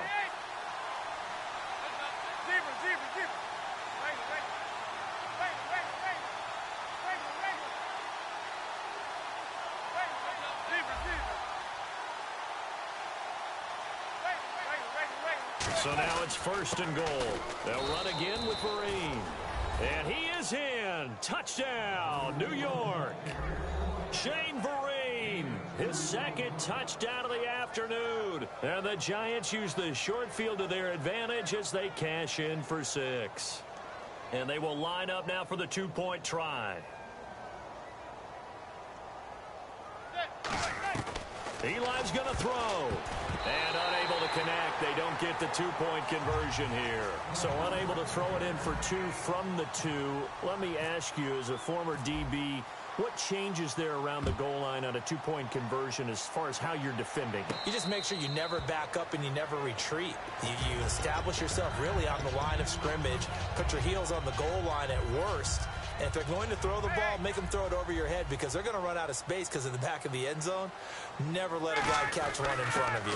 The drive will start with a carry by Devontae Freeman. Yeah, give him 4 yards there. It'll be 2nd and 6. Well, we all know the guy carrying the ball is going to get the credit both in the stat line and probably in the newspaper. But guess what? Those guys creating holes, they couldn't feel better about themselves right now. Offensive line, tight end, probably even the wide receivers are involved. They're moving the ball well. No gain on the play there, so they're left with a 3rd down and 6. So the offense dealing with a 3rd and 6. Back now in Atlanta. It's the Falcons. They'll have the football, but trailing on the scoreboard as we get set to begin the 4th.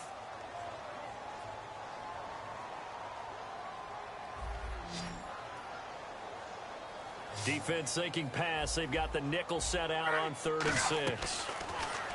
To throw is Ryan. And incomplete here on 3rd down.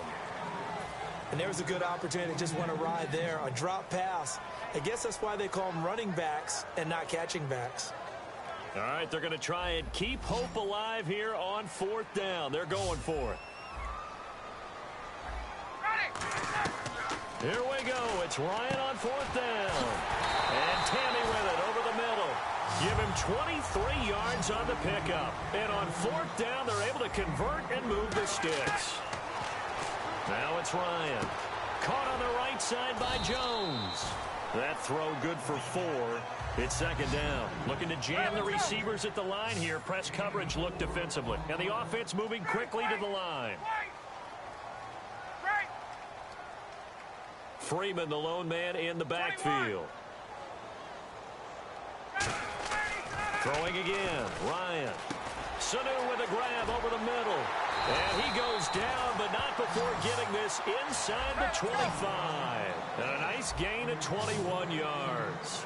On that quick throw, what do you think? Possibly something they saw at the line to go there? Possibly in the game plan. And you notice they went with an empty backfield. No backs there to help with pass protection. So you have to have a counter to that because you know they're probably going to bring pressure when they see an empty backfield.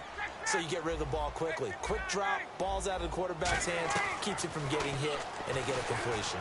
His throw caught at about the 5. And he doesn't quite make it. They do stop him, but he gets it all the way down to the 1. And now a first down following that long gain. Obviously, this has not been a banner game throwing the football. So what you got to do? You got to... And he gets in. Touchdown, Atlanta. Matt Ryan with his second touchdown of the afternoon. And the Falcons have cut it to within a score. And this is back to a 5-point game.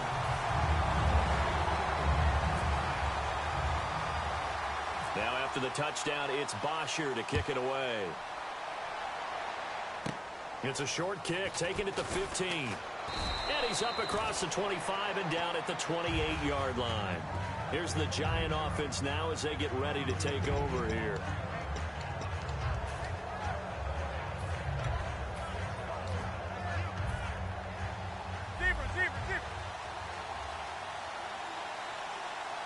They come out here in the eye.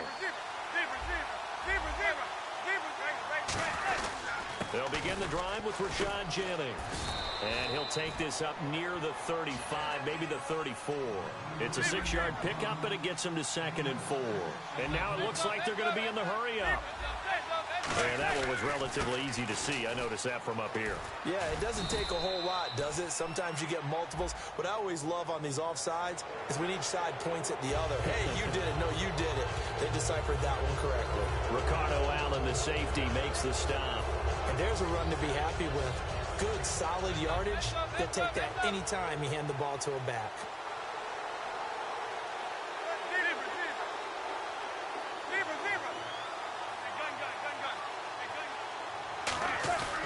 They stay on the ground. Again, it's Jennings. No gain on the play there. 2nd down. So nothing there, but maybe you blame that on the blocking. Yeah, at some point, you've got to win at the point of attack. And on that play, that was all the defense. They made it happen. And no press coverage here. They are backing off in the secondary. Manning. Caught left side. It's Beckham. It's a gain of 13 for number 13, and it gives him a first down.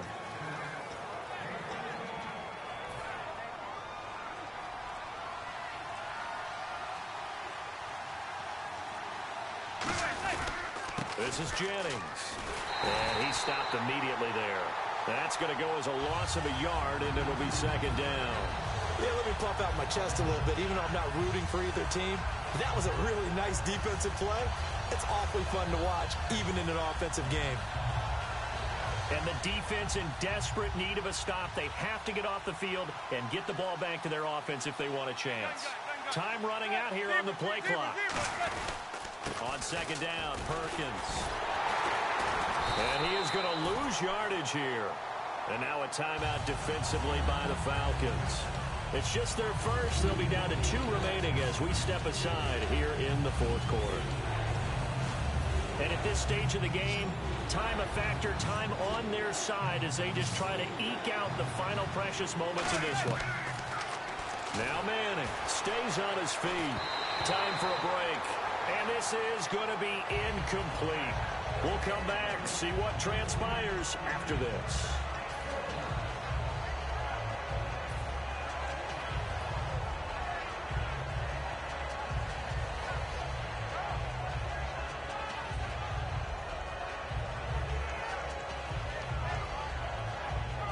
Looks like the offense is going to take another shot here. They're going on 4th and 13. And they're going to go soft on the corners.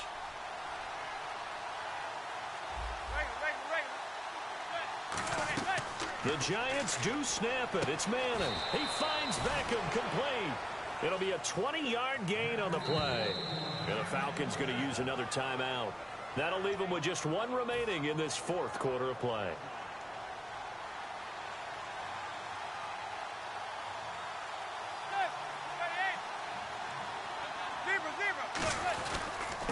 it's Jennings. And some space here. And he's taken down, but not before reaching the 10-yard line. It's a pickup of 21. And the Giants will be set up with a 1st and goal.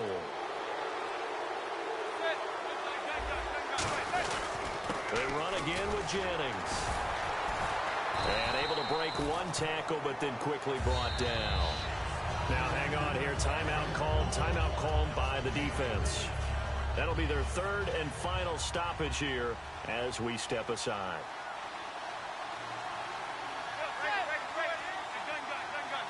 And here now it's 2nd and goal, ball on the 7-yard line. And he's going to be met at the line of scrimmage and taken down. It'll go as no gain on the play, and now they're looking at a 3rd and goal.